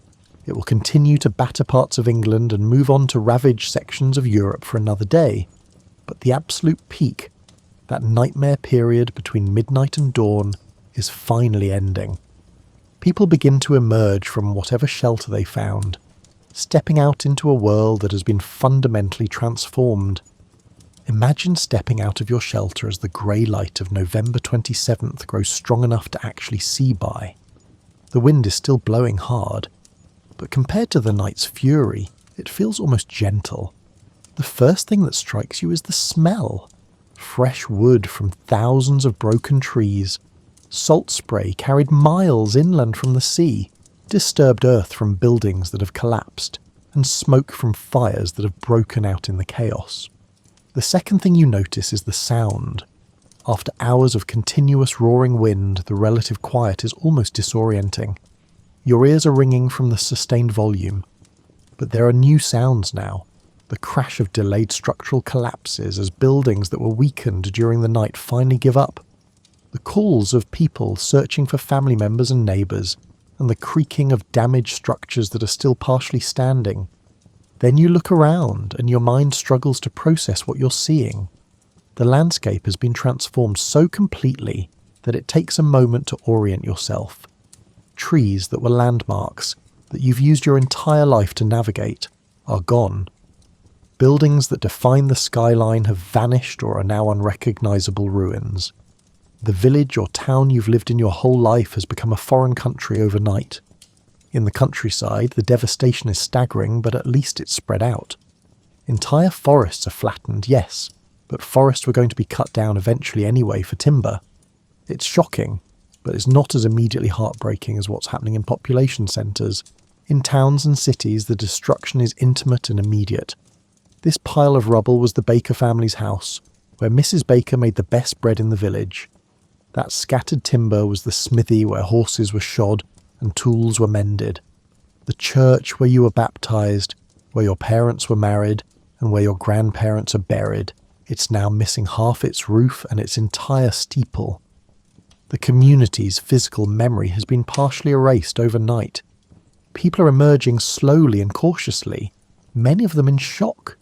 You see a woman standing in front of where a house used to be, just standing there staring at the rubble, not moving, not speaking. A man is walking in circles in his yard, picking up random objects, a cooking pot, a child's shoe, a book, holding each one for a moment before setting it down and picking up something else, as if he's lost the ability to decide what's important. Children are crying, some from fear, some from exhaustion, and some from that peculiar distress that comes from having their entire world revealed as less safe and stable than they believed. Dogs are barking frantically, trying to find their owners or protect property that no longer exists. Cats are nowhere to be seen. They've all hidden in whatever deep, dark places they could find and won't emerge for days. The death toll becomes apparent gradually. Someone finds a body under rubble here. Another is discovered in a collapsed building there. A family didn't make it out when their house collapsed. An elderly person, too frail to evacuate to stronger shelter, was crushed when a beam fell. The numbers start to accumulate, and with each discovery the community's shock deepens. In London, the scene is apocalyptic. Streets are impassable, blocked by fallen chimneys, collapsed walls, and debris. The lead merchant's warehouse near the Thames has collapsed, spilling thousands of sheets of lead roofing material into the streets. Tiles and bricks lie everywhere, mixed with broken glass, splintered wood, and scattered belongings from homes that no longer have roofs to protect their contents. Westminster Abbey looks like it's been hit by artillery. The roof damage is extensive, exposing the interior to the elements. Several pinnacles and decorative elements have fallen, smashing into the streets below. The clock tower has stopped working, its mechanism jammed by the building's structural shifts. The Queen will later be told that the damage to the Abbey alone will cost thousands of pounds to repair, a fortune in 1703 money. Daniel Defoe, having survived the night with his family, begins what will become the world's first systematic disaster investigation. He places advertisements in London newspapers, asking people to send him their observations and experiences. He's going to collect data, compile statistics, and create a comprehensive account of the storm. It's revolutionary journalism, using systematic investigation and eyewitness testimony to document a natural disaster. His eventual publication, The Storm, will become a historical document of immense value. Along the coast, the maritime disaster is beyond anything the Royal Navy has experienced in peacetime. Portsmouth Harbour looks like a battlefield. Ships are piled on top of each other, masts are broken and trailing in the water, and hulls are stove in and sinking. Bodies are washing up on shore, sailors who went into the water during the night and never made it out. The Eddystone Light, which stood as a symbol of human engineering triumphing over nature, has vanished completely. Search ships will eventually find the rocks where it stood, but not a single piece of the structure remains. Henry Winstanley, who designed and built the lighthouse, and who famously said he wanted to be inside it during the greatest storm to prove its strength, got his wish in the cruelest way possible. His confidence in his engineering has cost him everything. Merchant ships from around the world have been destroyed. A vessel from the East Indies carrying spices and silk worth a small fortune has sunk in the harbour. A ship from the Americas, loaded with tobacco and sugar, has been driven onto the rocks and broken apart. Insurance companies in London will face bankruptcy from the claims. The financial impact of the storm will ripple through the economy for years. The total ship losses are difficult to calculate initially because ships keep being found wrecked in unexpected places. The wind was strong enough to blow vessels miles from where they should have been. One merchant ship is found several miles inland, blown up a tidal creek and deposited in a farmer's field, like some bizarre sea monster that lost its way. It will stay there for years because moving it is impractical. Eventually, it will just rot in place, becoming a landmark and a reminder. Bishop's Palace in Wells, Somerset has lost most of its roof. Tiles that have protected this building for centuries are gone, scattered across the countryside. Rain is now falling into rooms that haven't been wet since they were built. Ancient manuscripts and documents are being hastily moved to try to save them from water damage. It will take months to make the palace weatherproof again. Canterbury Cathedral, one of the most important religious sites in England, has suffered damage to its Bell Harry Tower. Stonework that has stood since the 1400s has been weakened or destroyed. Lead sheets have been torn from the roof. The Archbishop will later calculate that the storm has done more damage to the cathedral than was inflicted during the entire Reformation. As people begin to assess the damage and start the overwhelming task of recovery, stories emerge that strain credibility. A woman in Kent claims that her chickens were blown 2 miles from her farm and landed alive but extremely confused in a neighbour's yard. A farmer insists that the wind was so strong it blew the fleece off several of his sheep. A claim that seems impossible until you see the sheep in question, partially sheared by wind and flying debris. Someone finds a haystack from Sussex sitting intact in a field in Kent, blown 20 miles from its original location. A weather vane from a church steeple in Hampshire is discovered embedded in a tree in Dorset, 40 miles away. These objects aren't just blown around, they're becoming projectiles that travel distances that seem to violate the laws of physics. The task of clearing the debris and beginning repairs is overwhelming. In every village, in every town, people are looking at months or years of work. Roofs need to be rebuilt, walls need to be repaired, and trees need to be cleared. And winter is coming. Damaged buildings need to be made weatherproof before the real cold arrives. There's a desperate urgency to the work, driven by the knowledge that another storm, even a normal one, could be catastrophic for buildings that are barely standing. Help begins to arrive from areas that were less affected. The northern counties, which experience strong winds but nothing like the destruction in the south, send workers and materials. The Queen opens the royal purse to help with repairs to churches and public buildings. Wealthy landowners organise relief efforts for their tenants. It's not enough. It can't be enough. But it's something, and in the aftermath of disaster, something is infinitely better than nothing.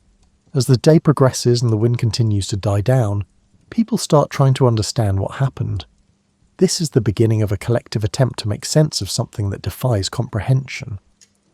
In an age before modern meteorology, before weather science as we know it, people are reaching for explanations that make sense within their worldview. In the days and weeks following the Great Storm, people across England are asking the same question: what just happened? You have to remember that in 1703, the scientific understanding of weather was primitive at best. The barometer exists, yes, but it's a novelty.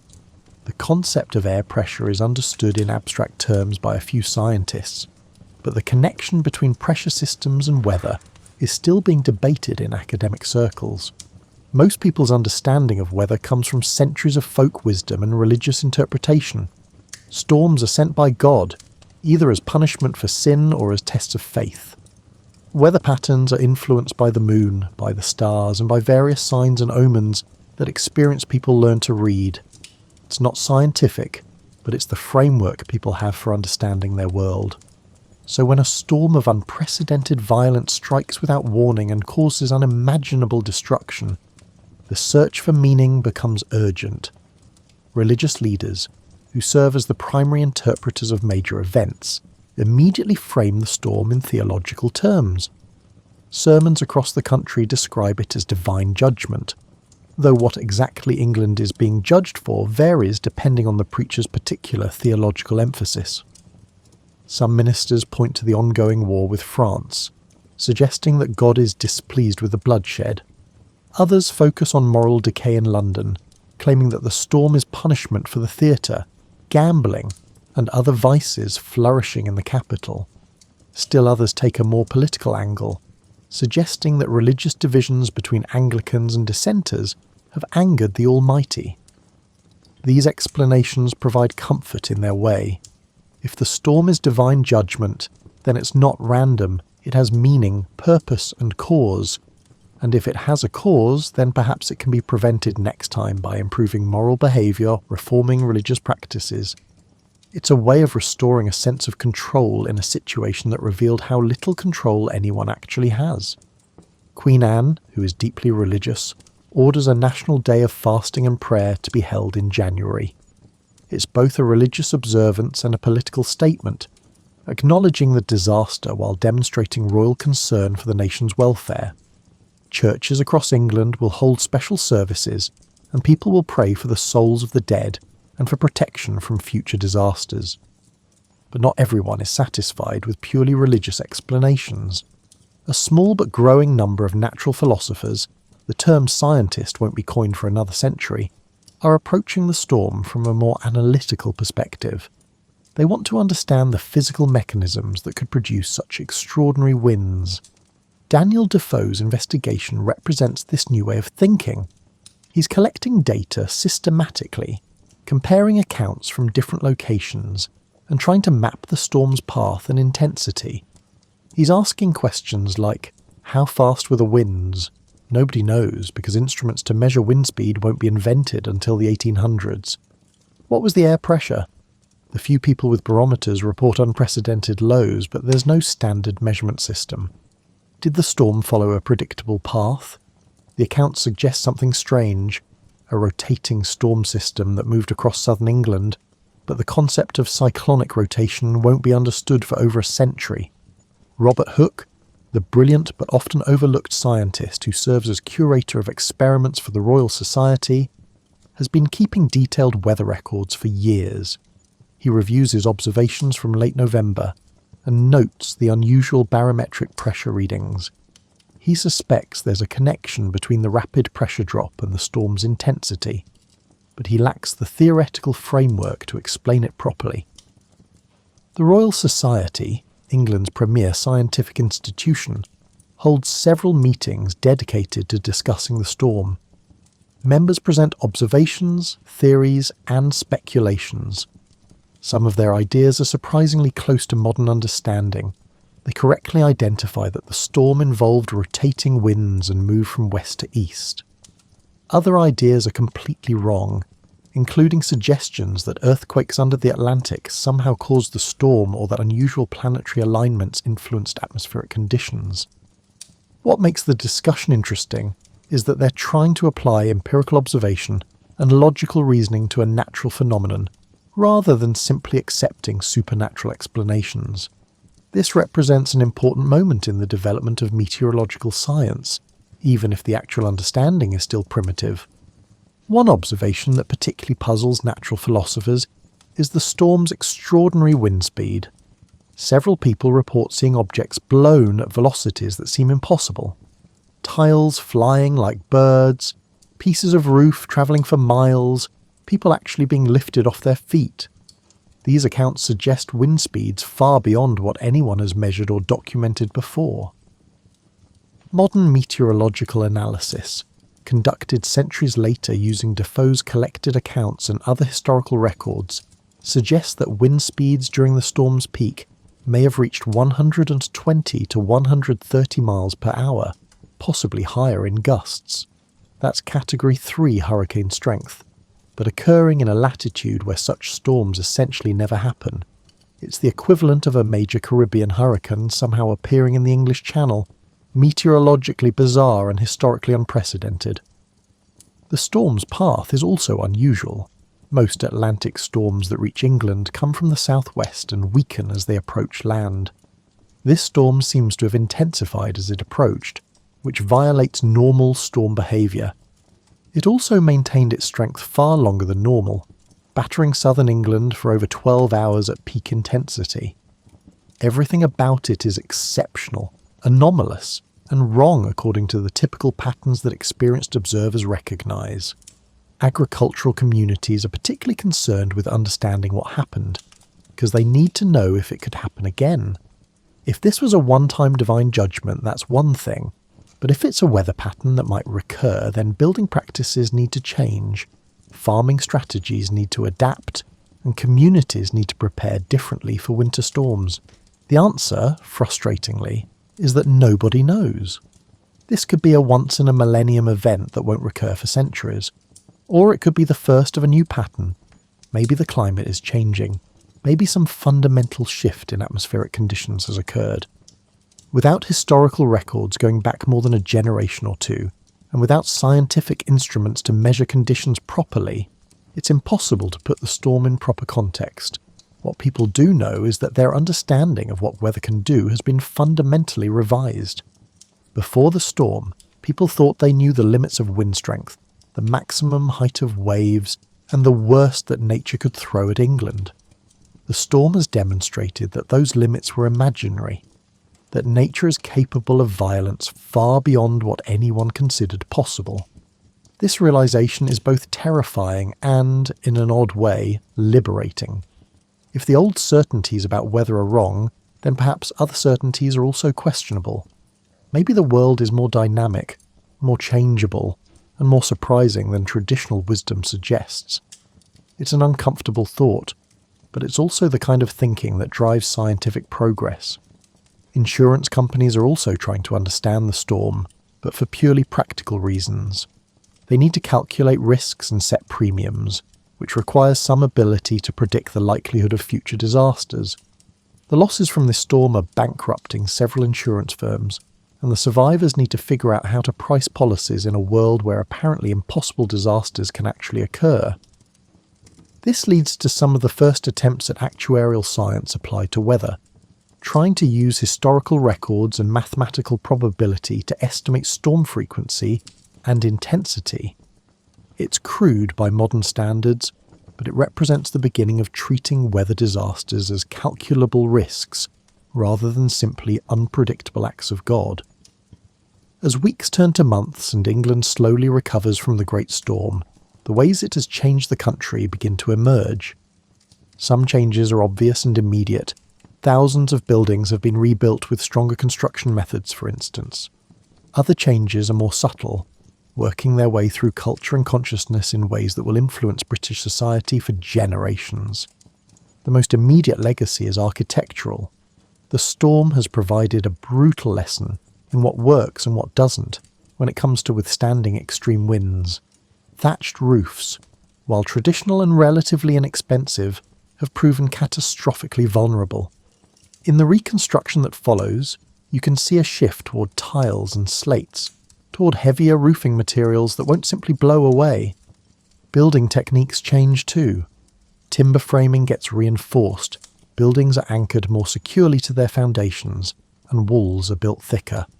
There's a new appreciation for stone construction, even though it's more expensive. The storm has essentially provided free but extremely harsh testing of construction methods, and builders are learning from the results. The windmill industry undergoes a complete redesign. The catastrophic failures during the storm, mills spinning themselves to destruction, catching fire or simply exploding, have made it clear that current designs are inadequate. Engineers develop better brake systems, stronger gearing and emergency shutdown mechanisms. Future windmills will be built lower and sturdier, trading some efficiency for much better storm survival. Lighthouse construction sees even more dramatic changes. The complete obliteration of the Eddystone Light makes it clear that wooden structures, no matter how cleverly designed, simply cannot withstand the worst the ocean can throw at them. When the lighthouse is rebuilt, it will be stone, and when that proves insufficient and is replaced again 50 years later, it will be even heavier stone with innovative engineering. The storm effectively ends the era of wooden offshore lighthouses. The Royal Navy learns hard lessons about harbour management and ship security. New mooring systems are developed, harbour configurations are redesigned, and procedures for securing ships during extreme weather are completely overhauled. The loss of so many ships in harbour, where they should have been safe, is an embarrassment that the Navy is determined not to repeat. But beyond these practical changes, the storm leaves deeper marks on British culture and psychology. It becomes a reference point, a benchmark against which all future storms are measured. For generations afterward, people will say things like, "the worst storm since 2003, or "not as bad as the Great Storm." It enters the national memory as a shared trauma that defined an era. The storm also contributes to a slowly growing sense that the world is more knowable and less mysterious than previous generations believed.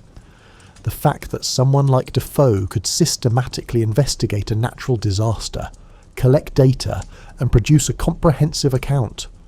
This represents a new way of understanding the world, not through divine revelation or ancient authority, but through observation, documentation, and analysis.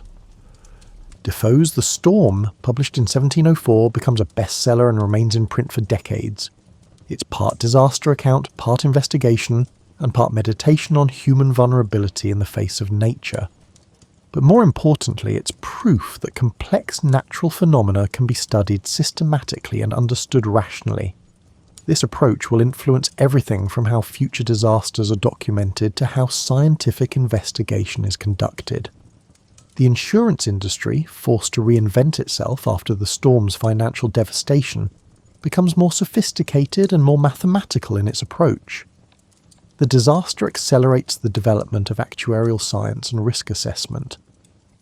In a very real way, the modern insurance industry, with its complex calculations of risk and probability, has roots in the attempts to understand and price the risk of another great storm. Weather observation becomes more systematic in the storm's aftermath. More people invest in barometers, detailed weather logs are kept, and patterns are noted. The Royal Society encourages this systematic observation, collecting data that will eventually contribute to the development of meteorology as a proper science. It will take another century and a half before weather forecasting becomes reliable, but the Great Storm marks an important step in that direction. The religious response to the storm also has lasting effects, though perhaps not the ones the clergy intended. While sermons frame the disaster as divine judgment, the fact that the godly and ungodly suffered equally raises uncomfortable questions. Why would God destroy churches while sparing taverns? Why kill pious sailors while sparing sinful merchants? These questions don't shake religious faith. England remains deeply Christian, but they contribute to a gradually developing sense that maybe natural events have natural causes rather than being direct expressions of divine will. This is part of a larger intellectual shift happening across Europe, the Enlightenment, with its emphasis on reason, observation and natural law. The Great Storm doesn't cause this shift, but it provides dramatic evidence that supports the new way of thinking. If even the weather follows natural laws rather than being directly controlled by divine intervention, then perhaps the entire universe operates according to predictable principles that humans can discover and understand. In literature and culture, the storm becomes a symbol of nature's power and human vulnerability. It appears in poems, plays, and novels. Artists depict the devastation in engravings and paintings, the image of ships being torn apart in harbour, of ancient trees toppling, of churches losing their steeples. These become powerful metaphors for the fragility of human achievements in the face of natural forces. The storm also influences British maritime culture and the national self-image. Britain sees itself as a naval power, as a nation connected to the sea. The fact that the sea could strike so devastating a blow right in the heart of British naval strength is sobering. It reinforces the respect for the ocean that is central to British maritime tradition. The understanding that the sea is never fully tamed, never completely safe, and always demands respect. For the families who lost loved ones in the storm, the legacy is more personal and more painful. Approximately 8,000 people died, most of them sailors who drowned when their ships went down. That's a staggering number for a country with England's population in 1703. Nearly every coastal community lost someone. Every port town has widows and orphans. The human cost ripples through society for a generation. There's also an economic legacy. The destruction of property, the loss of ships and cargo, and the cost of reconstruction, all of this represents an enormous financial burden. England in 1703 is already fighting an expensive war with France. Adding a massive natural disaster on top of that strains the national economy. Taxes are raised to fund reconstruction of government buildings and churches. Insurance premiums skyrocket. Some businesses never recover. But there's also resilience in the response. Communities come together to rebuild. Neighbours help neighbours clear debris and repair homes. The nation as a whole demonstrates a capacity to absorb a devastating blow and keep functioning. This resilience becomes part of Britain's national character, part of the story the country tells about itself, that British people endure, persist and carry on regardless of circumstances. The Great Storm becomes part of the cultural mythology that helps define what it means to be British.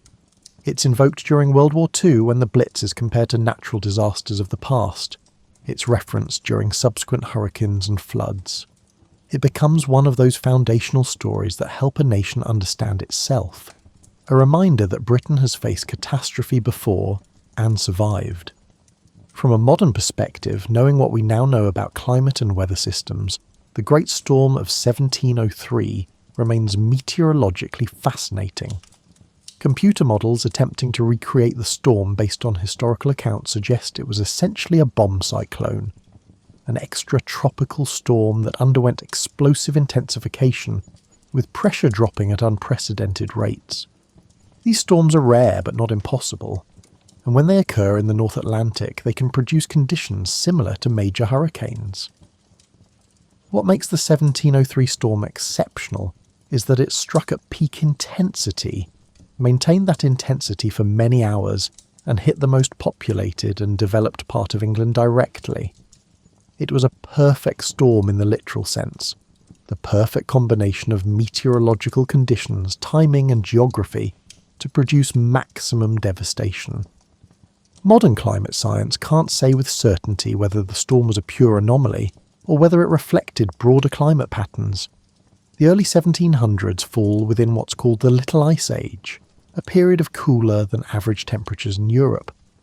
Some climate historians speculate that the unusual temperature patterns of this period might have contributed to unusual storm patterns, but the evidence is inconclusive. What we can say is that storms of similar intensity are possible today. The technology and infrastructure of modern Britain are better equipped to handle extreme weather than the wooden buildings and sailing ships of 1703.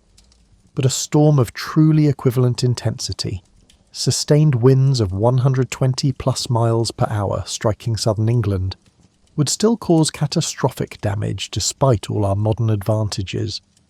As you settle deeper into your blanket and the story winds toward its end, it's worth reflecting on what the Great Storm of 1703 can teach us more than 3 centuries later. Because while the specifics are historical, the themes are eternal. Nature's power, human vulnerability, resilience in the face of disaster, and the ongoing challenge of understanding forces beyond our control. The people of 1703 lived in a world that was in many ways utterly different from ours. They travelled by horse and sailing ship, lit their homes with candles, and had no electricity, no engines, and no synthetic materials of any kind. Their entire technological civilization was based on wood, stone, metal, and muscle power, human and animal. Yet their emotional responses to the storm would be immediately recognisable to anyone who has lived through a natural disaster. The fear as the winds intensified, the uncertainty about whether shelter would hold, the shock of seeing familiar landscapes transformed into unrecognisable devastation, the grief of loss, the overwhelm of recovery, and the gradual emergence of resilience and determination to rebuild. These human experiences transcend technology and time. The storm also reminds us that nature operates on scales, and with forces that dwarf human power. For all our modern technology, our reinforced buildings, our weather satellites, our computer models, we remain fundamentally vulnerable to natural forces. We've gotten better at predicting disasters and surviving them, but we haven't eliminated the vulnerability. A storm strong enough can still overwhelm our preparations. This isn't a depressing thought, or at least it doesn't have to be. There's something almost comforting about the reminder that humans aren't in complete control, that there are forces in the world larger than our politics, our economies, and our personal concerns. The wind that blew through England in 1703 didn't care about national boundaries, religious differences, social class, or individual achievement. It treated everyone equally, which in its way was a form of justice. The Great Storm also demonstrates the importance of systematic observation and record-keeping. Without Daniel Defoe's investigation, without the detailed accounts he collected, our understanding of the storm would be much more limited. We'd have scattered references in letters and diaries, but not the comprehensive picture that Defoe's work provides. This has relevance for how we approach modern challenges. Climate change, for instance, requires exactly this kind of systematic, long-term observation and documentation. We need people willing to do the patient, unglamorous work of collecting data, comparing accounts, and building comprehensive records. Defoe's work in 1703 was pioneering in this regard. He essentially invented disaster journalism and established a model for investigating natural catastrophes that we still use today. The storm also illustrates how disasters can accelerate change. The architectural improvements, the advances in maritime safety, the development of insurance practices, and the progress in weather observation. All of these might have happened eventually, but the storm compressed years or decades of gradual development into a few months of urgent necessity. Sometimes it takes a crisis to overcome inertia and implement improvements that people had been discussing but not acting on. This pattern repeats throughout history. The Great Fire of London in 1666 led to improved building codes and the first organised firefighting services. The Titanic sinking in 1912 revolutionised maritime safety regulations. Hurricane Katrina in 2005 transformed emergency management planning. Disasters, for all their tragedy, can be powerful catalysts for positive change, assuming we're willing to learn from them. The religious responses to the storm are also instructive, not because they were correct in their attribution of divine judgment, but because they show how people seek meaning in natural disasters. Humans seem psychologically wired to find patterns and purposes even in random or probabilistic events. When something terrible happens, saying, "It's just bad luck," or "It's a statistical inevitability," doesn't provide the same psychological comfort as finding meaning in the event. Modern secular society has largely replaced religious interpretations with scientific ones, but the underlying need to understand and contextualize disaster remains.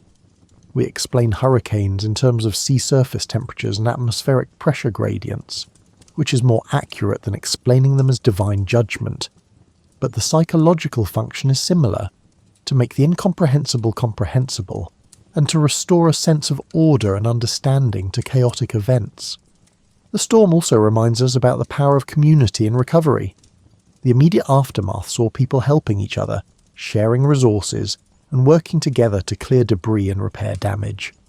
This spontaneous cooperation wasn't organised by government or mandated by authority. It emerged naturally from people recognising their mutual vulnerability and mutual dependence. This pattern appears in virtually every disaster, ancient or modern. When catastrophe strips away the normal social structures and economic systems, people tend to cooperate rather than compete. The popular image of disaster survivors descending into chaos and violence is largely myth. The reality is usually mutual aid and solidarity. The Great Storm of 1703 demonstrated this, and every disaster since has confirmed it. There's something deeply optimistic in this pattern. It suggests that beneath all our divisions and differences, humans retain a fundamental capacity for empathy and cooperation. When things are really bad, when survival is uncertain and the normal rules don't apply, people tend to help each other. This capacity for mutual aid might be one of humanity's most important survival traits. The storm's legacy also includes all the stories that have been passed down through generations. The grandmother who survived by hiding in a stone cellar, the sailor who was washed overboard but managed to grab floating debris and was rescued at dawn, the village that lost its church but rebuilt it stronger. These stories become part of family histories, local traditions, and the narrative fabric of communities. These oral histories serve important functions. They preserve memory, they transmit lessons, and they connect generations. They remind people that their ancestors faced catastrophes and survived, which provides perspective during current difficulties. When your own world feels like it's falling apart, knowing that your great-great-great-grandparents survived the Great Storm of 1703 can be genuinely comforting. As weather patterns become more extreme due to climate change, the Great Storm takes on new relevance as a historical benchmark. It reminds us that even without human-caused climate change, nature is capable of producing extreme events. It provides a calibration point. If storms like this were possible in the Little Ice Age, What might be possible in a warming world? This isn't to minimise climate change or suggest that extreme weather is nothing new. Rather, it's to acknowledge that we're not starting from a baseline of calm, predictable weather. Earth's climate has always produced extremes, and human civilization has always had to contend with nature's capacity for violence. Climate change is making this worse, potentially much worse, but the underlying vulnerability was always there. The Great Storm of 1703 stands as a testament to both human vulnerability and human resilience. It showed how quickly the comfortable, familiar world can be torn apart by natural forces, but it also showed how people respond, with courage, with mutual aid, and with determination to understand what happened and to rebuild better than before. As you drift towards sleep, imagine the wind that blew through England on that November night in 1703. It started as disturbances in the atmosphere over the Atlantic, subtle differences in temperature and pressure that gradually amplified into something monstrous. It travelled thousands of miles across the ocean, gathering strength until it struck a small island with unprecedented fury.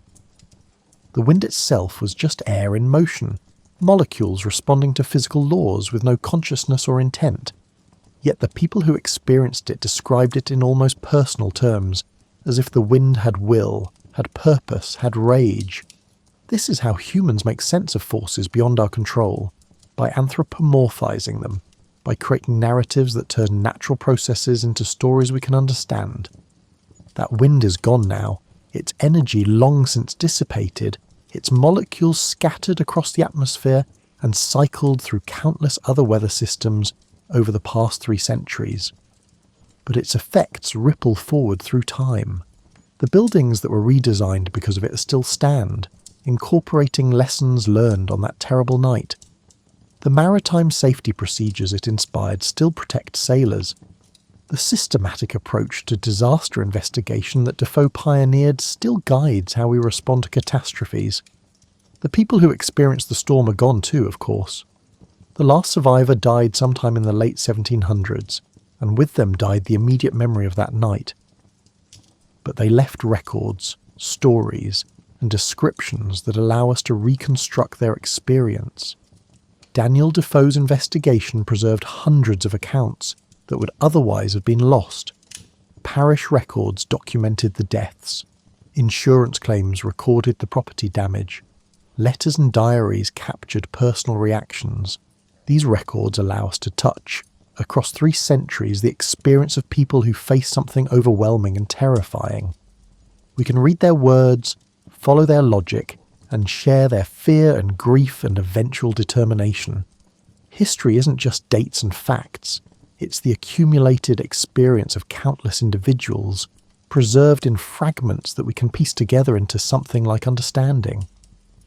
If you visited southern England today, you could still find traces of the Great Storm if you knew where to look.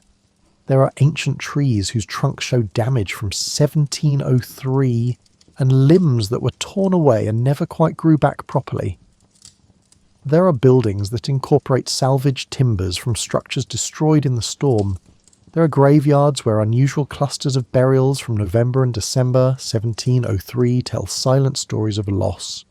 The storm has become part of the landscape's deep history, part of the accumulated memory that makes a place what it is.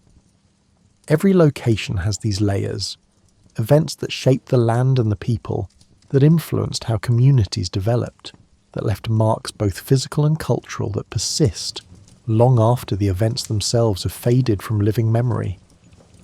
And somewhere in the Atlantic right now, air is moving, pressure systems are forming, and weather is being made. The same physical processes that created the Great Storm of 1703 are still operating. The same equations govern how storms form and intensify. The same ocean that bred that ancient tempest still breeds modern ones, and still occasionally produces conditions that create extraordinary violence. We're better prepared now than people were in 1703. We have warning systems, sturdy buildings, and weather forecasts that can predict storms days in advance. But we're not invulnerable. Nature still has the capacity to surprise us. to produce events at the edge of probability that exceed our preparations and assumptions. This is both sobering and in a strange way exciting.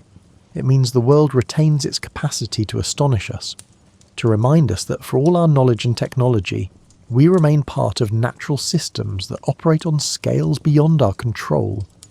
We're passengers on a planet spinning through space, protected by a thin layer of atmosphere that sometimes moves in ways that can tear our civilization apart. But we're passengers with memory, with records, with the accumulated wisdom of generations who faced disasters and learned from them.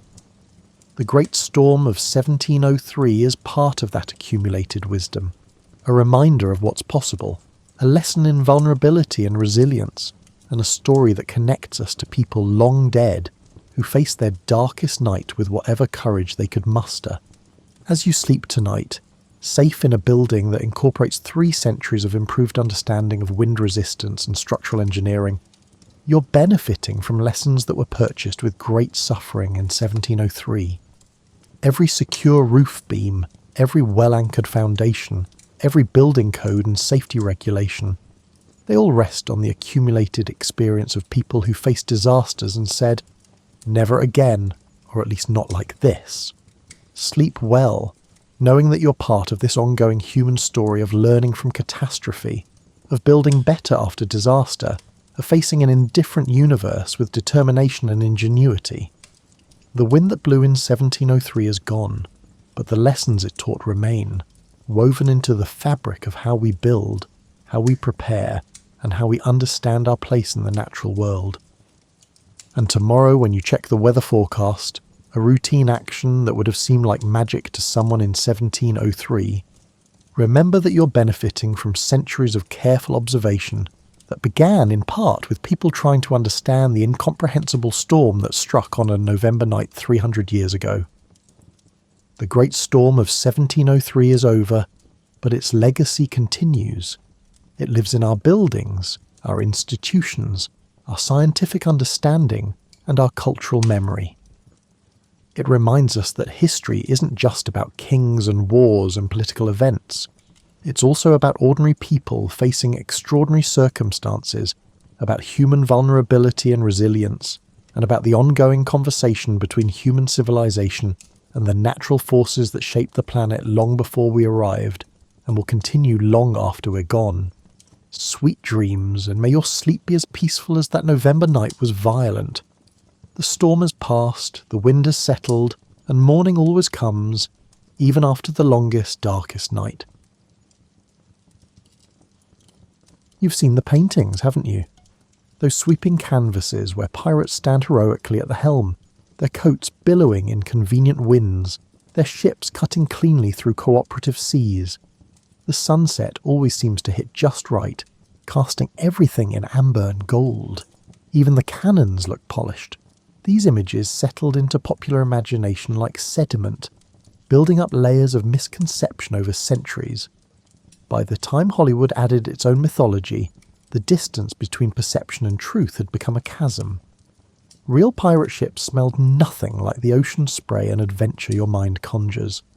They smelled like bodies that hadn't bathed in months, like bilge water thick with rat droppings, like salted meat going quietly rancid in the tropical heat. The vessels themselves bore little resemblance to the majestic ships of fiction. Most pirates operated from captured merchant vessels, functional, unglamorous workhorses of the sea. These weren't purpose-built warships with grand figureheads and gleaming brass. They were reconfigured cargo haulers, their holds emptied of sugar or tobacco, and hastily converted into living spaces for crews that often numbered over 100 men. Your mental image probably includes a captain's quarters filled with maps and mysterious instruments, perhaps a compass mounted in polished wood. The reality was far more cramped. Even successful pirate captains like Blackbeard or Bartholomew Roberts occupied spaces barely larger than a modern walk-in closet. These rooms held everything needed for navigation, record-keeping, and the uncomfortable business of maintaining authority over men who had explicitly rejected conventional hierarchy. The romantic notion of pirates as freedom-seeking rebels contains a grain of truth, but it's a truth surrounded by a hard shell of desperation. Most men turned to piracy not because they yearned for adventure, but because every other option looked worse. The merchant marine worked sailors to exhaustion for wages that barely covered survival. The Royal Navy was even more brutal, with floggings for minor infractions and rations that would constitute criminal neglect by any modern standard. So yes, piracy offered freedom, the freedom to potentially die of disease, violence or drowning, but at least on your own terms. It was the freedom of having nothing left to lose, which is quite different from the freedom you imagine while comfortable in your bed. The tales that survived emphasised the treasure, the successful raids, and the narrow escapes. They didn't dwell on the weeks of tedious sailing between targets, the constant hunger, or the way tropical heat turned the below-deck spaces into airless ovens. History has a way of editing out the boring parts, the uncomfortable parts, and the parts that would make terrible stories at a tavern. Even the treasure itself looked different than you'd think. Forget the overflowing chests of gold doubloons. Most pirate plunder consisted of practical goods, cloth, tools, food, and medicine. These items could be sold or traded, but they didn't photograph well for history books, so we remember the exceptions instead of the rule. When pirates did capture actual currency, it was usually divided immediately. No one trusted anyone enough to leave wealth sitting in a communal chest. The democracy that existed aboard pirate ships, and it did exist in a limited form, wasn't the noble experiment in equality that some accounts suggest. It was a practical necessity born from mutual distrust. When you've gathered together men willing to break every law of sea and state, you can't exactly govern through appeals to authority. The articles that crews signed, the rules they agreed to follow, were contracts written in self-interest, enforced by the knowledge that betrayal meant being marooned on some empty stretch of sand. As you stand at the dock in Port Royal or Nassau, preparing to board your pirate vessel for the first time, take one last look at solid ground. Breathe the air that doesn't reek of unwashed humanity and spoiled provisions. In just a few hours, you'll understand why even the most desperate men sometimes jumped ship at the first opportunity, choosing the uncertain mercy of a jungle island over another day at sea. The hatch leads down into darkness that seems to have texture and thickness. Your eyes adjust slowly, revealing a space that triggers something primal in your modern brain. The part that rebels against confinement, that needs personal space like it needs oxygen. You're looking at the gun deck, which doubles as living quarters for most of the crew. The ceiling, if you can call it that, hangs so low that you can't stand fully upright. You'll spend your time here in a permanent crouch or seated on whatever surface you can claim. Hammocks swing in rows so close together that when one man turns, 3 others feel it. There's no such thing as a private moment here. Sleep comes in fragments, interrupted by someone's elbow in your ribs, someone else's feet in your face, the constant symphony of snoring and coughing, and the wet sound of men spitting tobacco juice toward buckets they can't see in the dark. Your assigned space amounts to roughly the dimensions of a modern yoga mat. In this area, you'll sleep, store your possessions if you have any, and exist for whatever hours you're not actively working. There are no lockers, no foot lockers, and nothing resembling storage. What you own, you keep on your person or risk losing to the casual theft that flows through the ship like humidity.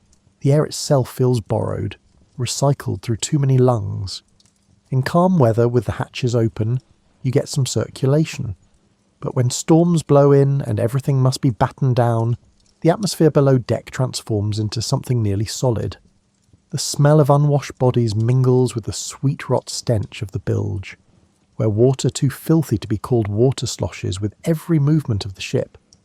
Men vomit, men relieve themselves in buckets that don't always make it topside before spilling, and men bleed from injuries and infections that never quite heal in this environment.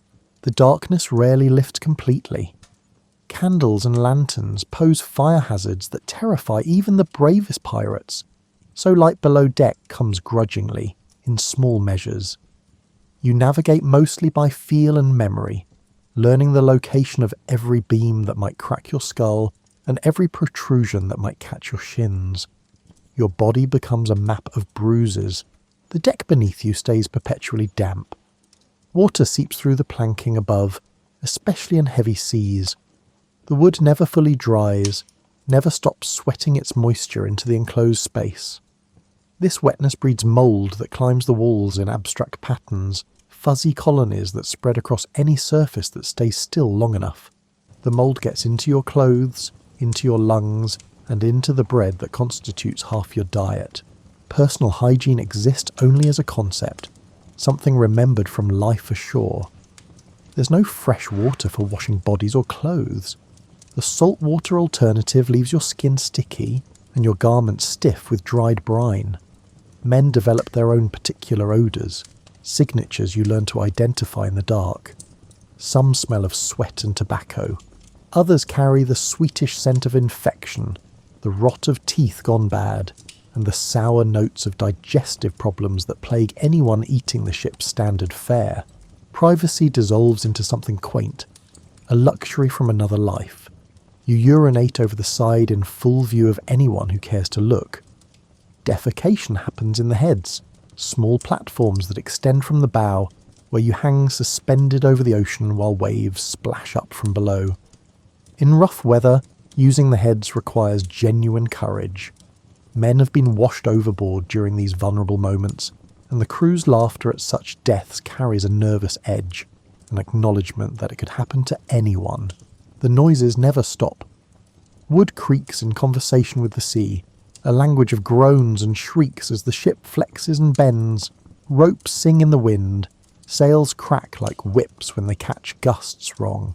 Water slaps the hull in rhythms that change with the weather, and underneath it all the human sounds, coughing, arguing, and the occasional sob from someone who hasn't yet learned to cry silently. Sleep, when it comes, feels less like rest, and more like unconsciousness claimed by force. Your body learns to find whatever position the hammock allows, and learns to ignore the swaying that never fully stops. Dreams mix with reality in confusing ways. You wake uncertain whether you actually slept, or merely closed your eyes for a few minutes. The line between day and night blurs into something measured only by shifts on deck, by the bells that mark the watches. Your hammock itself becomes intensely personal territory, the only thing in this crowded hell that belongs exclusively to you. Men have killed over hammock disputes, over accusations of theft regarding these simple pieces of canvas. When not in use, hammocks roll into tight bundles that serve as pillows, as seats, or as any surface needed in the moment.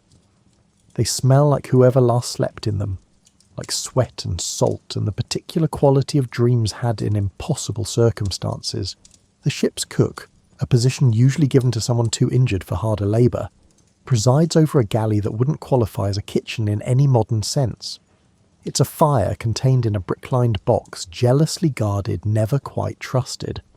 Around this flame, the entire crew's nutrition revolves in depressing circles.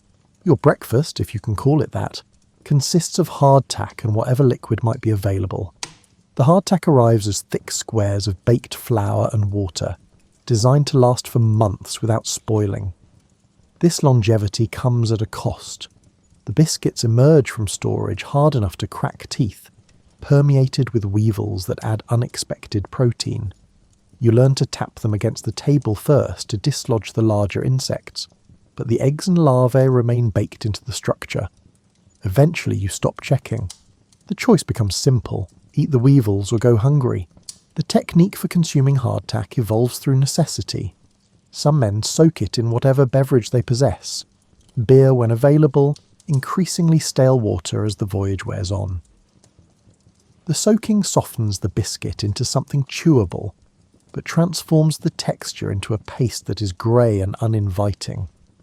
Others prefer to gnaw at it dry, working their way through like beavers attacking a particularly stubborn log. The process takes time, provides something to do during empty hours, and keeps the jaw occupied if not satisfied. Midday brings the main meal, a generous term for what arrives in your bowl. Salt pork forms the foundation of this feast, meat preserved in brine so concentrated it would stop a modern heart. The preservation works, technically. The pork doesn't rot in the traditional sense. Instead, it achieves a kind of immortality, becoming something that resembles meat in only the most abstract way. The salt content requires dilution, but fresh water is too precious to waste on making food palatable. You eat it as is, each bite an assault on your taste buds, your body crying out for any flavour that isn't salt. The cook boils the pork with dried peas when supplies allow, creating a stew that achieves a consistency somewhere between liquid and solid. Chunks of meat, or what used to be meat, float in grey water alongside peas that refuse to fully soften, no matter how long they boil. Sometimes onions make an appearance, precious additions from the last port, already sprouting green shoots in their storage nets. These vegetables get added whole and removed the same way, flavouring the broth without actually being consumed.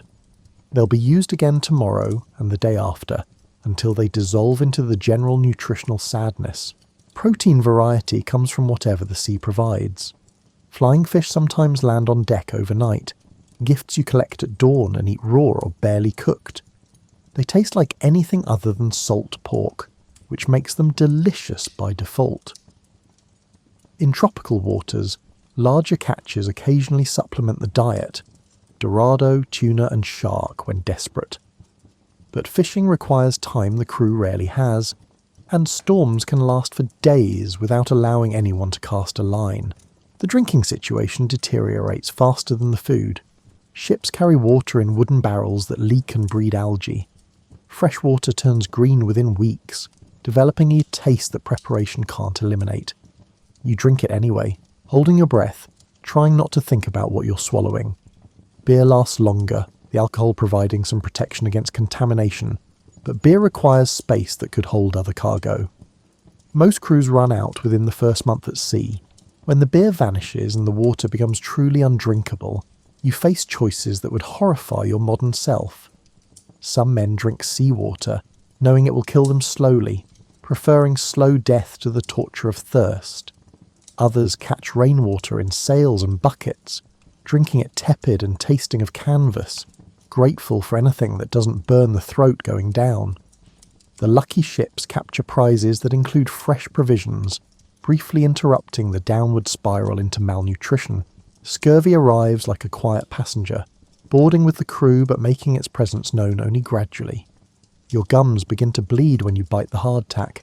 Your skin bruises at the slightest touch, purple flowers blooming across your arms and legs. Old wounds reopen, refusing to heal. Teeth loosen in their sockets, and you learn to chew carefully, afraid of swallowing something that should stay attached. The cure exists. Citrus fruit, fresh vegetables, anything containing what we now call vitamin C. But knowledge doesn't equal access, and ships at sea have no greengrocers. The psychological weight of food monotony shouldn't be underestimated. Humans crave variety in their diet the way they crave air and water. The same meal, day after day, week after week, becomes a form of sensory deprivation. Your mind rebels against it, but your body needs fuel, so you eat. The act transforms from pleasure into purely mechanical necessity. You shovel the tasteless protein into your mouth, swallow without savouring, and count it as another small victory that you survive to eat again. Successful raids bring temporary relief. Captured ships sometimes carry delicacies. Sugar, rice, proper bread that hasn't fossilised, and alcohol in varieties beyond basic beer. These prizes get consumed immediately, crew members gorging themselves sick after months of deprivation. There's no saving for later, no rationing for sensible distribution. The psychology of scarcity overrides reason. You eat because it's there, because tomorrow it won't be, because this might be your only chance to taste something that doesn't make you hate the act of eating. The bell sounds at 4 a.m, pulling you from whatever half-sleep you manage to achieve. Your watch begins now. 4 hours of labour before a brief respite, then 4 more hours. This rhythm continues without pause, without weekends, without holidays. The sea recognises no Sabbath. Your hands, soft and uncalloused at the start, transform within days. Ropework tears the skin from your palms, leaving raw patches that crack and bleed with each new task. The hemp lines that control the sails weigh more than you expect, made heavier by spray and rain. Hauling them requires the coordinated effort of multiple men, everyone pulling in rhythm, shoulders straining and backs protesting. The sails themselves demand constant attention. They tear in storms, develop weak spots from sun exposure, and require patches and repairs that happen aloft, swaying on yards high above the deck. You climb the ratlines, rope ladders that lead up the mast, with hands that shake from exhaustion and fear. The higher you go, the more the ship's movement amplifies. What feels like gentle rolling at deck level becomes violent swinging at the crosstrees. You hook your elbows through the rigging, use your thighs to grip the yard, and try to thread a needle with fingers that won't stop trembling. Pumping the bilge ranks among the worst regular duties. Water constantly seeps into the ship's lowest point, mixing with waste and creating a soup that must be removed to prevent the vessel from foundering. The pump handles require 2 men working in tandem, pushing and pulling in a rhythm that must be maintained for hours. The smell that rises from below defies description. Human waste, rotting food, dead rats, all of it marinating in salt water and darkness. You breathe through your mouth, which helps until you taste what you're smelling. Scraping barnacles and marine growth from the hull happens whenever the ship beaches for careening. The vessel must be tilted on its side, exposing the underwater surface to air and sunlight. You wade into the surf with scrapers, attacking the layers of accumulated life that slow the ship's progress. Barnacles cut like razors. Your shins and forearms collect new scars, thin lines that burn with salt exposure. The work continues until every inch of hull gleams relatively clean, a process that takes days and leaves you wondering if piracy might actually be easier than legitimate sailing. Maintenance never ends because decay never stops. Salt air corrodes metal, requiring constant rust removal and oiling. Wood dries and splits, needing tar and caulking to maintain watertight integrity. Ropes fray and must be replaced or spliced. Sails wear thin and require patching. The ship exists in a state of controlled deterioration, and your labour simply slows the inevitable collapse. Standing watch involves more than passive observation. You're expected to spot other vessels before they spot you, to notice changes in weather while there's still time to react, and to hear anything unusual in the ship's constant voice. This requires a kind of meditation, a sustained attention that fights against boredom and exhaustion. Your eyes scan the horizon in patterns, looking for the telltale interruption of a distant sail, the dark line that indicates an approaching squall. Loading and securing cargo, whether legitimate goods or plunder, demands knowledge of weight distribution and balance. Stack it wrong, and the ship lists dangerously. Tie it down improperly, and it shifts in rough seas, potentially punching through the hull from inside. You learn these lessons by watching, by listening to men with decades of experience, and by occasionally making mistakes that result in injuries and screamed corrections. Combat, when it comes, brings its own exhausting demands. Preparing the ship for battle means clearing the decks of anything that might become a projectile when hit, wetting down surfaces to prevent fire, distributing weapons and loading cannons. The actual fighting lasts minutes but requires hours of setup and potentially days of recovery. The guns themselves weigh tons, their recoil controlled by ropes that must be maintained and checked. Firing them requires precise choreography. Swab the barrel, load the powder, ram it home, add the shot, prime the touch hole, aim as well as a moving platform allows, fire, and immediately begin the sequence again while smoke obscures everything and noise damages your hearing permanently. The few hours between watches don't provide true rest. You're expected to help with whatever emergency arises. All hands to shorten sail in a sudden storm, everyone to the pumps when a leak springs, and the full crew to chase down a potential prize. Sleep becomes something stolen in small increments, never quite enough, never quite deep enough to truly restore your depleted reserves. Your body adapts because it must. Muscles develop in strange patterns, overdeveloped in your arms and shoulders, and strong in your core from constant balance adjustments. You lose weight despite the physical labour because the food can't match the caloric expenditure. Your face becomes weathered, skin darkening and roughening under constant sun and salt spray. You age years in months, the work literally wearing you down, grinding away at your physical reserves like waves against rock. The barometer drops, though most crew members don't need instruments to sense the change. The air gains weight, pressing against your skin in ways that trigger ancient warnings. Birds vanish from the sky. The water takes on a strange flatness, an oily quality that precedes chaos. When the storm hits, it arrives with personality, with what feels like deliberate malice. Wind screams through the rigging, a sound that drowns out shouted orders. You watch men's mouths move without hearing words, responding to gestures and long-practiced routine. The deck beneath your feet tilts at angles that seem impossible, that should capsize the vessel but somehow don't. Waves no longer look like water. They become moving walls, dark mountains that rise beside the ship, their peaks torn into spray by the wind. One moment you're in a valley between swells, surrounded by water on all sides, unable to see anything but ocean. The next moment the ship climbs, and you glimpse a horizon that curves wrong, that shows you how small and temporary your wooden world really is. The rain doesn't fall, it attacks horizontally, each drop hitting like a tiny fist. You're soaked instantly, and the water temperature depends entirely on what ocean you're crossing. Tropical storms drench you in bath-warm rain that provides no relief from the heat. Northern tempests introduce you to cold that penetrates through clothes and skin, settling into your bones, making your hands too stiff to properly grip the lines you're supposed to be managing. Below deck becomes uninhabitable. The ship's motion transforms from rocking to violent thrashing. Hammocks swing wildly, throwing men against walls and each other. Anyone with a weak stomach, and that's most people in conditions like this, vomits until they have nothing left, then continues with dry heaves that crack ribs.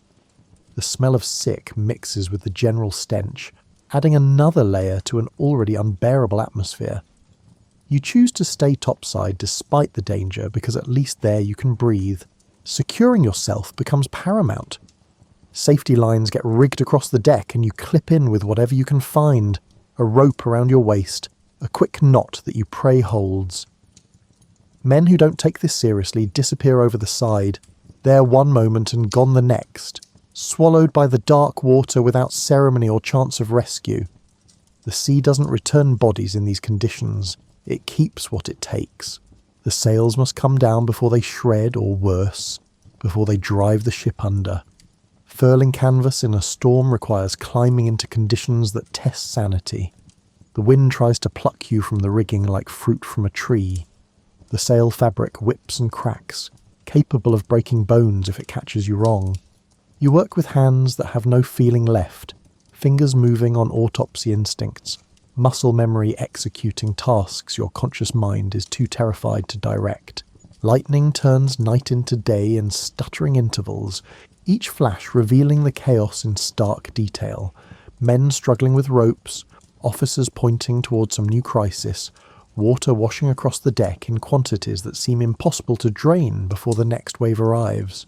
The thunder follows close enough that you feel it in your chest, a physical force that competes with the wind for dominance. The ship's timbers scream under the stress. You hear them flex and groan, sounds that suggest imminent breakup, that make you certain this is the wave that finally does it, the one that cracks the spine and sends everyone down. But the vessel holds together through engineering you don't understand, through craftsmanship you've never properly appreciated, and through what starts to feel like supernatural stubbornness. Hours pass without any sense of time. You work, you survive, and you work some more. Exhaustion becomes absolute, a state beyond tiredness, beyond anything you've previously experienced. Your body operates on some reserve fuel you didn't know existed, drawing from stores that will leave you depleted for days afterward. When the storm finally passes, and they always do eventually, the world looks scraped clean, raw. The sea settles into swells that would terrify you in normal times, but now seem gentle by comparison. Sunlight returns with obscene cheerfulness, illuminating the damage that must be assessed and repaired. The deck is littered with debris, torn rope, broken spars, and sometimes personal items that belong to men who are no longer aboard. The human cost reveals itself in the aftermath. You count faces, realise who's missing, and try not to think too hard about the gaps in the crew. Injuries surface as adrenaline fades, broken bones, deep cuts, and burns from ropes that move too fast. The ship's surgeon, if you have one, makes his rounds with the limited supplies available, doing what he can, which often amounts to simply confirming that someone will probably survive or definitely won't. You sleep then, wherever you collapse. The deck works fine. A coil of rope becomes a pillow. Your body doesn't care about comfort or propriety. It demands unconsciousness and takes it by force. Toilets, showers, clean water flowing from taps. These conveniences exist in your memory but nowhere in your current reality.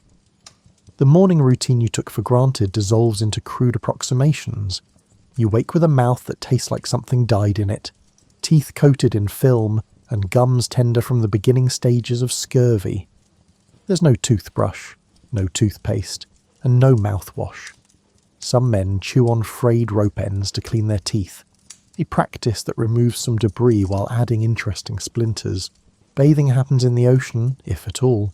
You strip down and jump overboard when the ship is becalmed and the water looks relatively shark-free. The salt water leaves your skin sticky and your hair stiff, but at least you've removed some of the accumulated grime. The process requires timing and luck. Jump when the ship is moving, and you'll never catch up. Swim too far from the hull, and you become bait for things that see you as food. The crew keeps watch, but their attention spans waver, and being forgotten while treading water ranks among the more terrifying ways to die. Your clothes transform into biological experiments. Sweat, salt water, dirt, and time combine to create garments that could probably stand up on their own. Washing them properly requires fresh water that doesn't exist, so you rinse them in seawater that doesn't really clean, just redistributes the filth.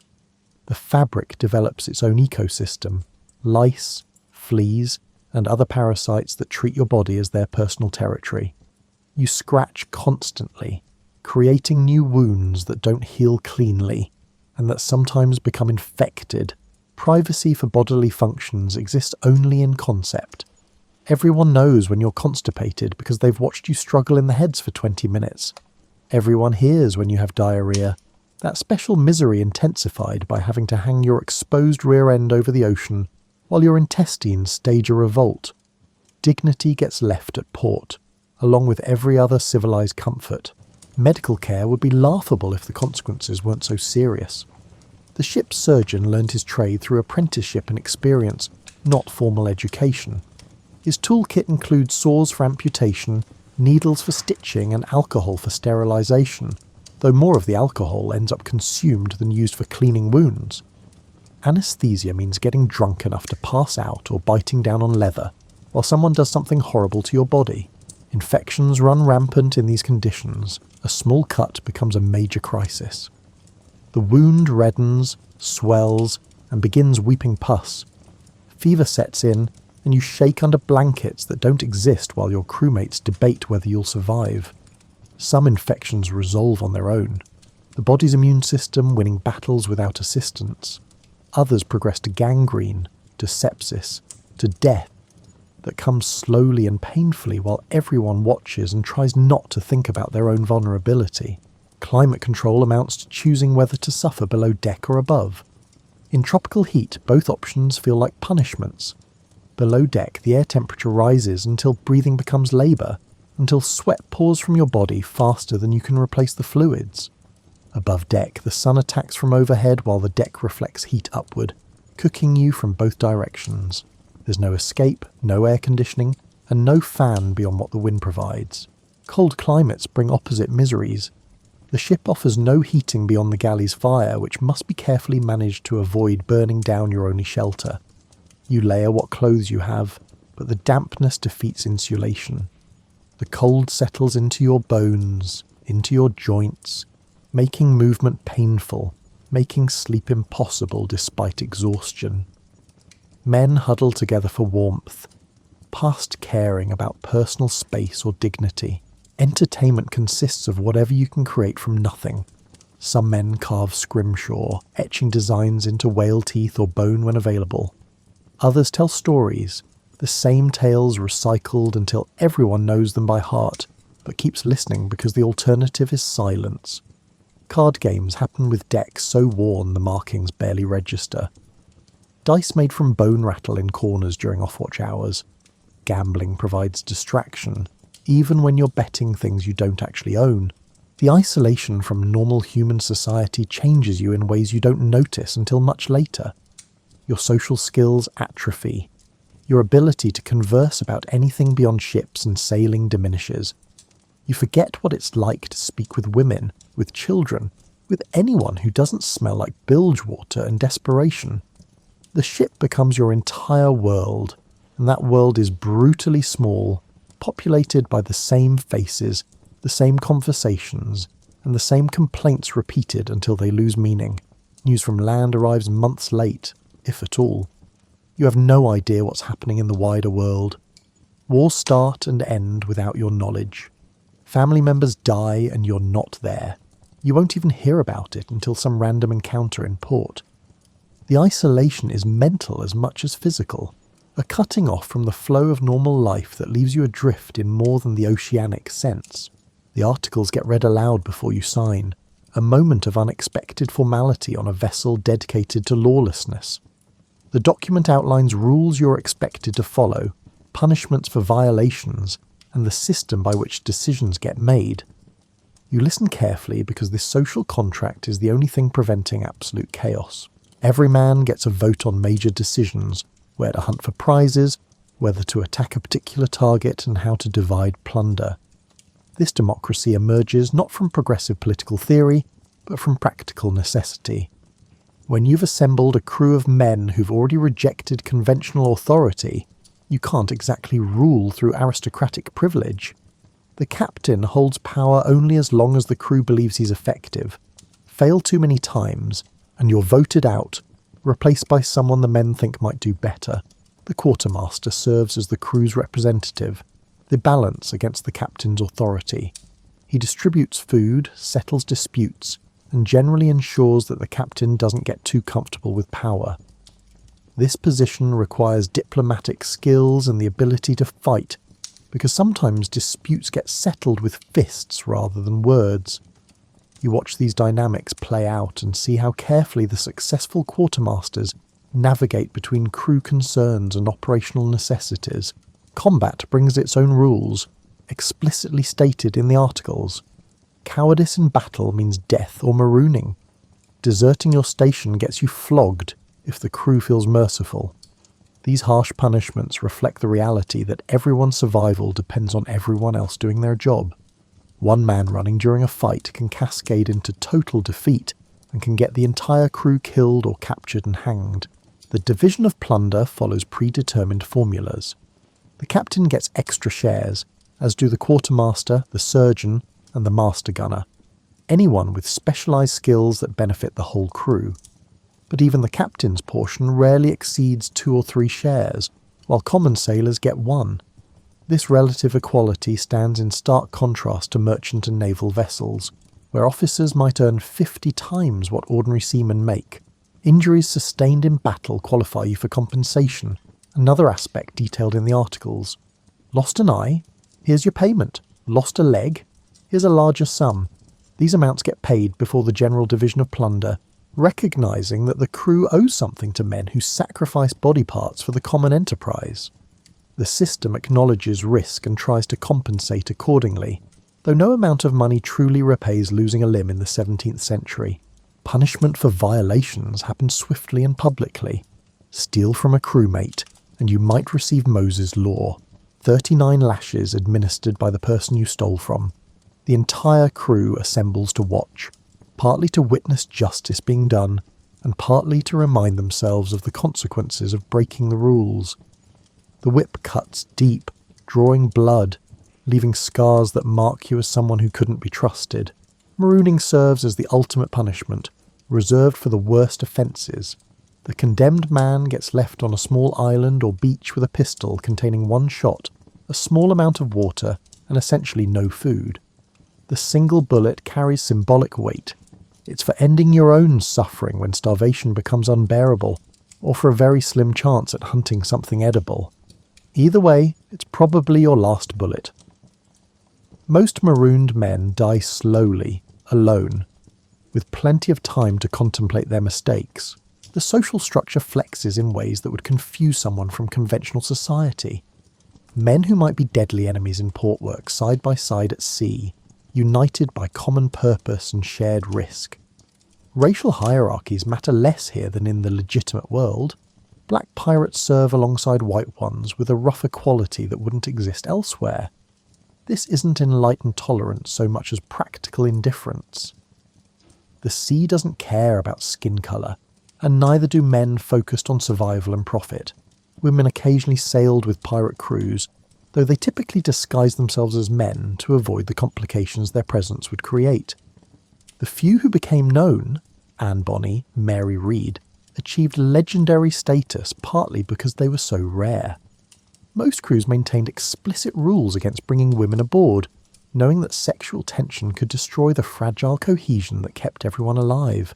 Drinking happens enthusiastically whenever alcohol becomes available. The articles might limit consumption during active operations, but once plunder is secured and divided, the celebrations begin. Men drink themselves unconscious, fight each other for entertainment, and engage in contests of strength and stupidity. The release of tension that's been building for weeks comes out in explosions of drunken excess that sometimes result in injuries or deaths that didn't need to happen. Religious practice varies by individual. Some men pray regularly, asking forgiveness for their sins while planning to commit more. Others abandon faith entirely, deciding that if God exists, he's clearly not paying attention to their corner of the ocean. A few become superstitious, developing elaborate rituals around weather signs, lucky charms, and ominous portents. The ship accumulates its own mythology, stories of ghosts and curses that get embellished with each retelling. For all the misery, men kept choosing this life. They signed articles, they went to sea, and they risked everything for what amounts to a lottery ticket in blood. Understanding why requires looking at what they were running from. The merchant marine, the supposedly legitimate alternative, worked sailors just as hard for a fraction of the potential reward. Merchant captains operated under company rules that prioritised profit over humanity. Sailors might go months without pay, their wages held back to prevent desertion. Food on merchant vessels was often worse than pirate fare, rationed more strictly and distributed more unfairly. The promise of steady employment rang hollow when that employment meant slow starvation and brutal discipline. The Royal Navy presented itself as honourable service but delivered something closer to a floating prison. Press gangs roamed port cities, kidnapping men into service against their will. Once aboard a naval vessel, you belonged to the Crown until death or disability released you. Desertion meant hanging if caught. The pay was theoretical, delivered years late if at all. Officers treated common sailors as expendable resources, and the Articles of War authorised flogging for offences as minor as failing to touch your hat to a superior officer. On land, employment options for uneducated, unskilled men centred around hard labour for subsistence wages. You might work as a dockhand, a farm labourer, or a street sweeper, jobs that wore your body down while keeping you perpetually on the edge of poverty. The social mobility that modern people take for granted simply didn't exist. Born poor, you died poor, and so did your children. Piracy offered an alternative, however brutal. You might die, yes, but you might also become wealthy. More importantly, you lived free of the constant humiliation that defined working-class existence in the 17th century. No employer could cheat you out of wages. No aristocrat could beat you for failing to show proper deference. The only authority you answered to was the collective will of men in the same situation, men you'd helped elect, men who could be replaced if they became tyrannical. The gambling aspect attracted a certain personality type. men who preferred a short, exciting life to a long, miserable one. The treasure fantasies might be exaggerated, but successful raids did happen. Ships carrying sugar, indigo, and silver got captured and sold. The proceeds, divided among the crew, could equal years of wages from legitimate work. Even the ordinary raids, the ones that netted only cloth and tools, provided income that beat anything available through legal means. The thrill of combat called to men who found ordinary life unbearably dull. Modern society has plenty of outlets for this impulse. Extreme sports, action movies, and video games that simulate danger without delivering consequences. The 17th century offered limited substitutes. You could fight in actual wars at actual risk, or you could waste away in some quiet village, knowing you'd never test yourself against anything more challenging than a stubborn mule. The multicultural nature of pirate crews provided refuge for men who didn't fit elsewhere. Escaped slaves found acceptance they'd never know in colonial society. Religious minorities fleeing persecution could practice their faith without interference or abandon faith entirely without judgment. Men whose sexuality made them outcasts on land found communities that cared more about competence than conformity. The ship became a kind of floating sanctuary for everyone conventional society rejected. The stories, of course, helped recruitment.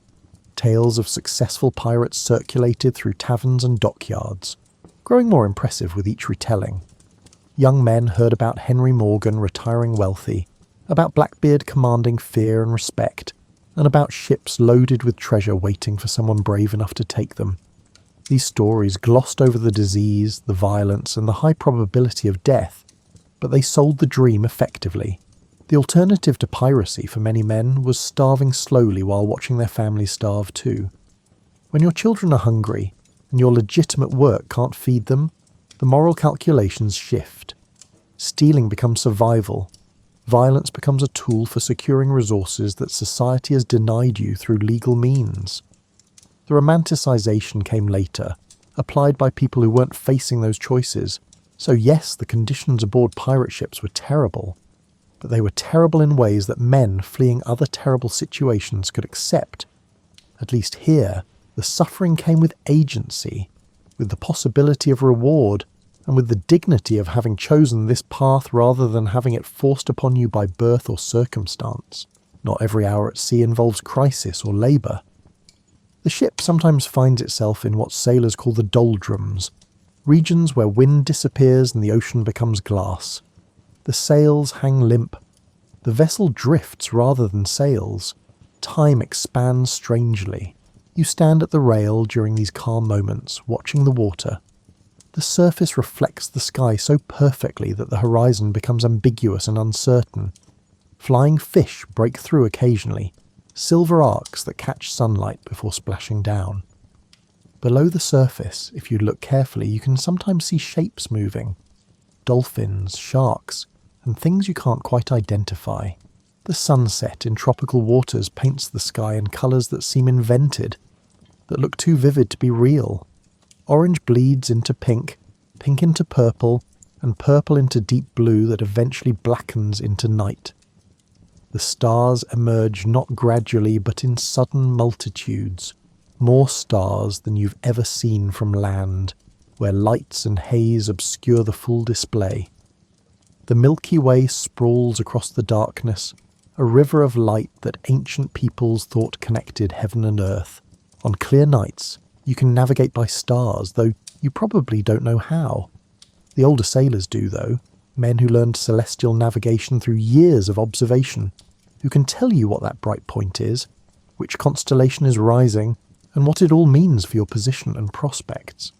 Their knowledge feels like magic, like a secret language written across the sky. Phosphorescence in the water creates different wonders. Disturb the ocean at night, and it glows green, like disturbed fireflies have infiltrated the sea. The ship's wake trails luminescence behind it, a path of light that fades but never completely disappears. Men trailing their hands in the water watch the glow swirl around their fingers, momentarily distracted from hunger and discomfort by something beautiful. Birds sometimes land on the rigging. exhausted migrants following routes between continents. They rest for hours or days, eyeing the crew warily, grateful for the solid perch even if it's moving. Their presence means land exists somewhere in some direction, though how far and which way remains unclear. When they finally gather strength to continue, you watch them go with something like envy. The ship develops its own rhythms, patterns you learn to read.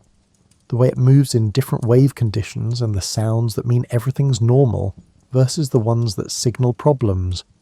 You become attuned to these signals without conscious thought, waking from sleep when something changes even if you can't immediately identify what triggered your awareness. Conversations during quiet times reveal more than you'd expect.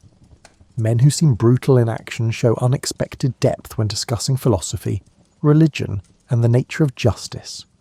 The crew includes former scholars, failed businessmen, priests who lost their faith, and soldiers tired of following orders. Their stories emerge in fragments, never told completely, always coloured by whatever they want you to believe. Music happens when someone has the energy and inclination. A fiddle appears from storage, or a flute, or just voices singing songs that everyone knows. Sea shanties serve as work songs, their rhythms coordinating labour, but the quiet songs speak to loneliness, to homes left behind, and to women who probably aren't waiting anymore. The melodies carry across the water, and you wonder if anyone on distant ships hears them. If the sound reaches fish swimming far below, you think about home during these moments, though home might not welcome you back. Piracy carries a death sentence in most jurisdictions. Going home means risking capture, trial, and a dance at the end of a rope. Some men plan to retire to remote colonies where their past won't follow. Others seem to have accepted that this life will end at sea one way or another, and that's fine because there's nothing pulling them towards shore anyway. The ocean itself becomes familiar in ways that seem impossible. You learn to read the water, to see patterns in the waves, and to interpret the colour and movement in ways that predict weather and currents. This knowledge doesn't come from books. It accumulates through observation, through mistakes that teach painful lessons, and through listening to men who survived long enough to become experts. In the quietest moments, when your watch has you standing alone while others sleep, you confront yourself. The person you were on land, the person you might have become, and the person you've turned into out here, they're all present, but somehow separate. You've done things you never imagined doing. You've survived situations that should have killed you.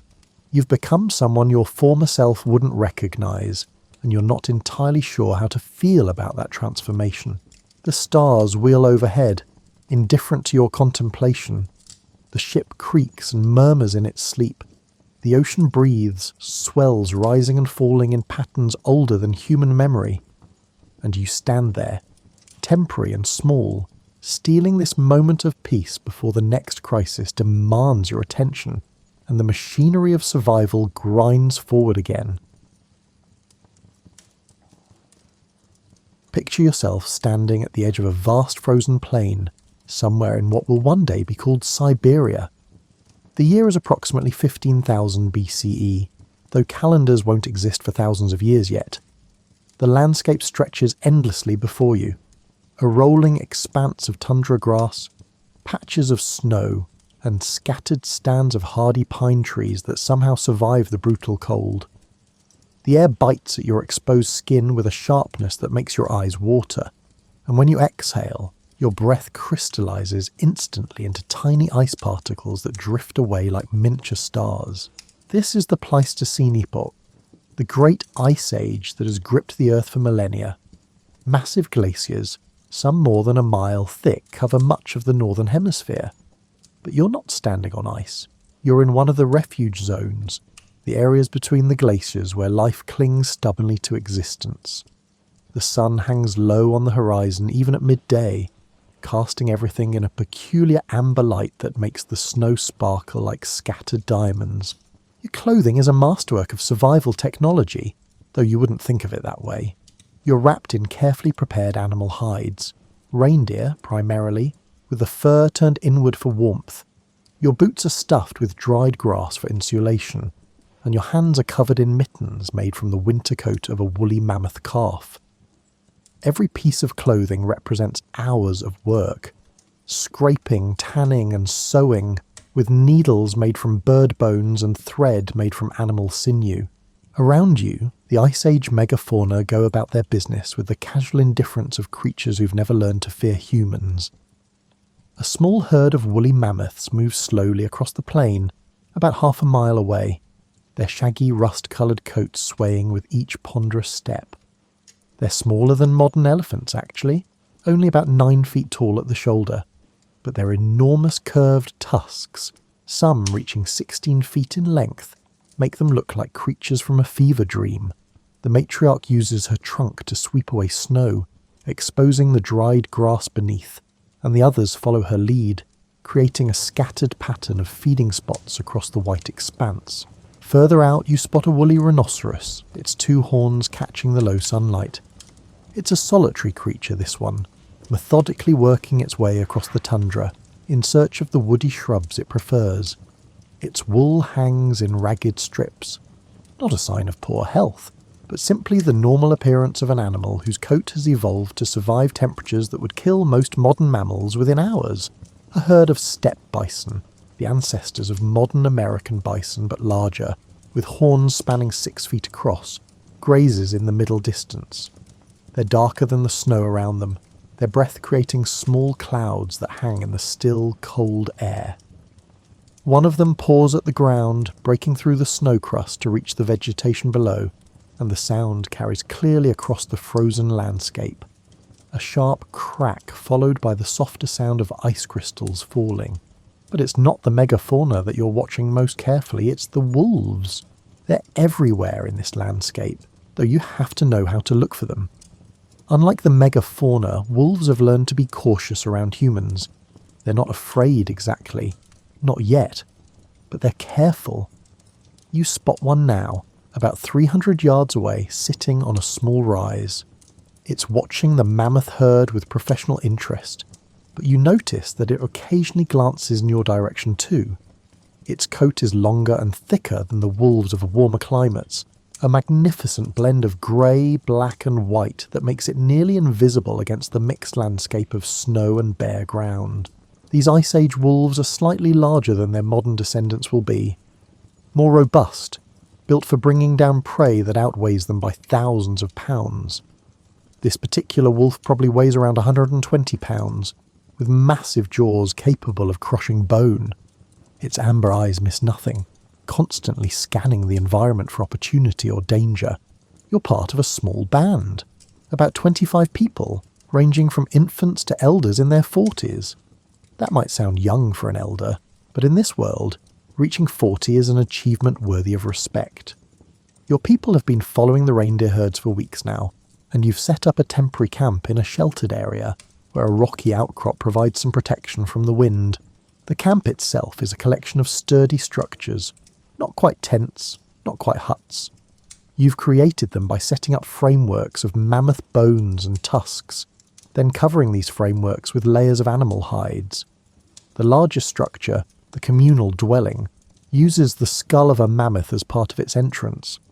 Inside, the temperature is bearable, not warm but survivable, thanks to a carefully maintained fire at the centre. The smoke escapes through a gap at the top, and the hides are arranged so that the wind doesn't blow directly inside. Your band is preparing for a hunt, though preparing might be too formal a word. It's more like a slow, practiced gathering of the necessary tools and people.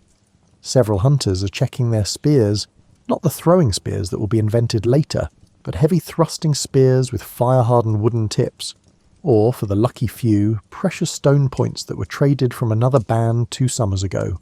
One of your cousins is working on a new atlatl, a spear thrower that will multiply the force behind a thrown spear. It's new technology, this atlatl, having been invented just a few generations back. The older hunters were sceptical at first, but the young people have proven its worth. Your cousin is shaping the wood with a piece of sharp flint, occasionally pausing to sight along its length, checking for straightness. The target today is not the mammoths. They're too dangerous and too large, requiring more planning and more hunters than your band can spare right now. Instead, you're hoping to ambush a reindeer that strayed from its herd. You spotted one yesterday, a young buck that seems to have injured its leg slightly. In the harsh mathematics of Ice Age survival, that slight injury marks it as your best chance for success. But as you move out with the hunting party, you notice something unusual. There are more wolves around than normal. They're keeping their distance, but they're definitely watching. You count at least 6 of them, scattered across the landscape in positions that suggest they're not together. Not a pack, but individual wolves or small family groups, each pursuing their own survival strategy. One wolf in particular catches your attention. It's smaller than the others, with a slightly reddish tint to its grey coat. Unlike the other wolves, which are carefully maintaining their distance, this one seems less concerned with the usual safety protocols. It's maybe 200 yards away, sitting calmly on its haunches, watching your hunting party with an expression that almost looks curious rather than cautious. You've seen wolves follow hunting parties before. It's not uncommon. They've learned that human hunters sometimes leave behind scraps, a gut pile, bones, and pieces of hide too damaged to be useful. In a world where every calorie counts, where a harsh winter can mean the difference between survival and starvation, those scraps represent opportunity. But this feels different somehow. This wolf isn't just following at a careful distance, it's observing, learning. The hunt itself unfolds in the timeless pattern of predator and prey. Your party spreads out, moving slowly upwind toward where the injured reindeer was last seen. The snow muffles your footsteps, and you've rubbed yourselves with the leaves of aromatic plants to mask your human scent. The cold air helps too. Scent doesn't carry as well in extreme cold. You spot the reindeer browsing in a small hollow, using its broad hooves to dig through the snow to reach the lulken beneath. Its injured leg is indeed causing problems. You can see it favouring the other 3 legs, shifting its weight constantly. From a distance, it might not seem like much of an impairment, but you know from experience that this slight imbalance will slow its escape just enough. The hunters move into position with practiced efficiency. No words are spoken. Everyone knows their role. 2 hunters will drive the reindeer toward a narrow passage between 2 large boulders. 3 others, including you, are positioned at that passage, spears ready. The drive begins. The reindeer's head snaps up and for a moment it freezes, trying to identify the threat. Then it bolts, moving with the fluid grace that makes these animals so difficult to hunt. But the injured leg betrays it slightly, just a tiny hitch in its stride, and the path of least resistance leads it exactly where the hunters knew it would go, toward the gap between the boulders. Your muscles tense as it approaches. Timing is everything. Too early and it will dodge. Too late and it will be past you. The reindeer enters the gap, and in that moment of constriction, 3 spears thrust forward simultaneously. At least 2 find their mark, and the animal stumbles, then falls. There's no celebrating. The work has only begun. Within minutes, the animal is being efficiently processed. The hide is carefully removed. It will be needed for clothing or shelter repairs. The meat is butchered into manageable pieces. The bones and antlers are set aside. They have a dozen uses. Even the sinews are carefully extracted for making cordage and thread. And throughout this entire process, you're aware of the wolves watching. The reddish-grey one has crept closer, now maybe 150 yards away. It sits perfectly still, but you can see its nostrils flaring, scenting the fresh blood on the cold air. When your party is ready to head back to camp, carrying the butchered reindeer, you notice something. The reddish-grey wolf hasn't left. It's following, maintaining that same distance, its eyes fixed not on the meat you're carrying, but on the gut pile you've left behind, the stomach, intestines, and other organs that are too much trouble to carry back. As soon as your party is about 50 yards away, the wolf trots down to the gut pile. But instead of the frenzied feeding you might expect, it eats quickly and efficiently, then retreats again. It's being careful, but less careful than the other wolves, who haven't approached at all despite the easy meal. That night, in the communal dwelling with the fire crackling and the wind howling outside, you think about that wolf. There was something different about it, a quality you can't quite name, not tameness exactly, more like a willingness to cross the usual boundaries between species. You don't know it yet, but you've just witnessed something extraordinary. You've seen one of the first tiny steps in a relationship that will span millennia.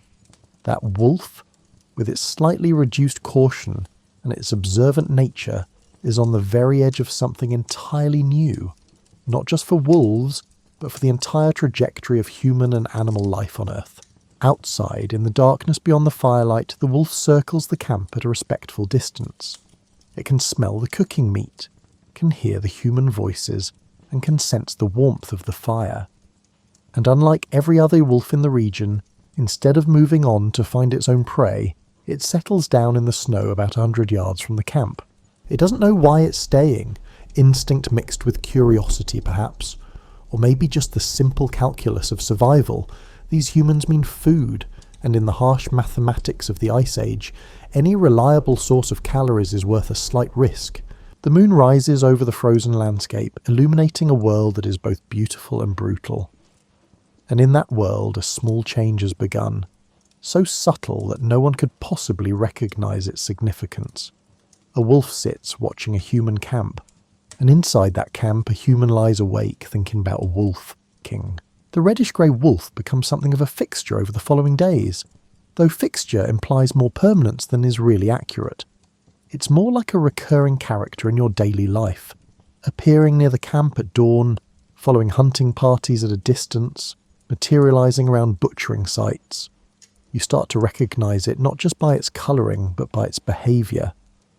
While other wolves that scavenge from human kills dart in nervously, snatch what they can, and flee, this one moves with a peculiar confidence. You're not the only one who's noticed. One evening, as your band gathers around the fire, your aunt, a woman of about 35 whose survival skills have earned her enormous respect in the band, mentions the wolf casually while working a piece of reindeer hide with a stone scraper. The red one was at the butchering site again, she says, her hands never pausing in their rhythmic scraping motion. Closer than before, maybe 70 paces. Your uncle, sharpening a spear point, grunts acknowledgement. Good thing or bad thing? Neither. Just a thing. Your aunt holds the hide up to the firelight, checking her progress. It's not aggressive. Never approaches the kills until we're well away. Just interested. This is a typical example of how your people discuss the natural world, matter-of-factly, without attributing too much meaning, but also without dismissing observations. Every piece of information about animal behaviour might someday prove useful, so it's worth noting and remembering. 2 weeks pass, then 3.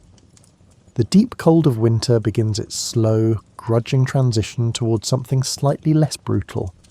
The sun's arc across the sky grows incrementally longer each day.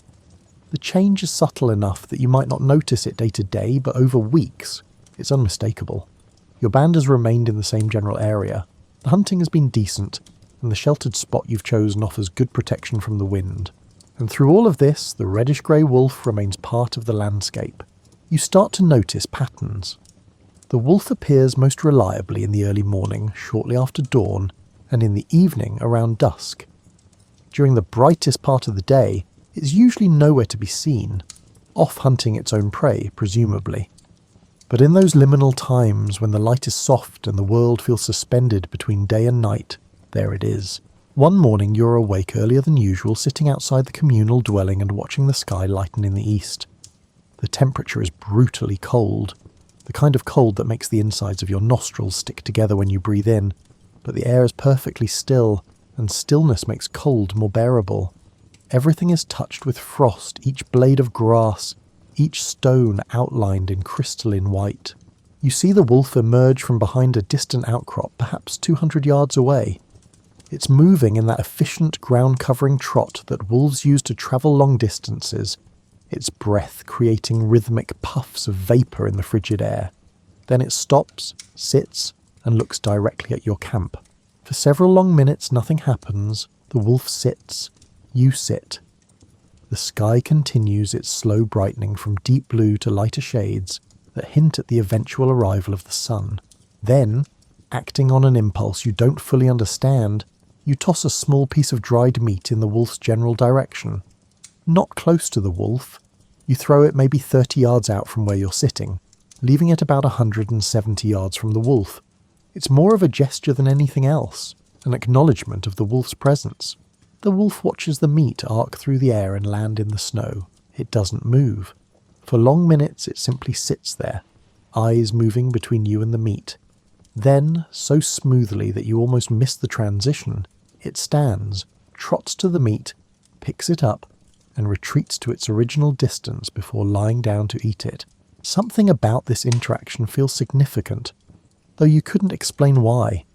It wasn't fear that made the wolf retreat. It moved too calmly for that. It was more like an acknowledgement of boundaries, a mutual understanding of appropriate distances. Over the following weeks, this becomes an occasional ritual. Not every morning, and not with any regular schedule, but sometimes, when you're up early and the wolf appears, you'll toss it a scrap. The wolf begins to anticipate this. You notice that when it sees you sitting outside at dawn, it sits at a particular distance, no longer 200 yards, but more like 150, and waits to see if you'll throw anything. You're not consciously trying to tame the wolf. That word doesn't even exist in your vocabulary. You're simply engaging in a kind of pragmatic exchange. The wolf cleans up scraps that would otherwise attract less desirable scavengers, hyenas for instance, which are not only more dangerous but also much less pleasant to have around. In return, the wolf gets easy meals. It's a transaction that benefits both parties. But something else is happening too, though it's so gradual that you barely notice it. The wolf is becoming part of your mental landscape, part of the expected patterns of daily life.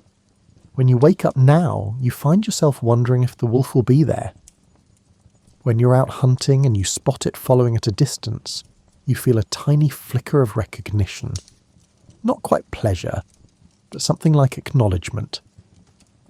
Hello again, the feeling seems to say. You're still here. One day during a hunting expedition, something unusual happens. Your party is tracking a small herd of horses, Ice Age horses, stocky and robust, with thick coats that make them look almost bear-like in the dim light. The tracking has been difficult. The horses are wary, the wind keeps shifting, and twice you've gotten close only to have them bolt at the last moment. You're taking a brief rest, assessing the situation, when you notice the reddish-grey wolf about 100 yards away. It's not looking at you, though. It's looking in the same direction you've been heading, toward where the horses should be. Then the wolf does something extraordinary. It moves forward about 50 yards, stops, looks back at you, then looks forward again. The gesture is so clear that it's almost comical. This way, they're this way. Now it's entirely possible that the wolf was simply pursuing its own agenda, that the apparent communication was pure coincidence. But you've survived to adulthood in the Ice Age by paying attention to environmental cues, and this feels like a cue. You signal to the other hunters and the party adjusts its course slightly, moving more in the direction the wolf indicated. 15 minutes later, you find the horses in a small hollow, perfectly positioned for an ambush. The hunt is successful, and afterward you make sure to leave an especially generous portion of the gut pile. The wolf, as usual, waits until you're well away before approaching, but you notice that before it starts eating it looks toward where your party is heading, holds that gaze for a moment, then begins its meal. Again, you could dismiss this as meaningless. Wolves look in all directions frequently, but you're starting to suspect that something more complex is happening. The wolf isn't just scavenging from your kills anymore, it's participating in its own way in the hunting process. Word of the wolf begins to spread within your band. The children especially are fascinated by it. They've been warned to keep their distance. It is, after all, still a wild predator perfectly capable of dangerous behaviour. But they watch it from the safety of the camp, and they've given it a name of sorts, a specific sound that they use to refer to it, something between a whistle and a yip that's meant to approximate a wolf's vocalisation. One of the children, a girl of about 7, has become particularly interested in the wolf. She's the one who most reliably spots it each day, who points out its location to anyone who'll listen, who saves little scraps from her meals to toss out toward where the wolf typically sits. Her mother allows this, partly because it keeps the child engaged in camp activities, and partly because, well, the wolf doesn't seem to pose any actual threat. Months pass, the season continues its slow wheel towards spring. The days grow longer, the snow begins to develop a different texture, becoming wetter, heavier, and more crystalline. The mammoths start moving north, following the retreating edge of the glaciers toward their summer feeding grounds. The reindeer herds grow restless, preparing for their own migrations. Your band must decide whether to follow the herds or to stay in this region and switch to hunting the animals that remain year-round. Bison, horses, and the occasional mammoth that bucks the migration trend. In the end, the decision is made to stay. The camp is good, the hunting has been reliable, and the effort required to pack everything and move is significant.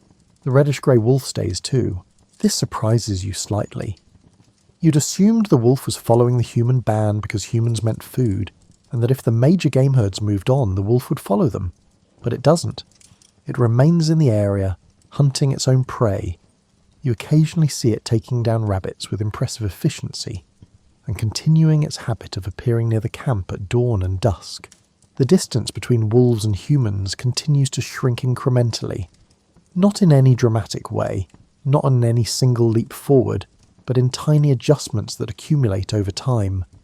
The wolf now sits about 100 yards from camp instead of 150. When someone tosses it food, it no longer retreats as far before eating. When it follows hunting parties, the gap is perhaps 75 yards instead of 100. One warm afternoon, genuinely warm, maybe even reaching 40 degrees Fahrenheit, which feels like summer after the long winter, you're working on repairing your boots outside the communal dwelling. The wolf is lying in its usual spot about 90 yards away, apparently drowsing in the sun. A raven lands nearby, looking for scraps. It hops closer to where you're working, bold as ravens always are, cocking its head to examine you with one bright eye. You ignore it. Ravens are harmless, mostly, if occasionally annoying in their persistence. Then you notice the wolf is watching the raven with focused intensity. The wolf rises to its feet, stretches in a very dog-like manner, then trots toward the camp, not directly toward you, but on an angle that will bring it near the raven. The raven, seeing the wolf approach, squawks indignantly and flaps away. The wolf watches it go, then, instead of retreating to its usual spot, lies down maybe 70 yards from where you're sitting. The message seems clear. The raven was bothering you, so I chased it off. Now we're a bit closer than before, but that's okay, because I just did you a favour. Again, you could argue that this is anthropomorphization, reading human motivations into animal behaviour. But whether or not your interpretation is accurate, the effect is the same. The boundaries between human and wolf have shifted again, just slightly, just enough to notice. That night, lying in the communal dwelling and listening to the sounds of the band settling in for sleep, you think about the wolf. How long has this been going on now? 6 months? 7? Long enough that it's strange to remember a time when the wolf wasn't part of the daily routine. You don't know that what you're witnessing is the beginning of domestication. You have no framework for understanding that concept, no way to imagine that this wild predator's great-great-grandchildren will be so thoroughly changed that they'll sit obediently at human commands, will guard human homes, and will work alongside humans in 1,000 different ways. All you know is that somewhere out in the darkness, about 90 yards from where you're lying, a wolf is curled up in the snow sleeping. And for reasons you can't fully articulate, this knowledge feels comforting rather than threatening. Spring arrives not with a bang, but with a slow, soggy whisper. The snow doesn't so much melt as gradually surrender to mud, creating a landscape of startling messiness. Where everything was white and pristine, now everything is brown and wet. The rivers and streams, frozen solid for months, begin to crack and groan, their ice breaking into huge chunks that pile up against the banks with sounds like distant thunder. The world becomes louder. Birds return from their winter grounds to the south, filling the air with calls and songs. The small mammals that spent winter underground emerge, blinking in the bright sunlight. Everything is waking up, shaking off the torpor of winter and resuming the urgent business of survival and reproduction. The reddish-grey wolf disappears for several weeks, and you find yourself surprised by how much you miss its presence. The camp feels less complete somehow, as if a regular element of daily life has been removed. You catch yourself looking for the wolf at dawn, in the evening, and during hunts. Where is it? Is it all right? Has it moved on to follow some other band of humans or return to a fully wild existence? Then one morning, as you're carrying water from the stream back to camp, you see it. The wolf is sitting in its usual spot. Well, the spot it occupied 2 months ago, about 100 yards from the camp. But there's something different. The wolf looks thinner, its coat rougher. And as you watch, it stands and stretches, and you see the elongated teats of a nursing mother. Ah, so that's where you've been, you think, off having puppies. The wolf doesn't approach closer. It seems warier than before, more careful about maintaining distance. This makes perfect sense. A mother with dependent young has every reason to be cautious.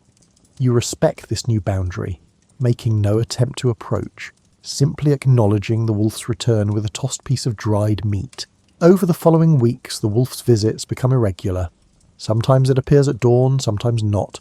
Sometimes it follows the hunting parties. Sometimes it's nowhere to be seen for days at a time. You understand that it's dividing its time between its den, wherever that is, and these scavenging opportunities at the human camp. Then one extraordinary morning the wolf appears at its usual spot and it's not alone. You count 3 puppies, though there might be more back at the den. They're perhaps 6 or 7 weeks old, past the helpless infant stage but still clearly young, with oversized paws and ears that seem too big for their heads. Their coats are fluffier than their mother's, giving them a roly-poly appearance that's almost comically cute.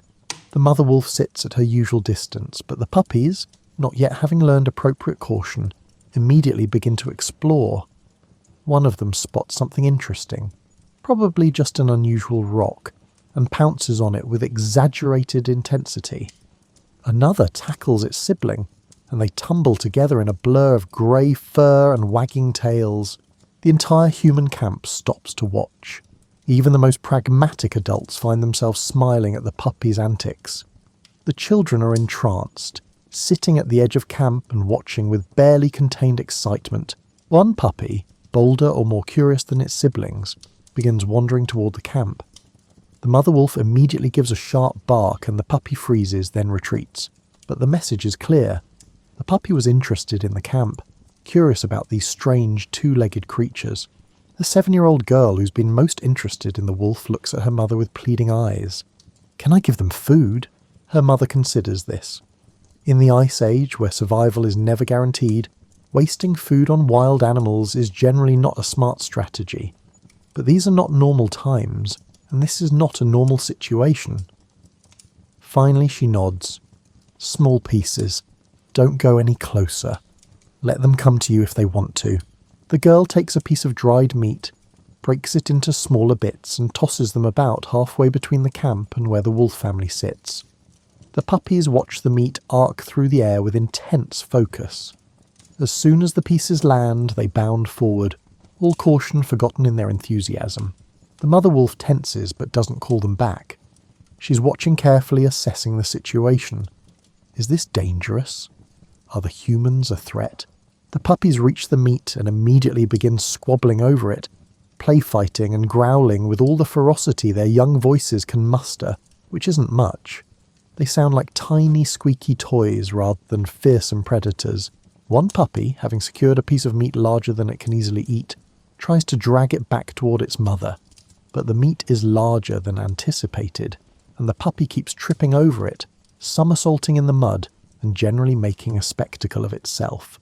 The humans watching can't help but laugh. Quiet laughs, not wanting to startle the animals, but genuine amusement nonetheless. The mother wolf watches all of this with what seems like resigned patience. Welcome to parenthood, her expression seems to say. They're idiots, but they're my idiots. This becomes a new pattern. Every few days the wolf family appears near camp. The puppies are gradually learning appropriate caution from their mother, but their natural curiosity frequently overrides their developing survival instincts. They're endlessly entertaining, tumbling and playing and investigating everything with the boundless energy of the young.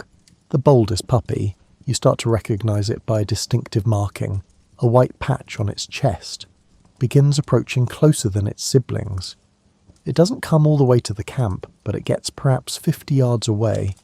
close enough that you can see its individual whiskers and the bright amber of its eyes. One afternoon, you're working on fashioning a new spear shaft sitting outside the communal dwelling.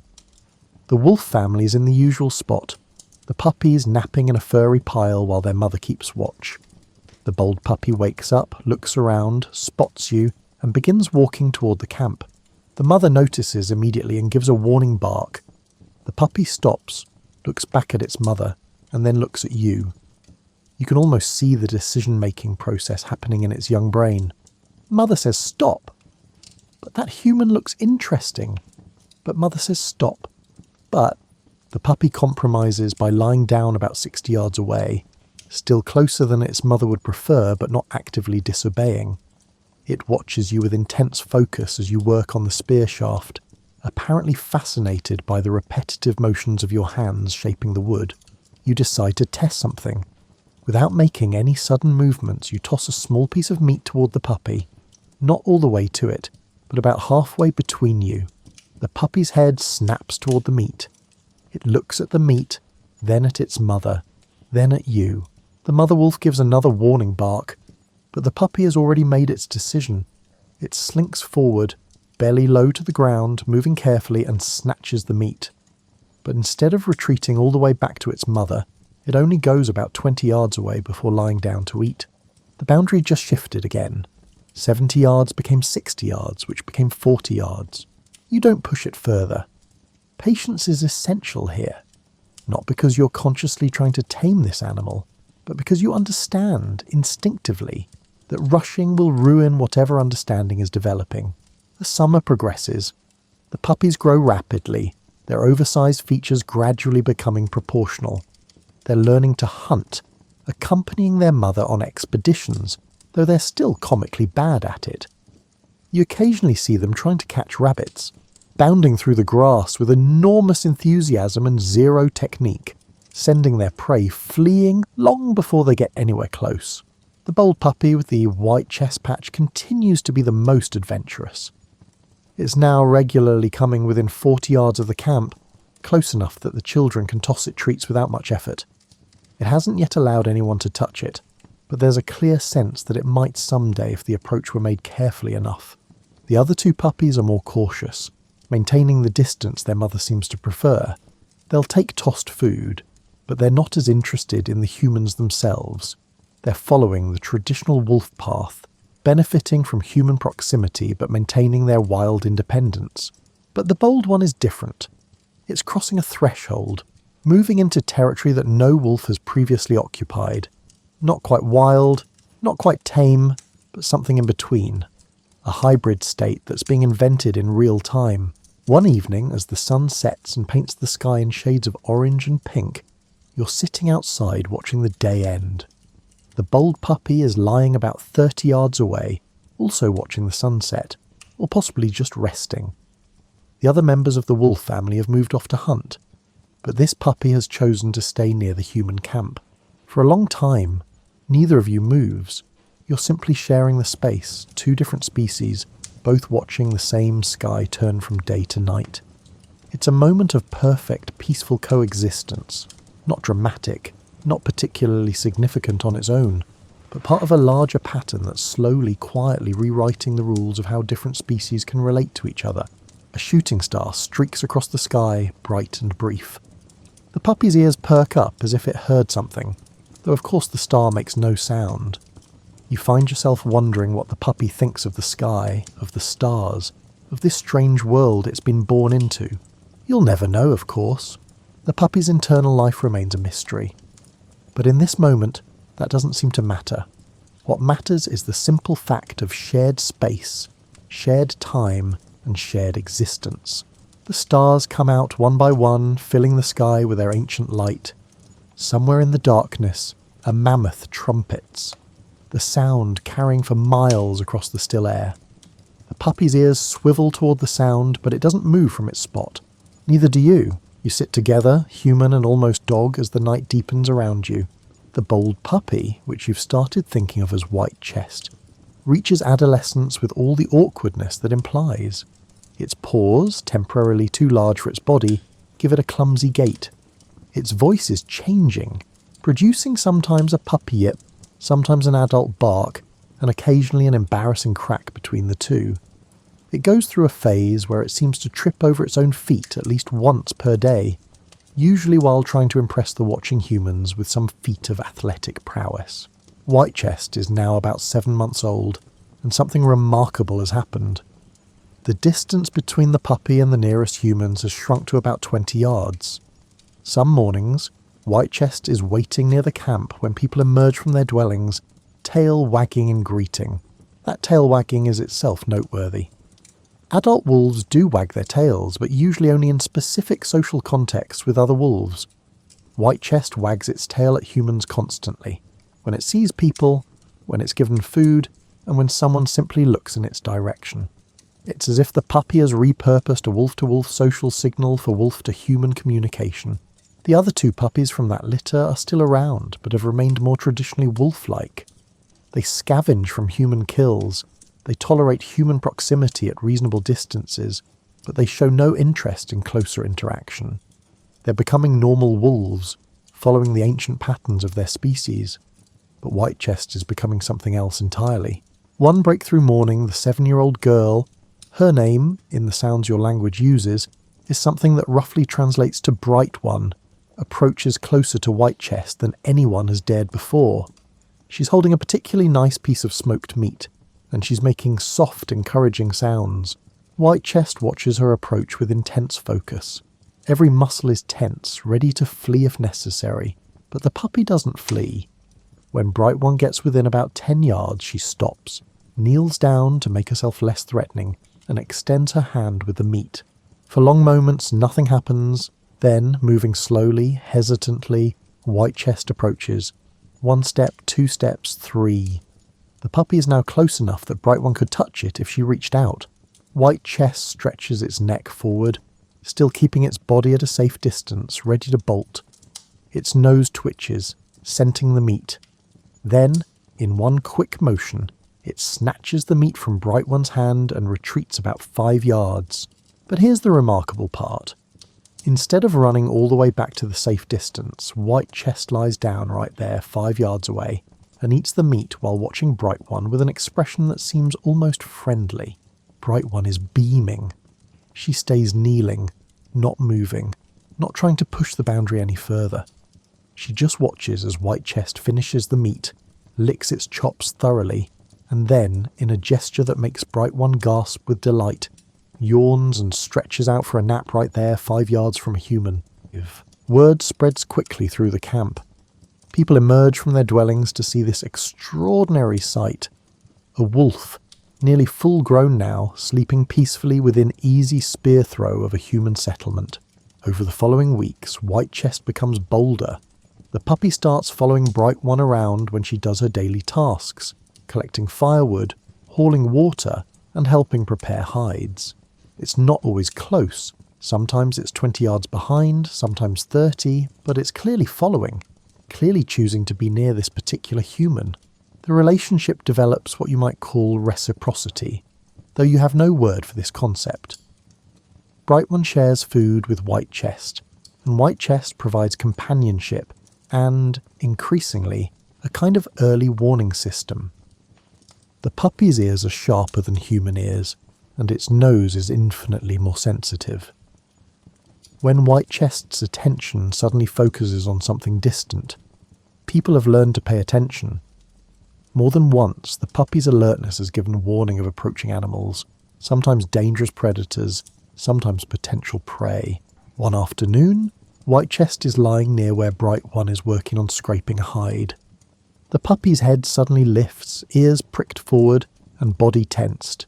It's staring intently toward a rocky outcrop about 200 yards away. Bright One follows the puppy's gaze but sees nothing. Still, she's learned to trust Whitechest's senses. She calls out a warning to the camp, and within seconds several adults emerge with spears. For several minutes, nothing happens. Then a cave bear, a massive creature, easily 9 feet tall if it stood on its hind legs, with a disposition that makes modern grizzlies seem friendly, emerges from behind the rocks. It's not approaching the camp, just passing through the area, but cave bears are notoriously unpredictable. Having warning of its presence is the difference between safety and disaster. The bear passes without incident, but the human's gratitude toward Whitechest is genuine. Extra meat is shared that evening, and the puppy, for the first time, is allowed to sleep just outside the entrance to the communal dwelling rather than at its usual more distant spot. Whitechest isn't the only young wolf showing interest in humans. As your band moves through its seasonal rounds, never straying too far from the core territory, but shifting locations as resources dictate, you notice other wolves at different sites, particularly younger ones, that display varying levels of boldness around humans. Some are like Whitechest, actively seeking proximity. Others are somewhere in the middle, not avoiding humans but not seeking them out either.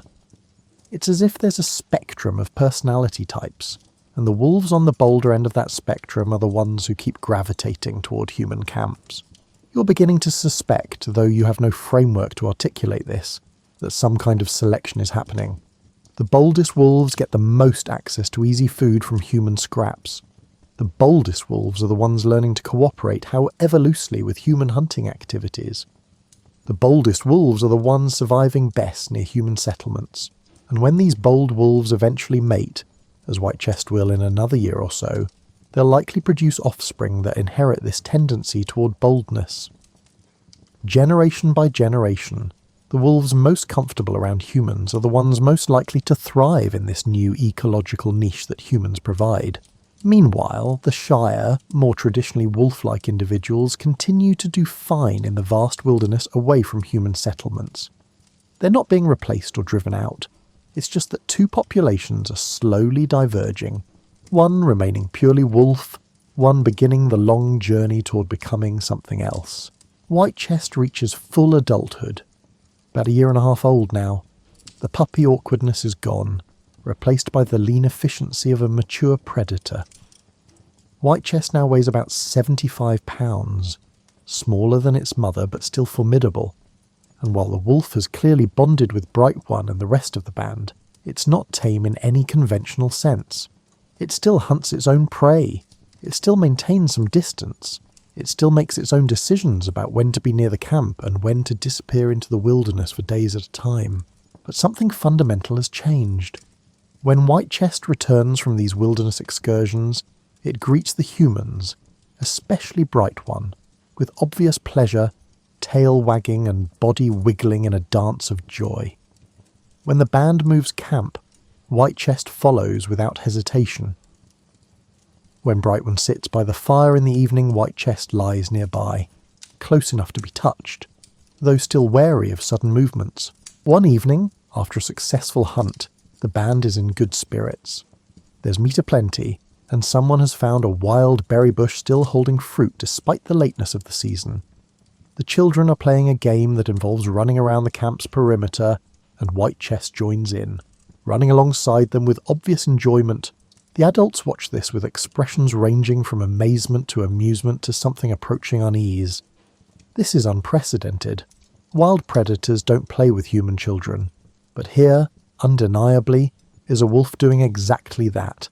Carefully, without using its teeth even in play fighting, adjusting its strength to accommodate the smaller, weaker humans. Bright One's mother watches her daughter and Whitechest playing together, and she has a thought that she'll later try to express to her partner, though the language doesn't quite have the words for it yet. Something like, "We're watching something new being born. Not just this wolf, but the idea of wolves and humans together. What we're seeing isn't just unusual. It's never happened before in all of history." She's right, though she doesn't know how right. She doesn't know that tens of thousands of years in the future, humans will live alongside millions of descendants of wolves like Whitechest. She doesn't know that these descendants will come in bewildering variety.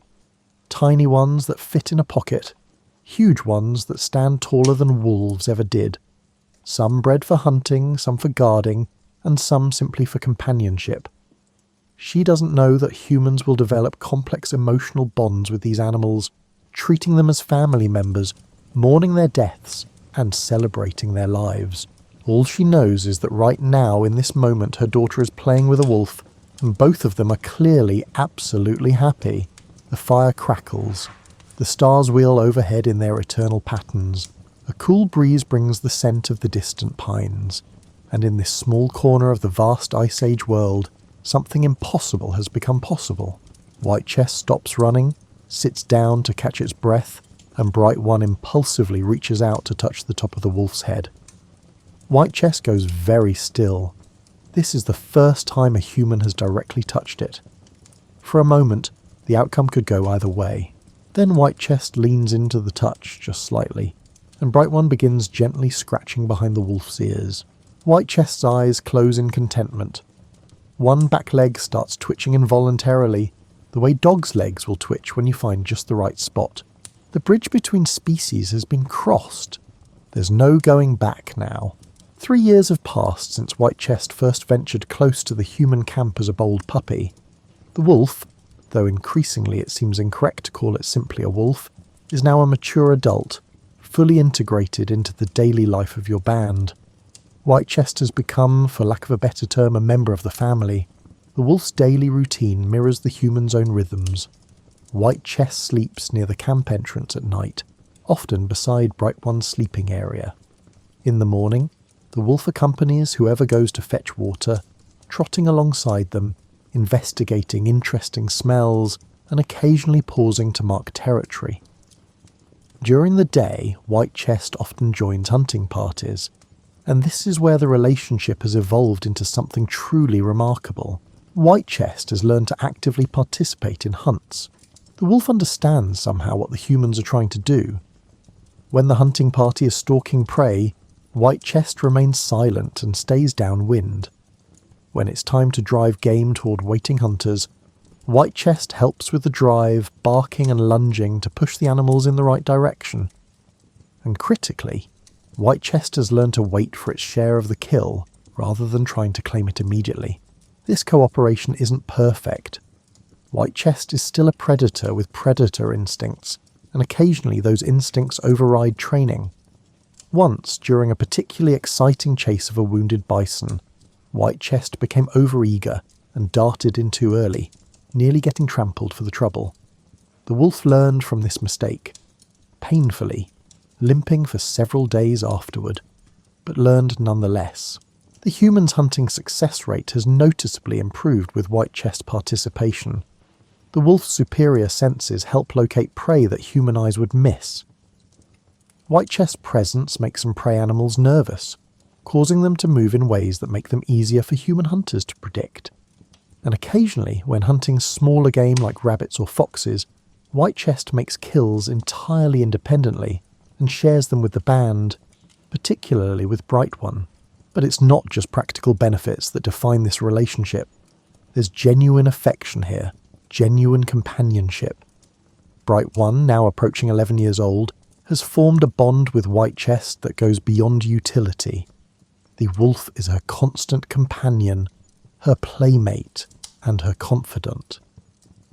When Bright One is sad, and life in the Ice Age provides plenty of reasons for sadness, White Chest seems to sense it, pressing close, offering physical comfort. One particularly hard winter, food becomes scarce. The band's stored supplies run low, and several difficult weeks pass where everyone is hungry most of the time. During this period, White Chest continues to hunt independently and brings back small game, rabbits, birds, even once a fox, and leaves this food near Bright One's sleeping area. The wolf is choosing to share food with a human, even when food is scarce. This behaviour is so unusual, so contrary to normal predator behaviour, that it cements White Chest's status within the band. This is not just a useful animal, this is family. White Chest isn't the only wolf showing this new pattern of behaviour. Over these 3 years, several other young wolves have attached themselves to the band, though none as completely as White Chest. There's a larger, shaggier wolf that the hunters call Grey Shoulder, who primarily accompanies hunting parties but keeps more distance than White Chest does. There's a younger female with unusual pale colouring, light coat, who seems most interested in staying near the camp and getting handouts, showing little interest in hunting. These different wolves display different personality traits, different preferences, and different degrees of integration with human society. it's becoming clear that not all wolves who associate with humans do so in the same way. Some are primarily interested in food. Some seem to crave companionship. Some appear to enjoy the cooperative hunting. Each wolf is an individual with its own motivations and temperament. Grey Shoulder, for instance, is all business. The wolf shows up when there's hunting to be done, participates efficiently, takes its share of the kill, and then often disappears for days at a time. There's no tail wagging, no playing with children, and no sleeping near the camp. But Grey Shoulder is reliable. When the hunting party sets out, they can usually count on Grey Shoulder appearing within a few hours, ready to work. Lightcoat, conversely, seems to have no interest in hunting whatsoever. This wolf has perfected the art of looking pathetic, sitting at the edge of camp with big, sad eyes until someone takes pity and tosses it food. Lightcoat is gentle enough that even the smallest children can approach it safely, and the wolf seems to enjoy being petted and fussed over. If wolves could purr, Lightcoat would purr constantly. The variety in these wolves' behaviours is teaching your band something important. These animals are not all the same. They have personalities, preferences, and individual quirks. This seems obvious now, but it's actually a significant shift in thinking. Previously, wolves were viewed as a category, dangerous predators to be avoided or killed. Now they're being seen as individuals. This one is friendly, that one is shy, this one is a good hunter, and that one is lazy but sweet-natured. One spring, Whitechest disappears for several weeks. At first, no one is particularly concerned. The wolf has always come and gone as it pleased. But as the days stretch into weeks, Bright One becomes increasingly worried. Has something happened to Whitechest? Has the wolf been injured, killed by a larger predator, or fallen through thin ice? Then one morning, Whitechest returns, and it's immediately obvious what's been happening. The wolf is accompanied by 4 puppies, about 6 weeks old, tumbling and playing and exploring everything with that particular fearless curiosity of the very young. The band is astonished. Whitechest has reproduced. Of course it has, that's what animals do. But has chosen to bring its offspring to the human camp, rather than keeping them safely hidden in a den somewhere far away. This decision speaks volumes about how Whitechest views the relationship with humans. The camp isn't just a food source or a casual association, it's home, it's packed. It's the place where Whitechest wants to raise its young. The puppies are a mixture of traits.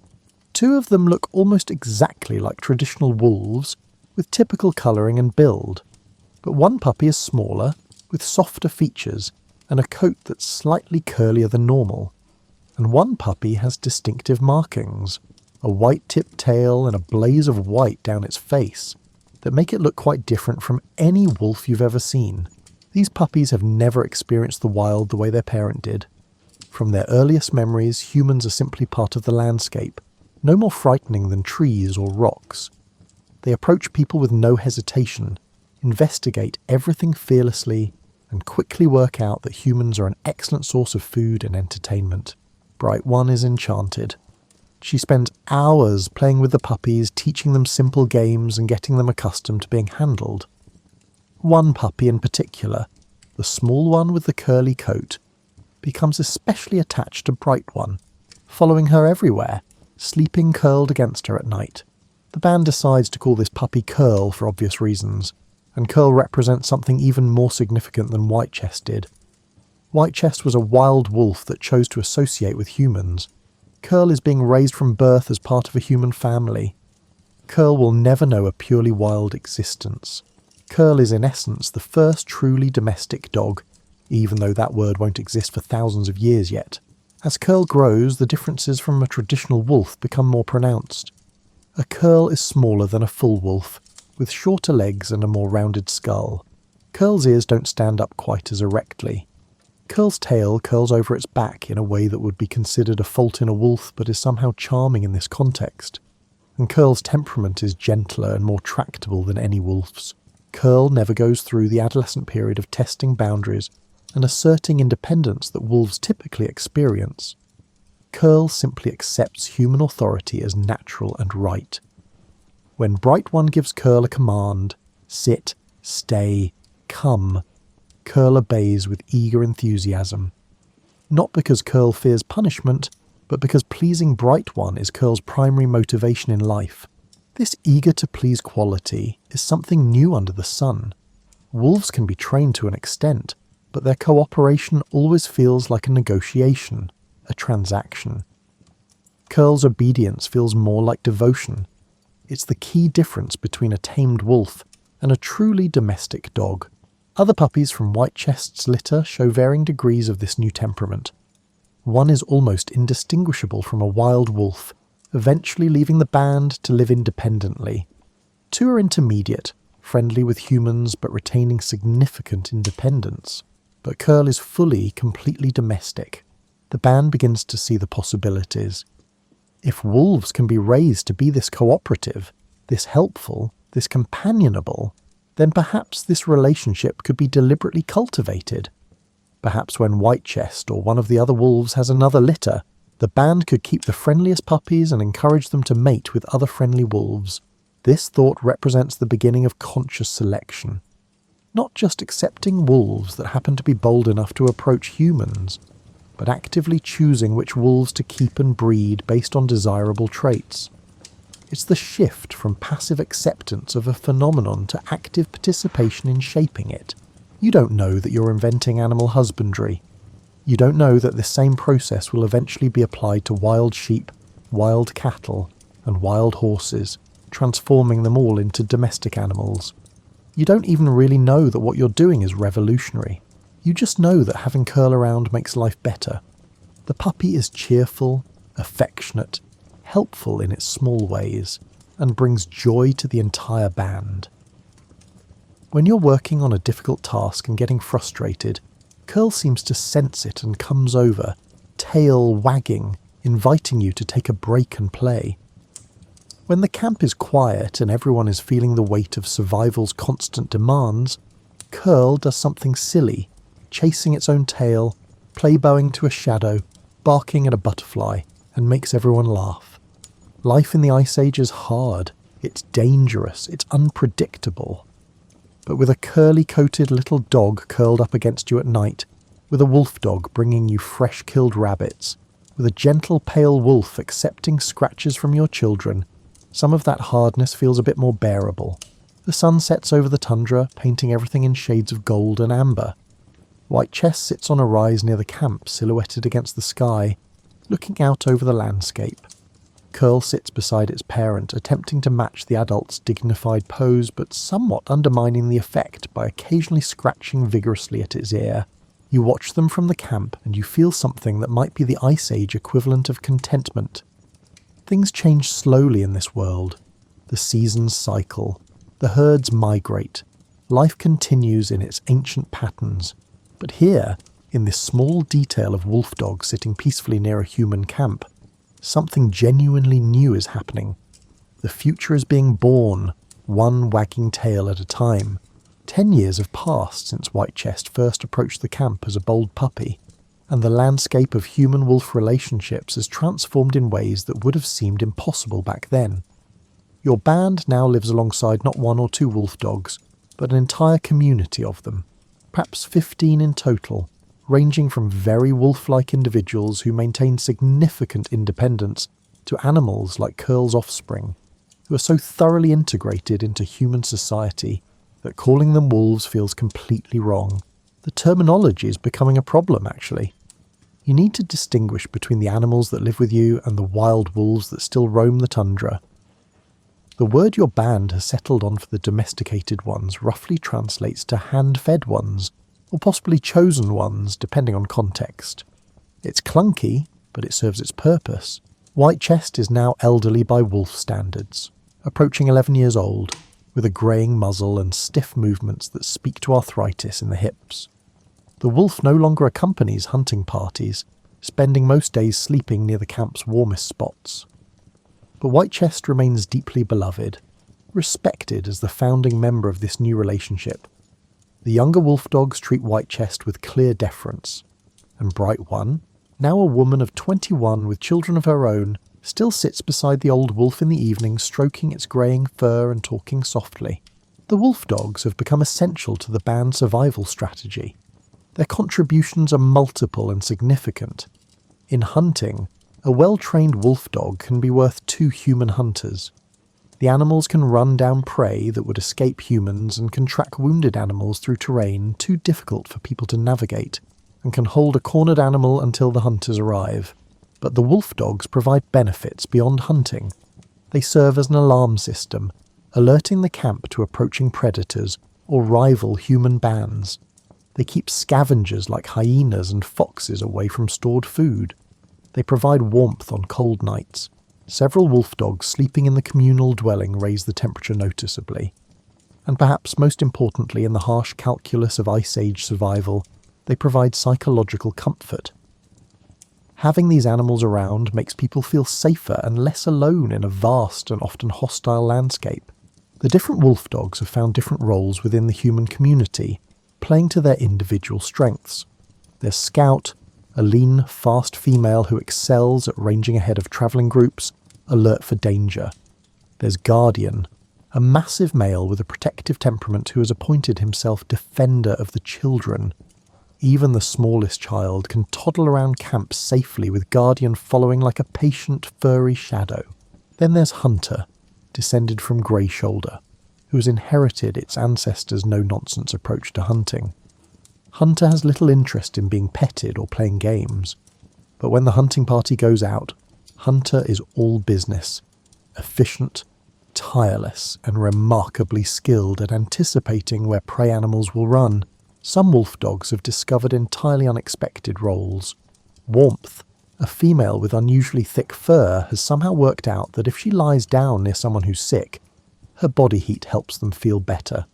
She's become the band's unofficial nurse, spending her time with anyone who's ill or injured, providing comfort and warmth that may have real therapeutic value.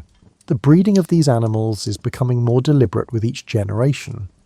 When a female wolf dog comes into heat, the band pays attention to which males she's interested in and may actively encourage or discourage certain pairings. The friendliest animals are encouraged to breed with each other. The best hunters are paired with other good hunters. Animals with health problems or poor temperaments are discouraged from breeding, though this is done humanely. They're simply watched carefully, and potential mates are kept separate during the critical times. This selective breeding is already producing visible results. The wolf dogs of Curl's lineage are consistently smaller than full wolves, with shorter snouts, smaller teeth, and more variable coat colours. One recent litter produced a puppy with floppy ears that never fully stood erect, instead hanging down in a way that would be a severe disadvantage for a wild wolf, but is merely endearing in a domestic animal. Another litter included a puppy with a coat pattern never seen in wild wolves, black with symmetrical white markings on the chest and paws. These physical changes are accompanied by behavioural ones.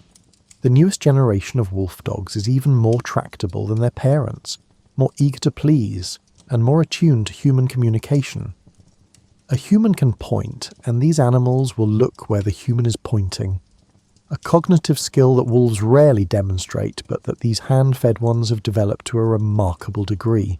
One of Brightwan's children, a boy of about 7, has formed a particularly close bond with a young wolf dog named Swift. The two are inseparable, and their relationship demonstrates just how far this human-animal partnership has evolved. Swift sleeps with the boy, plays with him constantly, and seems to understand the child's moods and needs with uncanny accuracy. When the boy is sad, Swift offers comfort. When the boy is excited, Swift matches that excitement. When the boy wanders too far from camp, Swift gently herds him back, using the same techniques Swift's ancestors used for herding prey. This level of interspecies communication would have seemed magical to your band just a generation ago. Now it's simply normal. Of course the wolf dogs understand pointing. Of course they respond to voice commands. Of course they integrate seamlessly into human social structures. What else would they do? The wolf dogs have even begun to adopt human sleeping patterns to some degree. Wild wolves are most active at dawn and dusk, resting during the midday and midnight hours. But the hand-fed ones increasingly match human activity patterns, awake when humans are awake, sleeping when humans sleep. They're adapting not just to living near humans, but to living as humans do. One spring, a rival band, not hostile exactly, but competing for the same resources, camps about 2 days' travel from your territory. Negotiations are tense. Both bands need access to the river for fishing, and the best fishing spots can't support both groups simultaneously. Your band has an advantage the rival band lacks: the wolf dogs. When the rival band sees Guardian and Hunter and the others, when they see how these animals respond to human commands, how they coordinate with human hunters, the balance of power shifts. A band with wolf dogs is simply more formidable than a band without them. The rival band's leader proposes a solution. They'll concede the best fishing spots in exchange for 2 wolf dog puppies from the next litter. It's the first time wolf dogs have been traded. The first time they've been recognised as having concrete value that can be exchanged. Your band agrees, though there's significant debate about which puppies to give away. Should you give them inferior puppies, the less friendly, less trainable ones? Or would that be dishonourable? Eventually, a compromise is reached. You'll give them 2 good puppies, from good lineages, but not the very best. The rival band leaves satisfied, and when breeding season arrives, your band carefully selects 2 puppies that are friendly and healthy, but not exceptional. This trade opens a new chapter. Within a few years, other bands in the region are also keeping wolf dogs. The animals spread across the landscape, moving from band to band through trade and gift-giving. And with each trade, with each new home, the wolf dogs adapt further to human society. But something has been lost too. The earliest wolf dogs, like White Chest, retained significant independence, still capable of surviving in the wild if necessary. The newer generations are losing this. They're so adapted to human society that they would struggle to survive alone. They've become dependent, not in a weak or pitiable way, but simply as a fact of their evolution.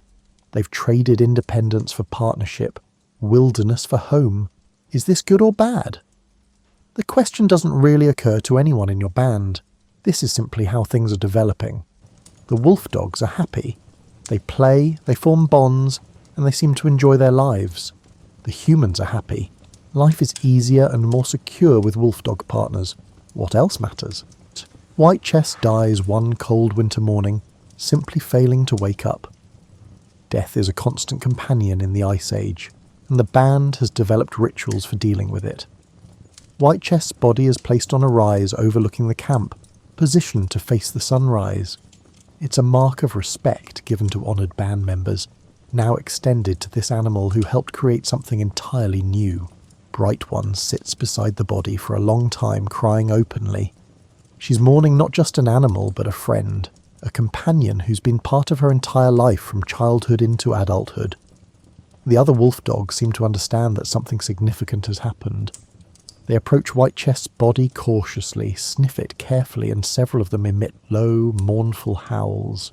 That evening, gathered around the fire, the band tells stories about White Chest. How the wolf first approached the camp as a bold puppy, how it learned to hunt cooperatively with humans, how it brought its own puppies to be raised alongside human children. The stories serve multiple purposes: honouring the dead, passing knowledge to younger generations, and processing grief through narrative. One of the elders, speaking slowly and thoughtfully, says something that resonates with everyone. White Chest changed the world. Not the whole world, maybe, but our world. Our lives are different because of that one brave, curious wolf. It's a simple eulogy, but it's also profoundly true. One individual animal, acting on instincts toward boldness and curiosity, initiated a relationship that has transformed an entire human band's way of life. The wolf dogs who remain continue the partnership White Chest began. They hunt, they guard, and they provide companionship and warmth. And in the spring, new puppies are born, smaller, friendlier, and more variable in appearance than their wild ancestors. The transformation continues, generation by generation, moving steadily away from wolf and towards something new. In the distance, a wild wolf howls, one of White Chest's contemporaries perhaps, or a descendant of the wolves who chose to remain wild. The sound is beautiful and eerie, echoing across the tundra under the stars. Guardian, lying near the fire, lifts his head and howls in response. But Guardian's howl is different from the wild wolf's, shorter, less sustained, and mixed with what almost sounds like a bark. Two species, once one, two futures diverging. And somewhere in that divergence, in that space between wild and domestic, between independence and partnership, something precious has been created. The fire crackles, the stars wheel overhead, and the next generation of wolf dogs sleeps peacefully, dreaming whatever wolf dogs dream, in a world that their ancestors' courage helped create. 50 years have passed since Whitechest first approached that camp.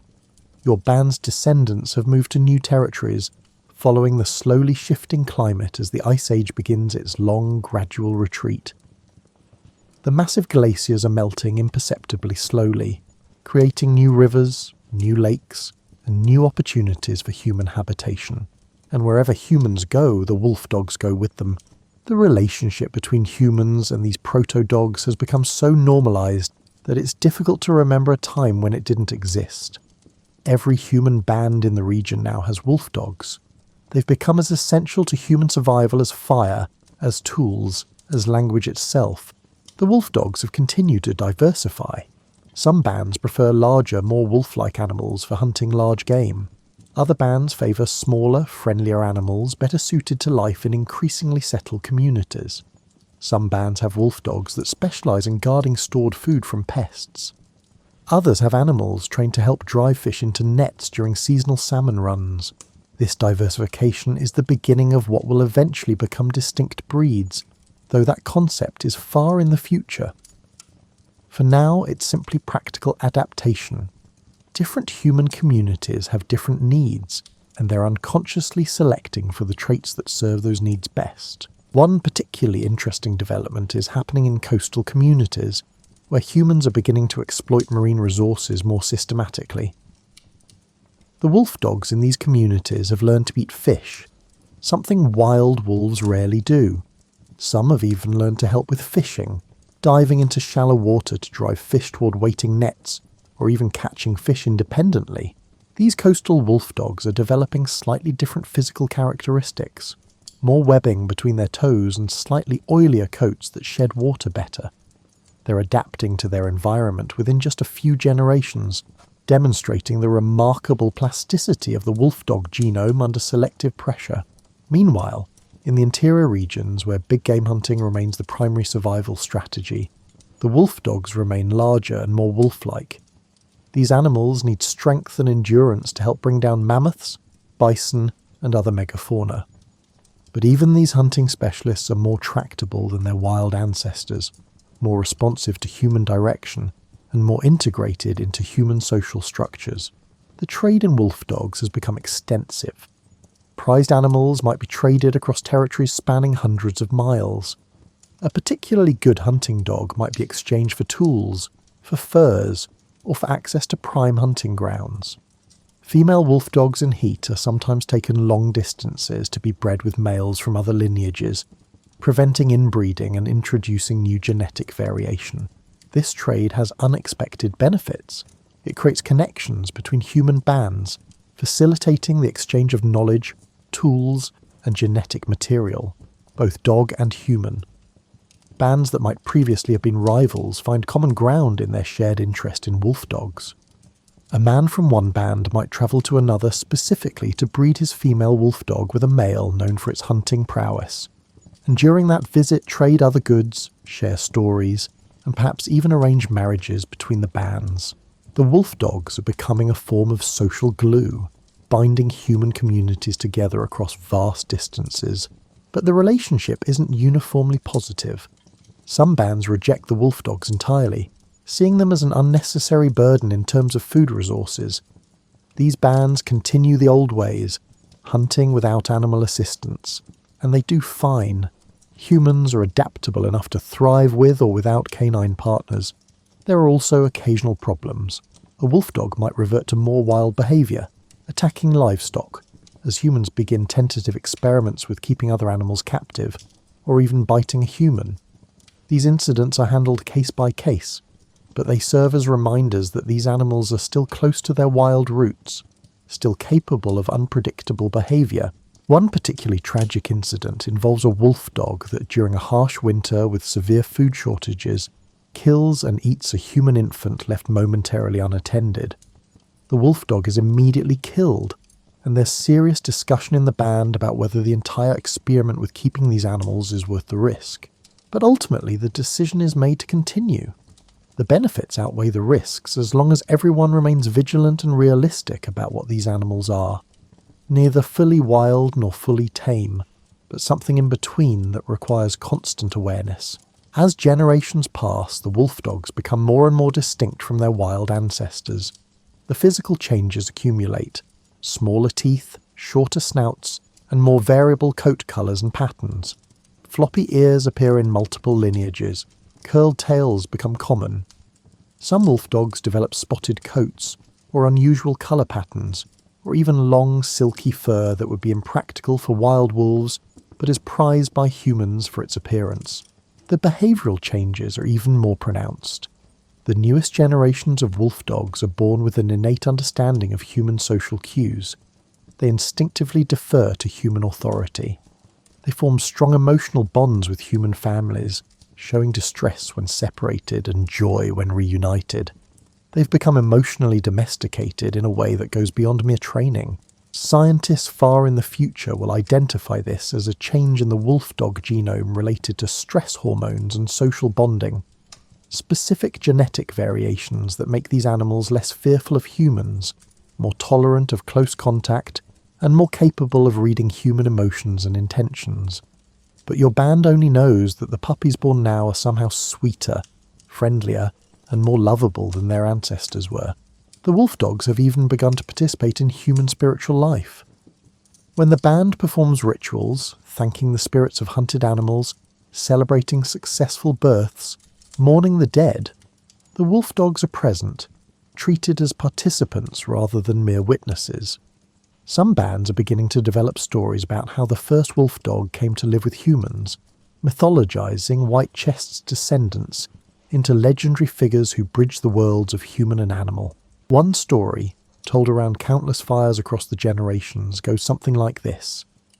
In the ancient time, wolves and humans were enemies, killing each other for food and territory.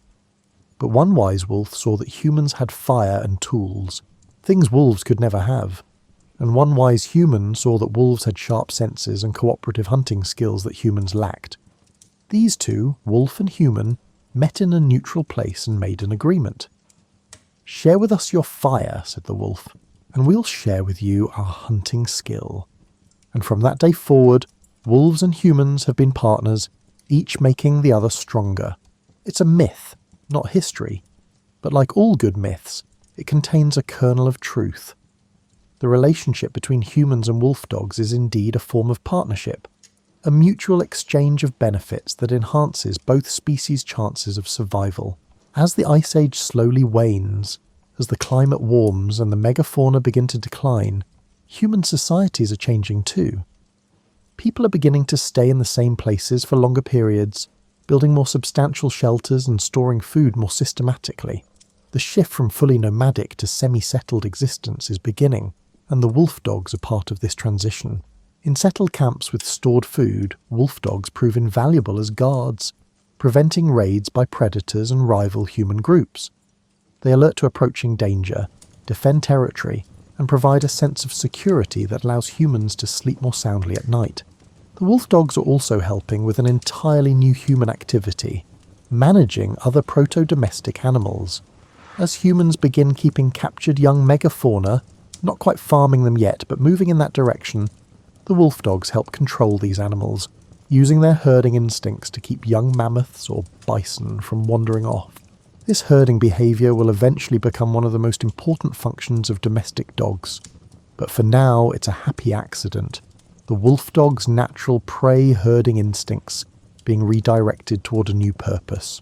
Thousands of miles away, in different parts of the world, similar processes are occurring independently.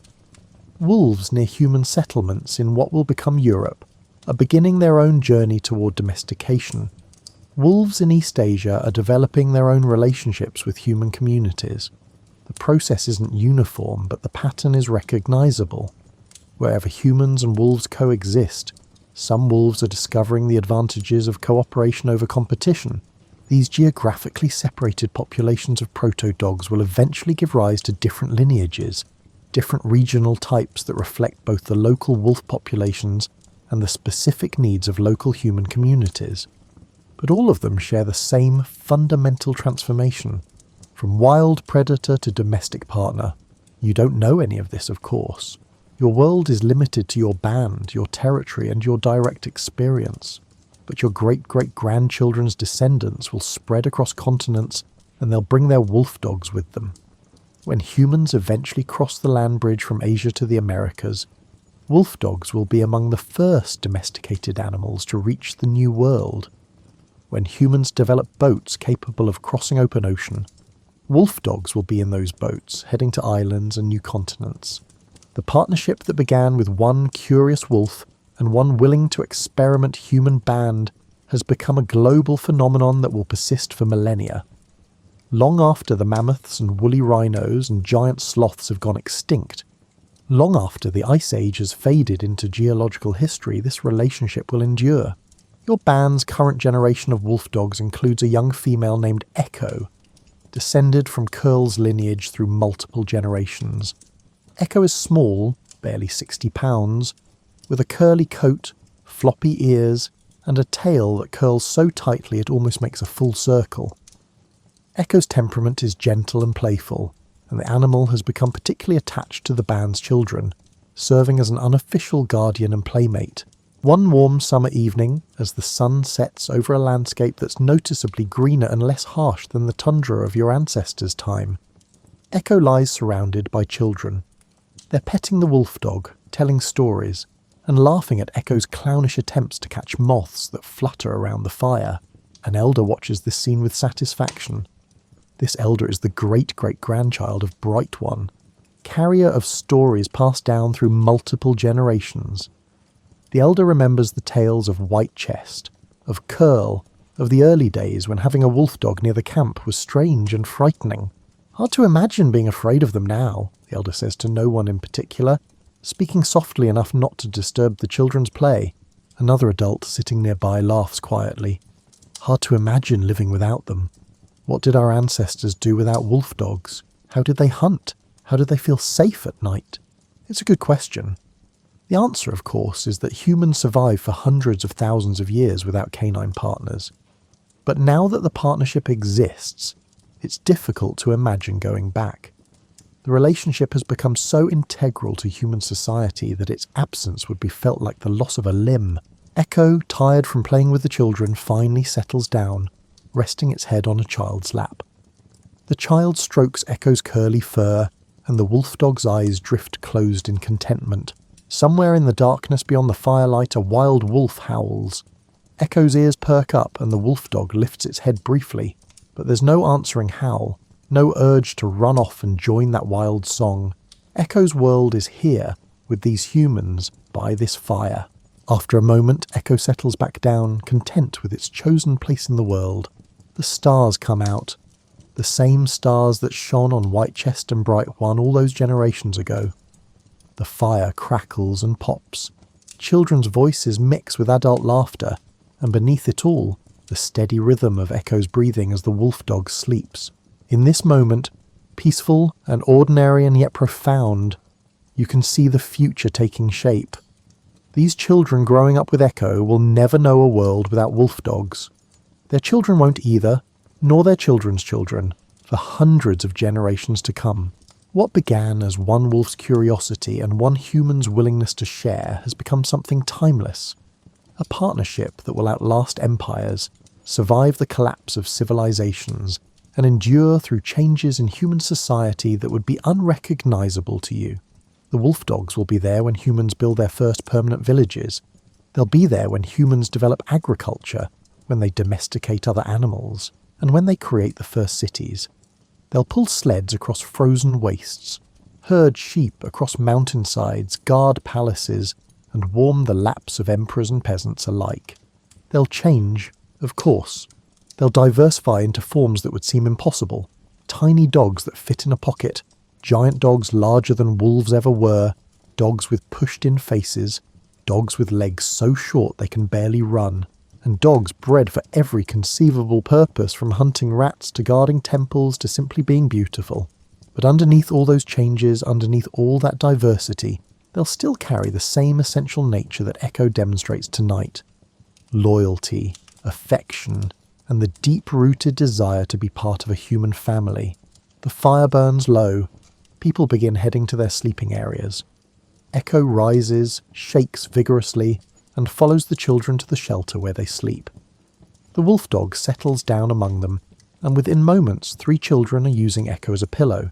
Outside, the summer night is mild and clear. Tomorrow will bring new challenges, new work, and new adventures. But tonight, there's just this. Humans and wolf dogs, sleeping peacefully together, partners in the grand adventure of survival. The stars wheel slowly overhead. The moon rises, casting silver light across a world that has changed profoundly, even though most of those changes are too subtle to see day to day. But they're there, accumulating. Genetic shifts, behavioral adaptations, and the slow but inexorable transformation of wolf into dog.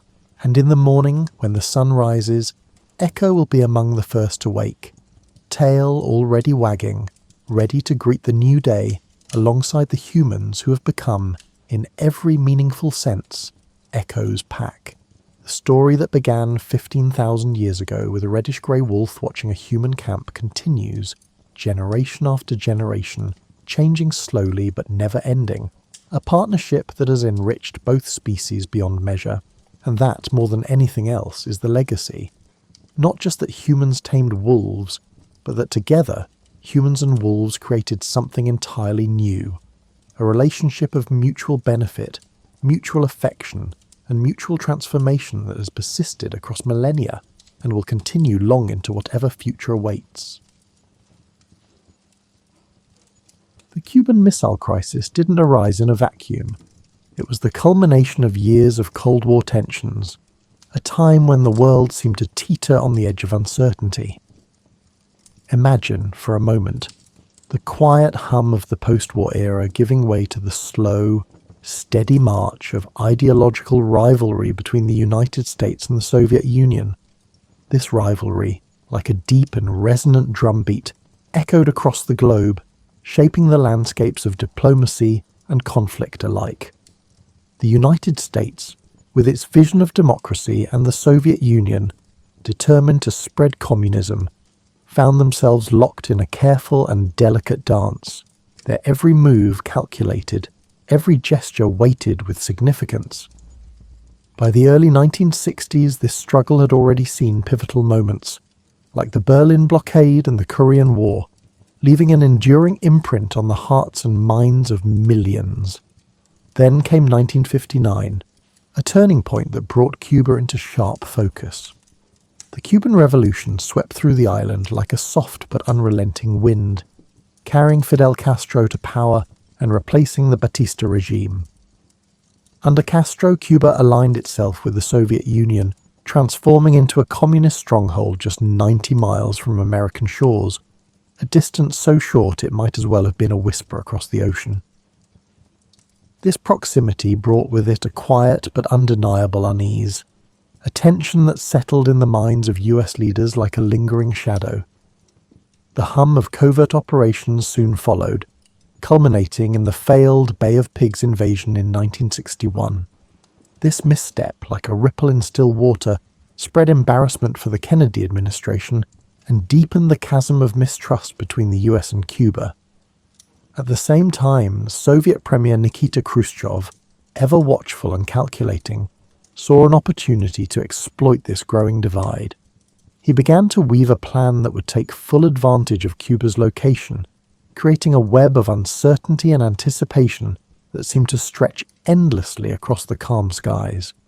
As we linger in this moment of reflection, picture a world on edge yet still wrapped in quiet resolve. Let these images and thoughts drift gently through your mind, like leaves carried by a slow, steady current.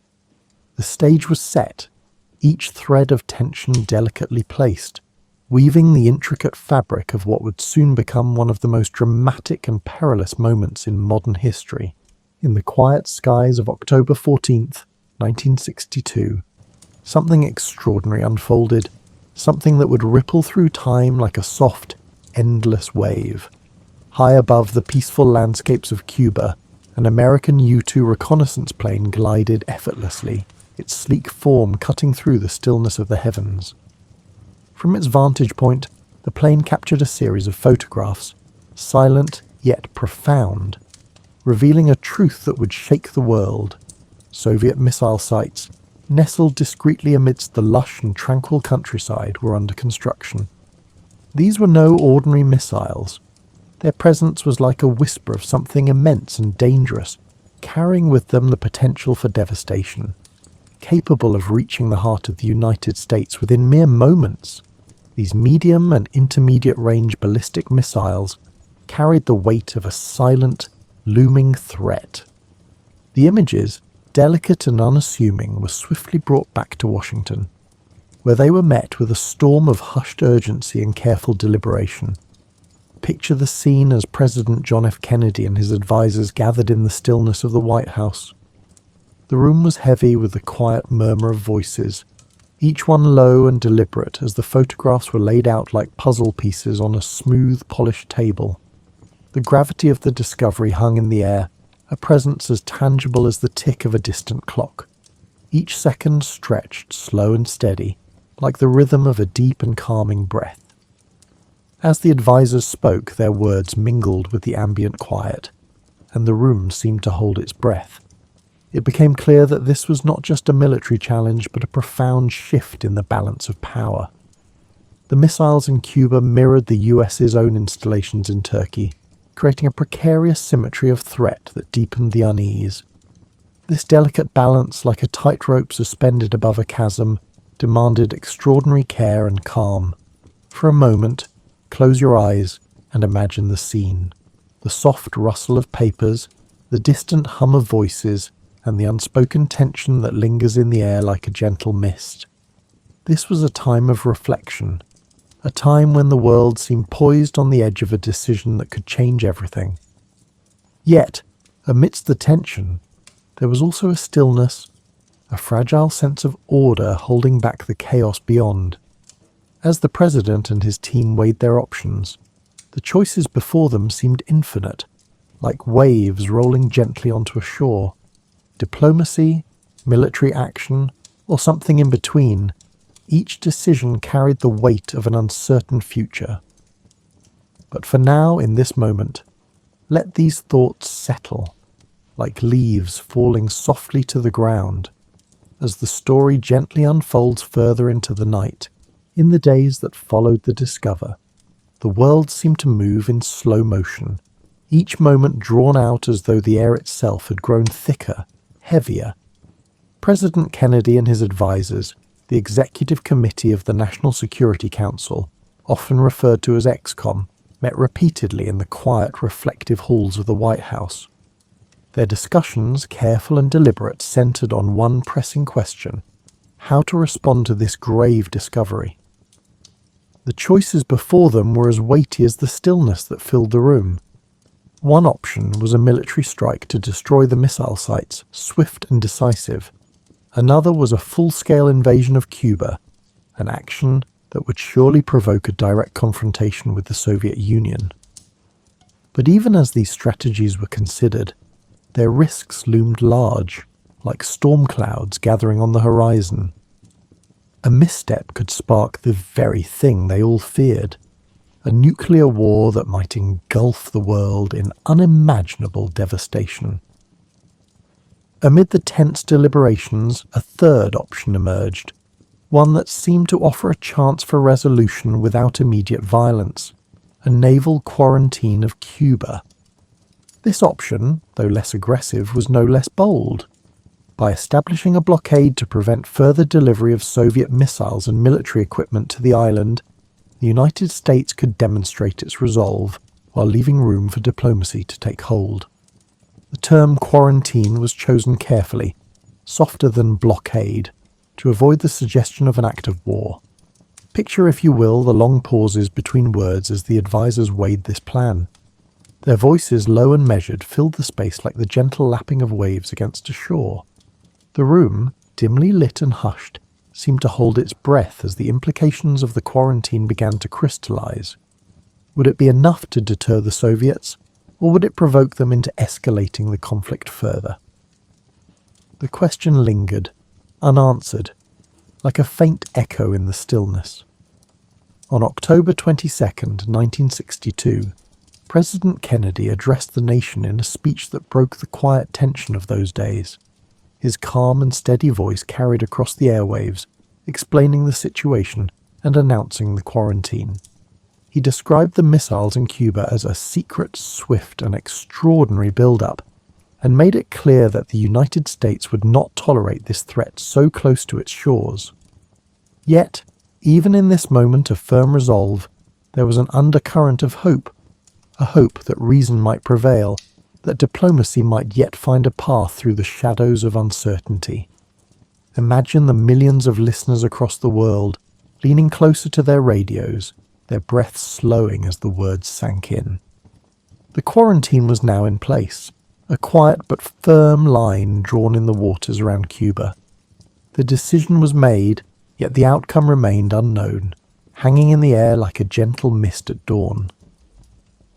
As we move forward, let these thoughts rest gently in your mind, like whispers carried on a cool, soothing breeze as we drift deeper into this unfolding story. Take a moment, breathe deeply, slowly, and imagine the calm before a storm, the kind of quiet that hums with anticipation when time seems to stretch and every second feels longer than the last. This was the atmosphere as the United States naval quarantine of Cuba went into effect on October 24, 1962. The blockade was not just a line drawn in the water, it was a test of wills between two superpowers. American warships moved into position, forming a silent, steady wall in the ocean, ready to intercept any Soviet vessels attempting to deliver more missiles or military supplies to Cuba. These ships, though distant from the shorelines, carried with them the weight of a global audience's gaze as the world watched and waited, holding its collective breath. Far away in the stillness of the Kremlin, Premier Khrushchev faced his own moment of reflection. Soviet ships were already en route to Cuba, some carrying cargo that would challenge the blockade directly. Would they stop or press on? To retreat might signal weakness. To advance might spark open conflict. The tension was palpable, an invisible thread pulling tighter with each passing hour. Imagine the seas, vast and unyielding, their surface calm but concealing a profound sense of unease beneath. The American ships floated silently, their crews ready but motionless, listening to the soft rhythm of the waves and the low hum of the engines. Across the Atlantic, the Soviet vessels continued their approach, the space between them shrinking slowly, steadily, like the narrowing of a great and ominous gulf. Back in Washington, the ExCom held near-constant meetings, their discussions now carrying the gravity of the quarantine's first test. Reports from the blockade zone came in, each one met with careful deliberation. The tension in those rooms was thick, almost tangible, as though it might spill out into the world beyond. Every voice was measured, every pause significant, as the weight of their decisions pressed down like a blanket of still and heavy air. Then, on October the 25th, an eerie moment of calm arrived. The Soviet ships stopped just short of the blockade line. This pause, this single moment of restraint, was both a relief and a reminder of how precariously balanced the situation remained. Khrushchev sent a message proposing negotiations, a glimmer of light breaking through the clouds of uncertainty. For a moment, let your mind linger on this fragile quiet. Imagine the stillness of the ocean, the distant shapes of the ships, and the muffled sounds of calm activity on deck. It was a pause, but not yet a resolution, like the faintest hint of dawn before the sun begins to rise. As the world held its breath, The next moves remained uncertain, waiting to unfold with the slow and deliberate pace of history itself.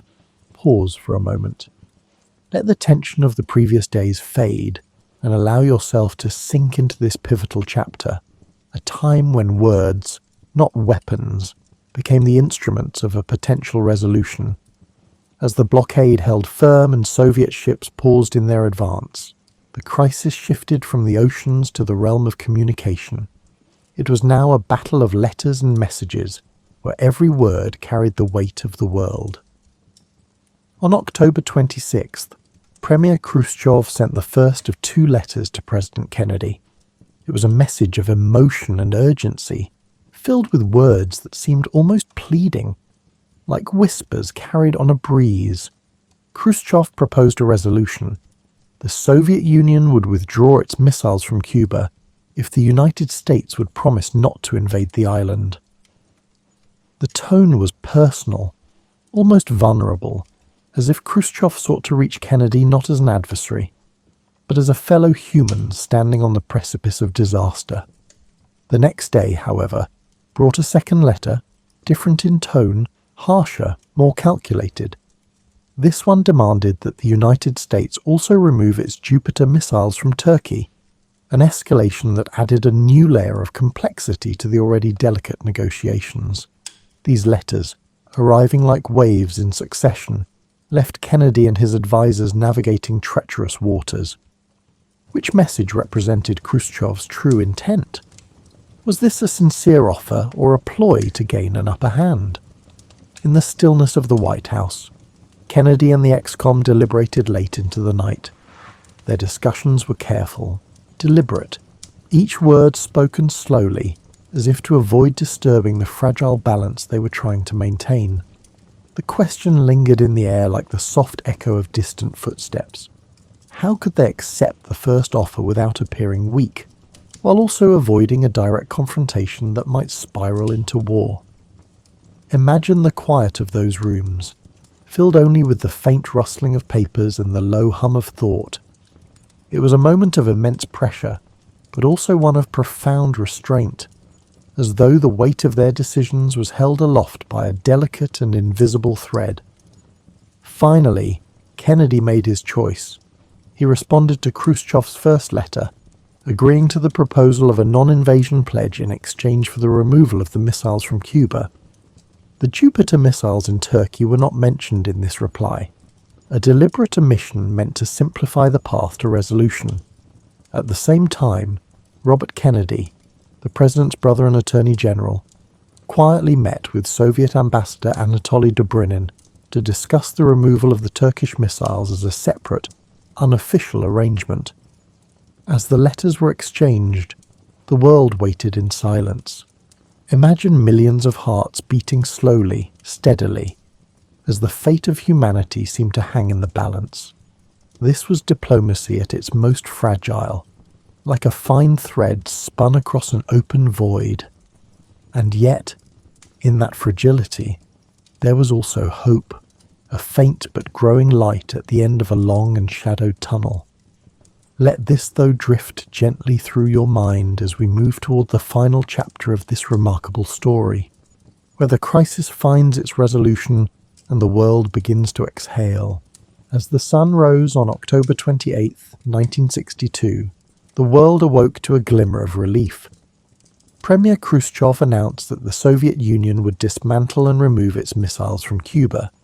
His decision, conveyed in a public radio broadcast, marked the end of the 13-day standoff that had brought humanity to the brink of nuclear war. The missiles, he declared, would be taken apart and the weaponry returned to the Soviet Union under United Nations supervision.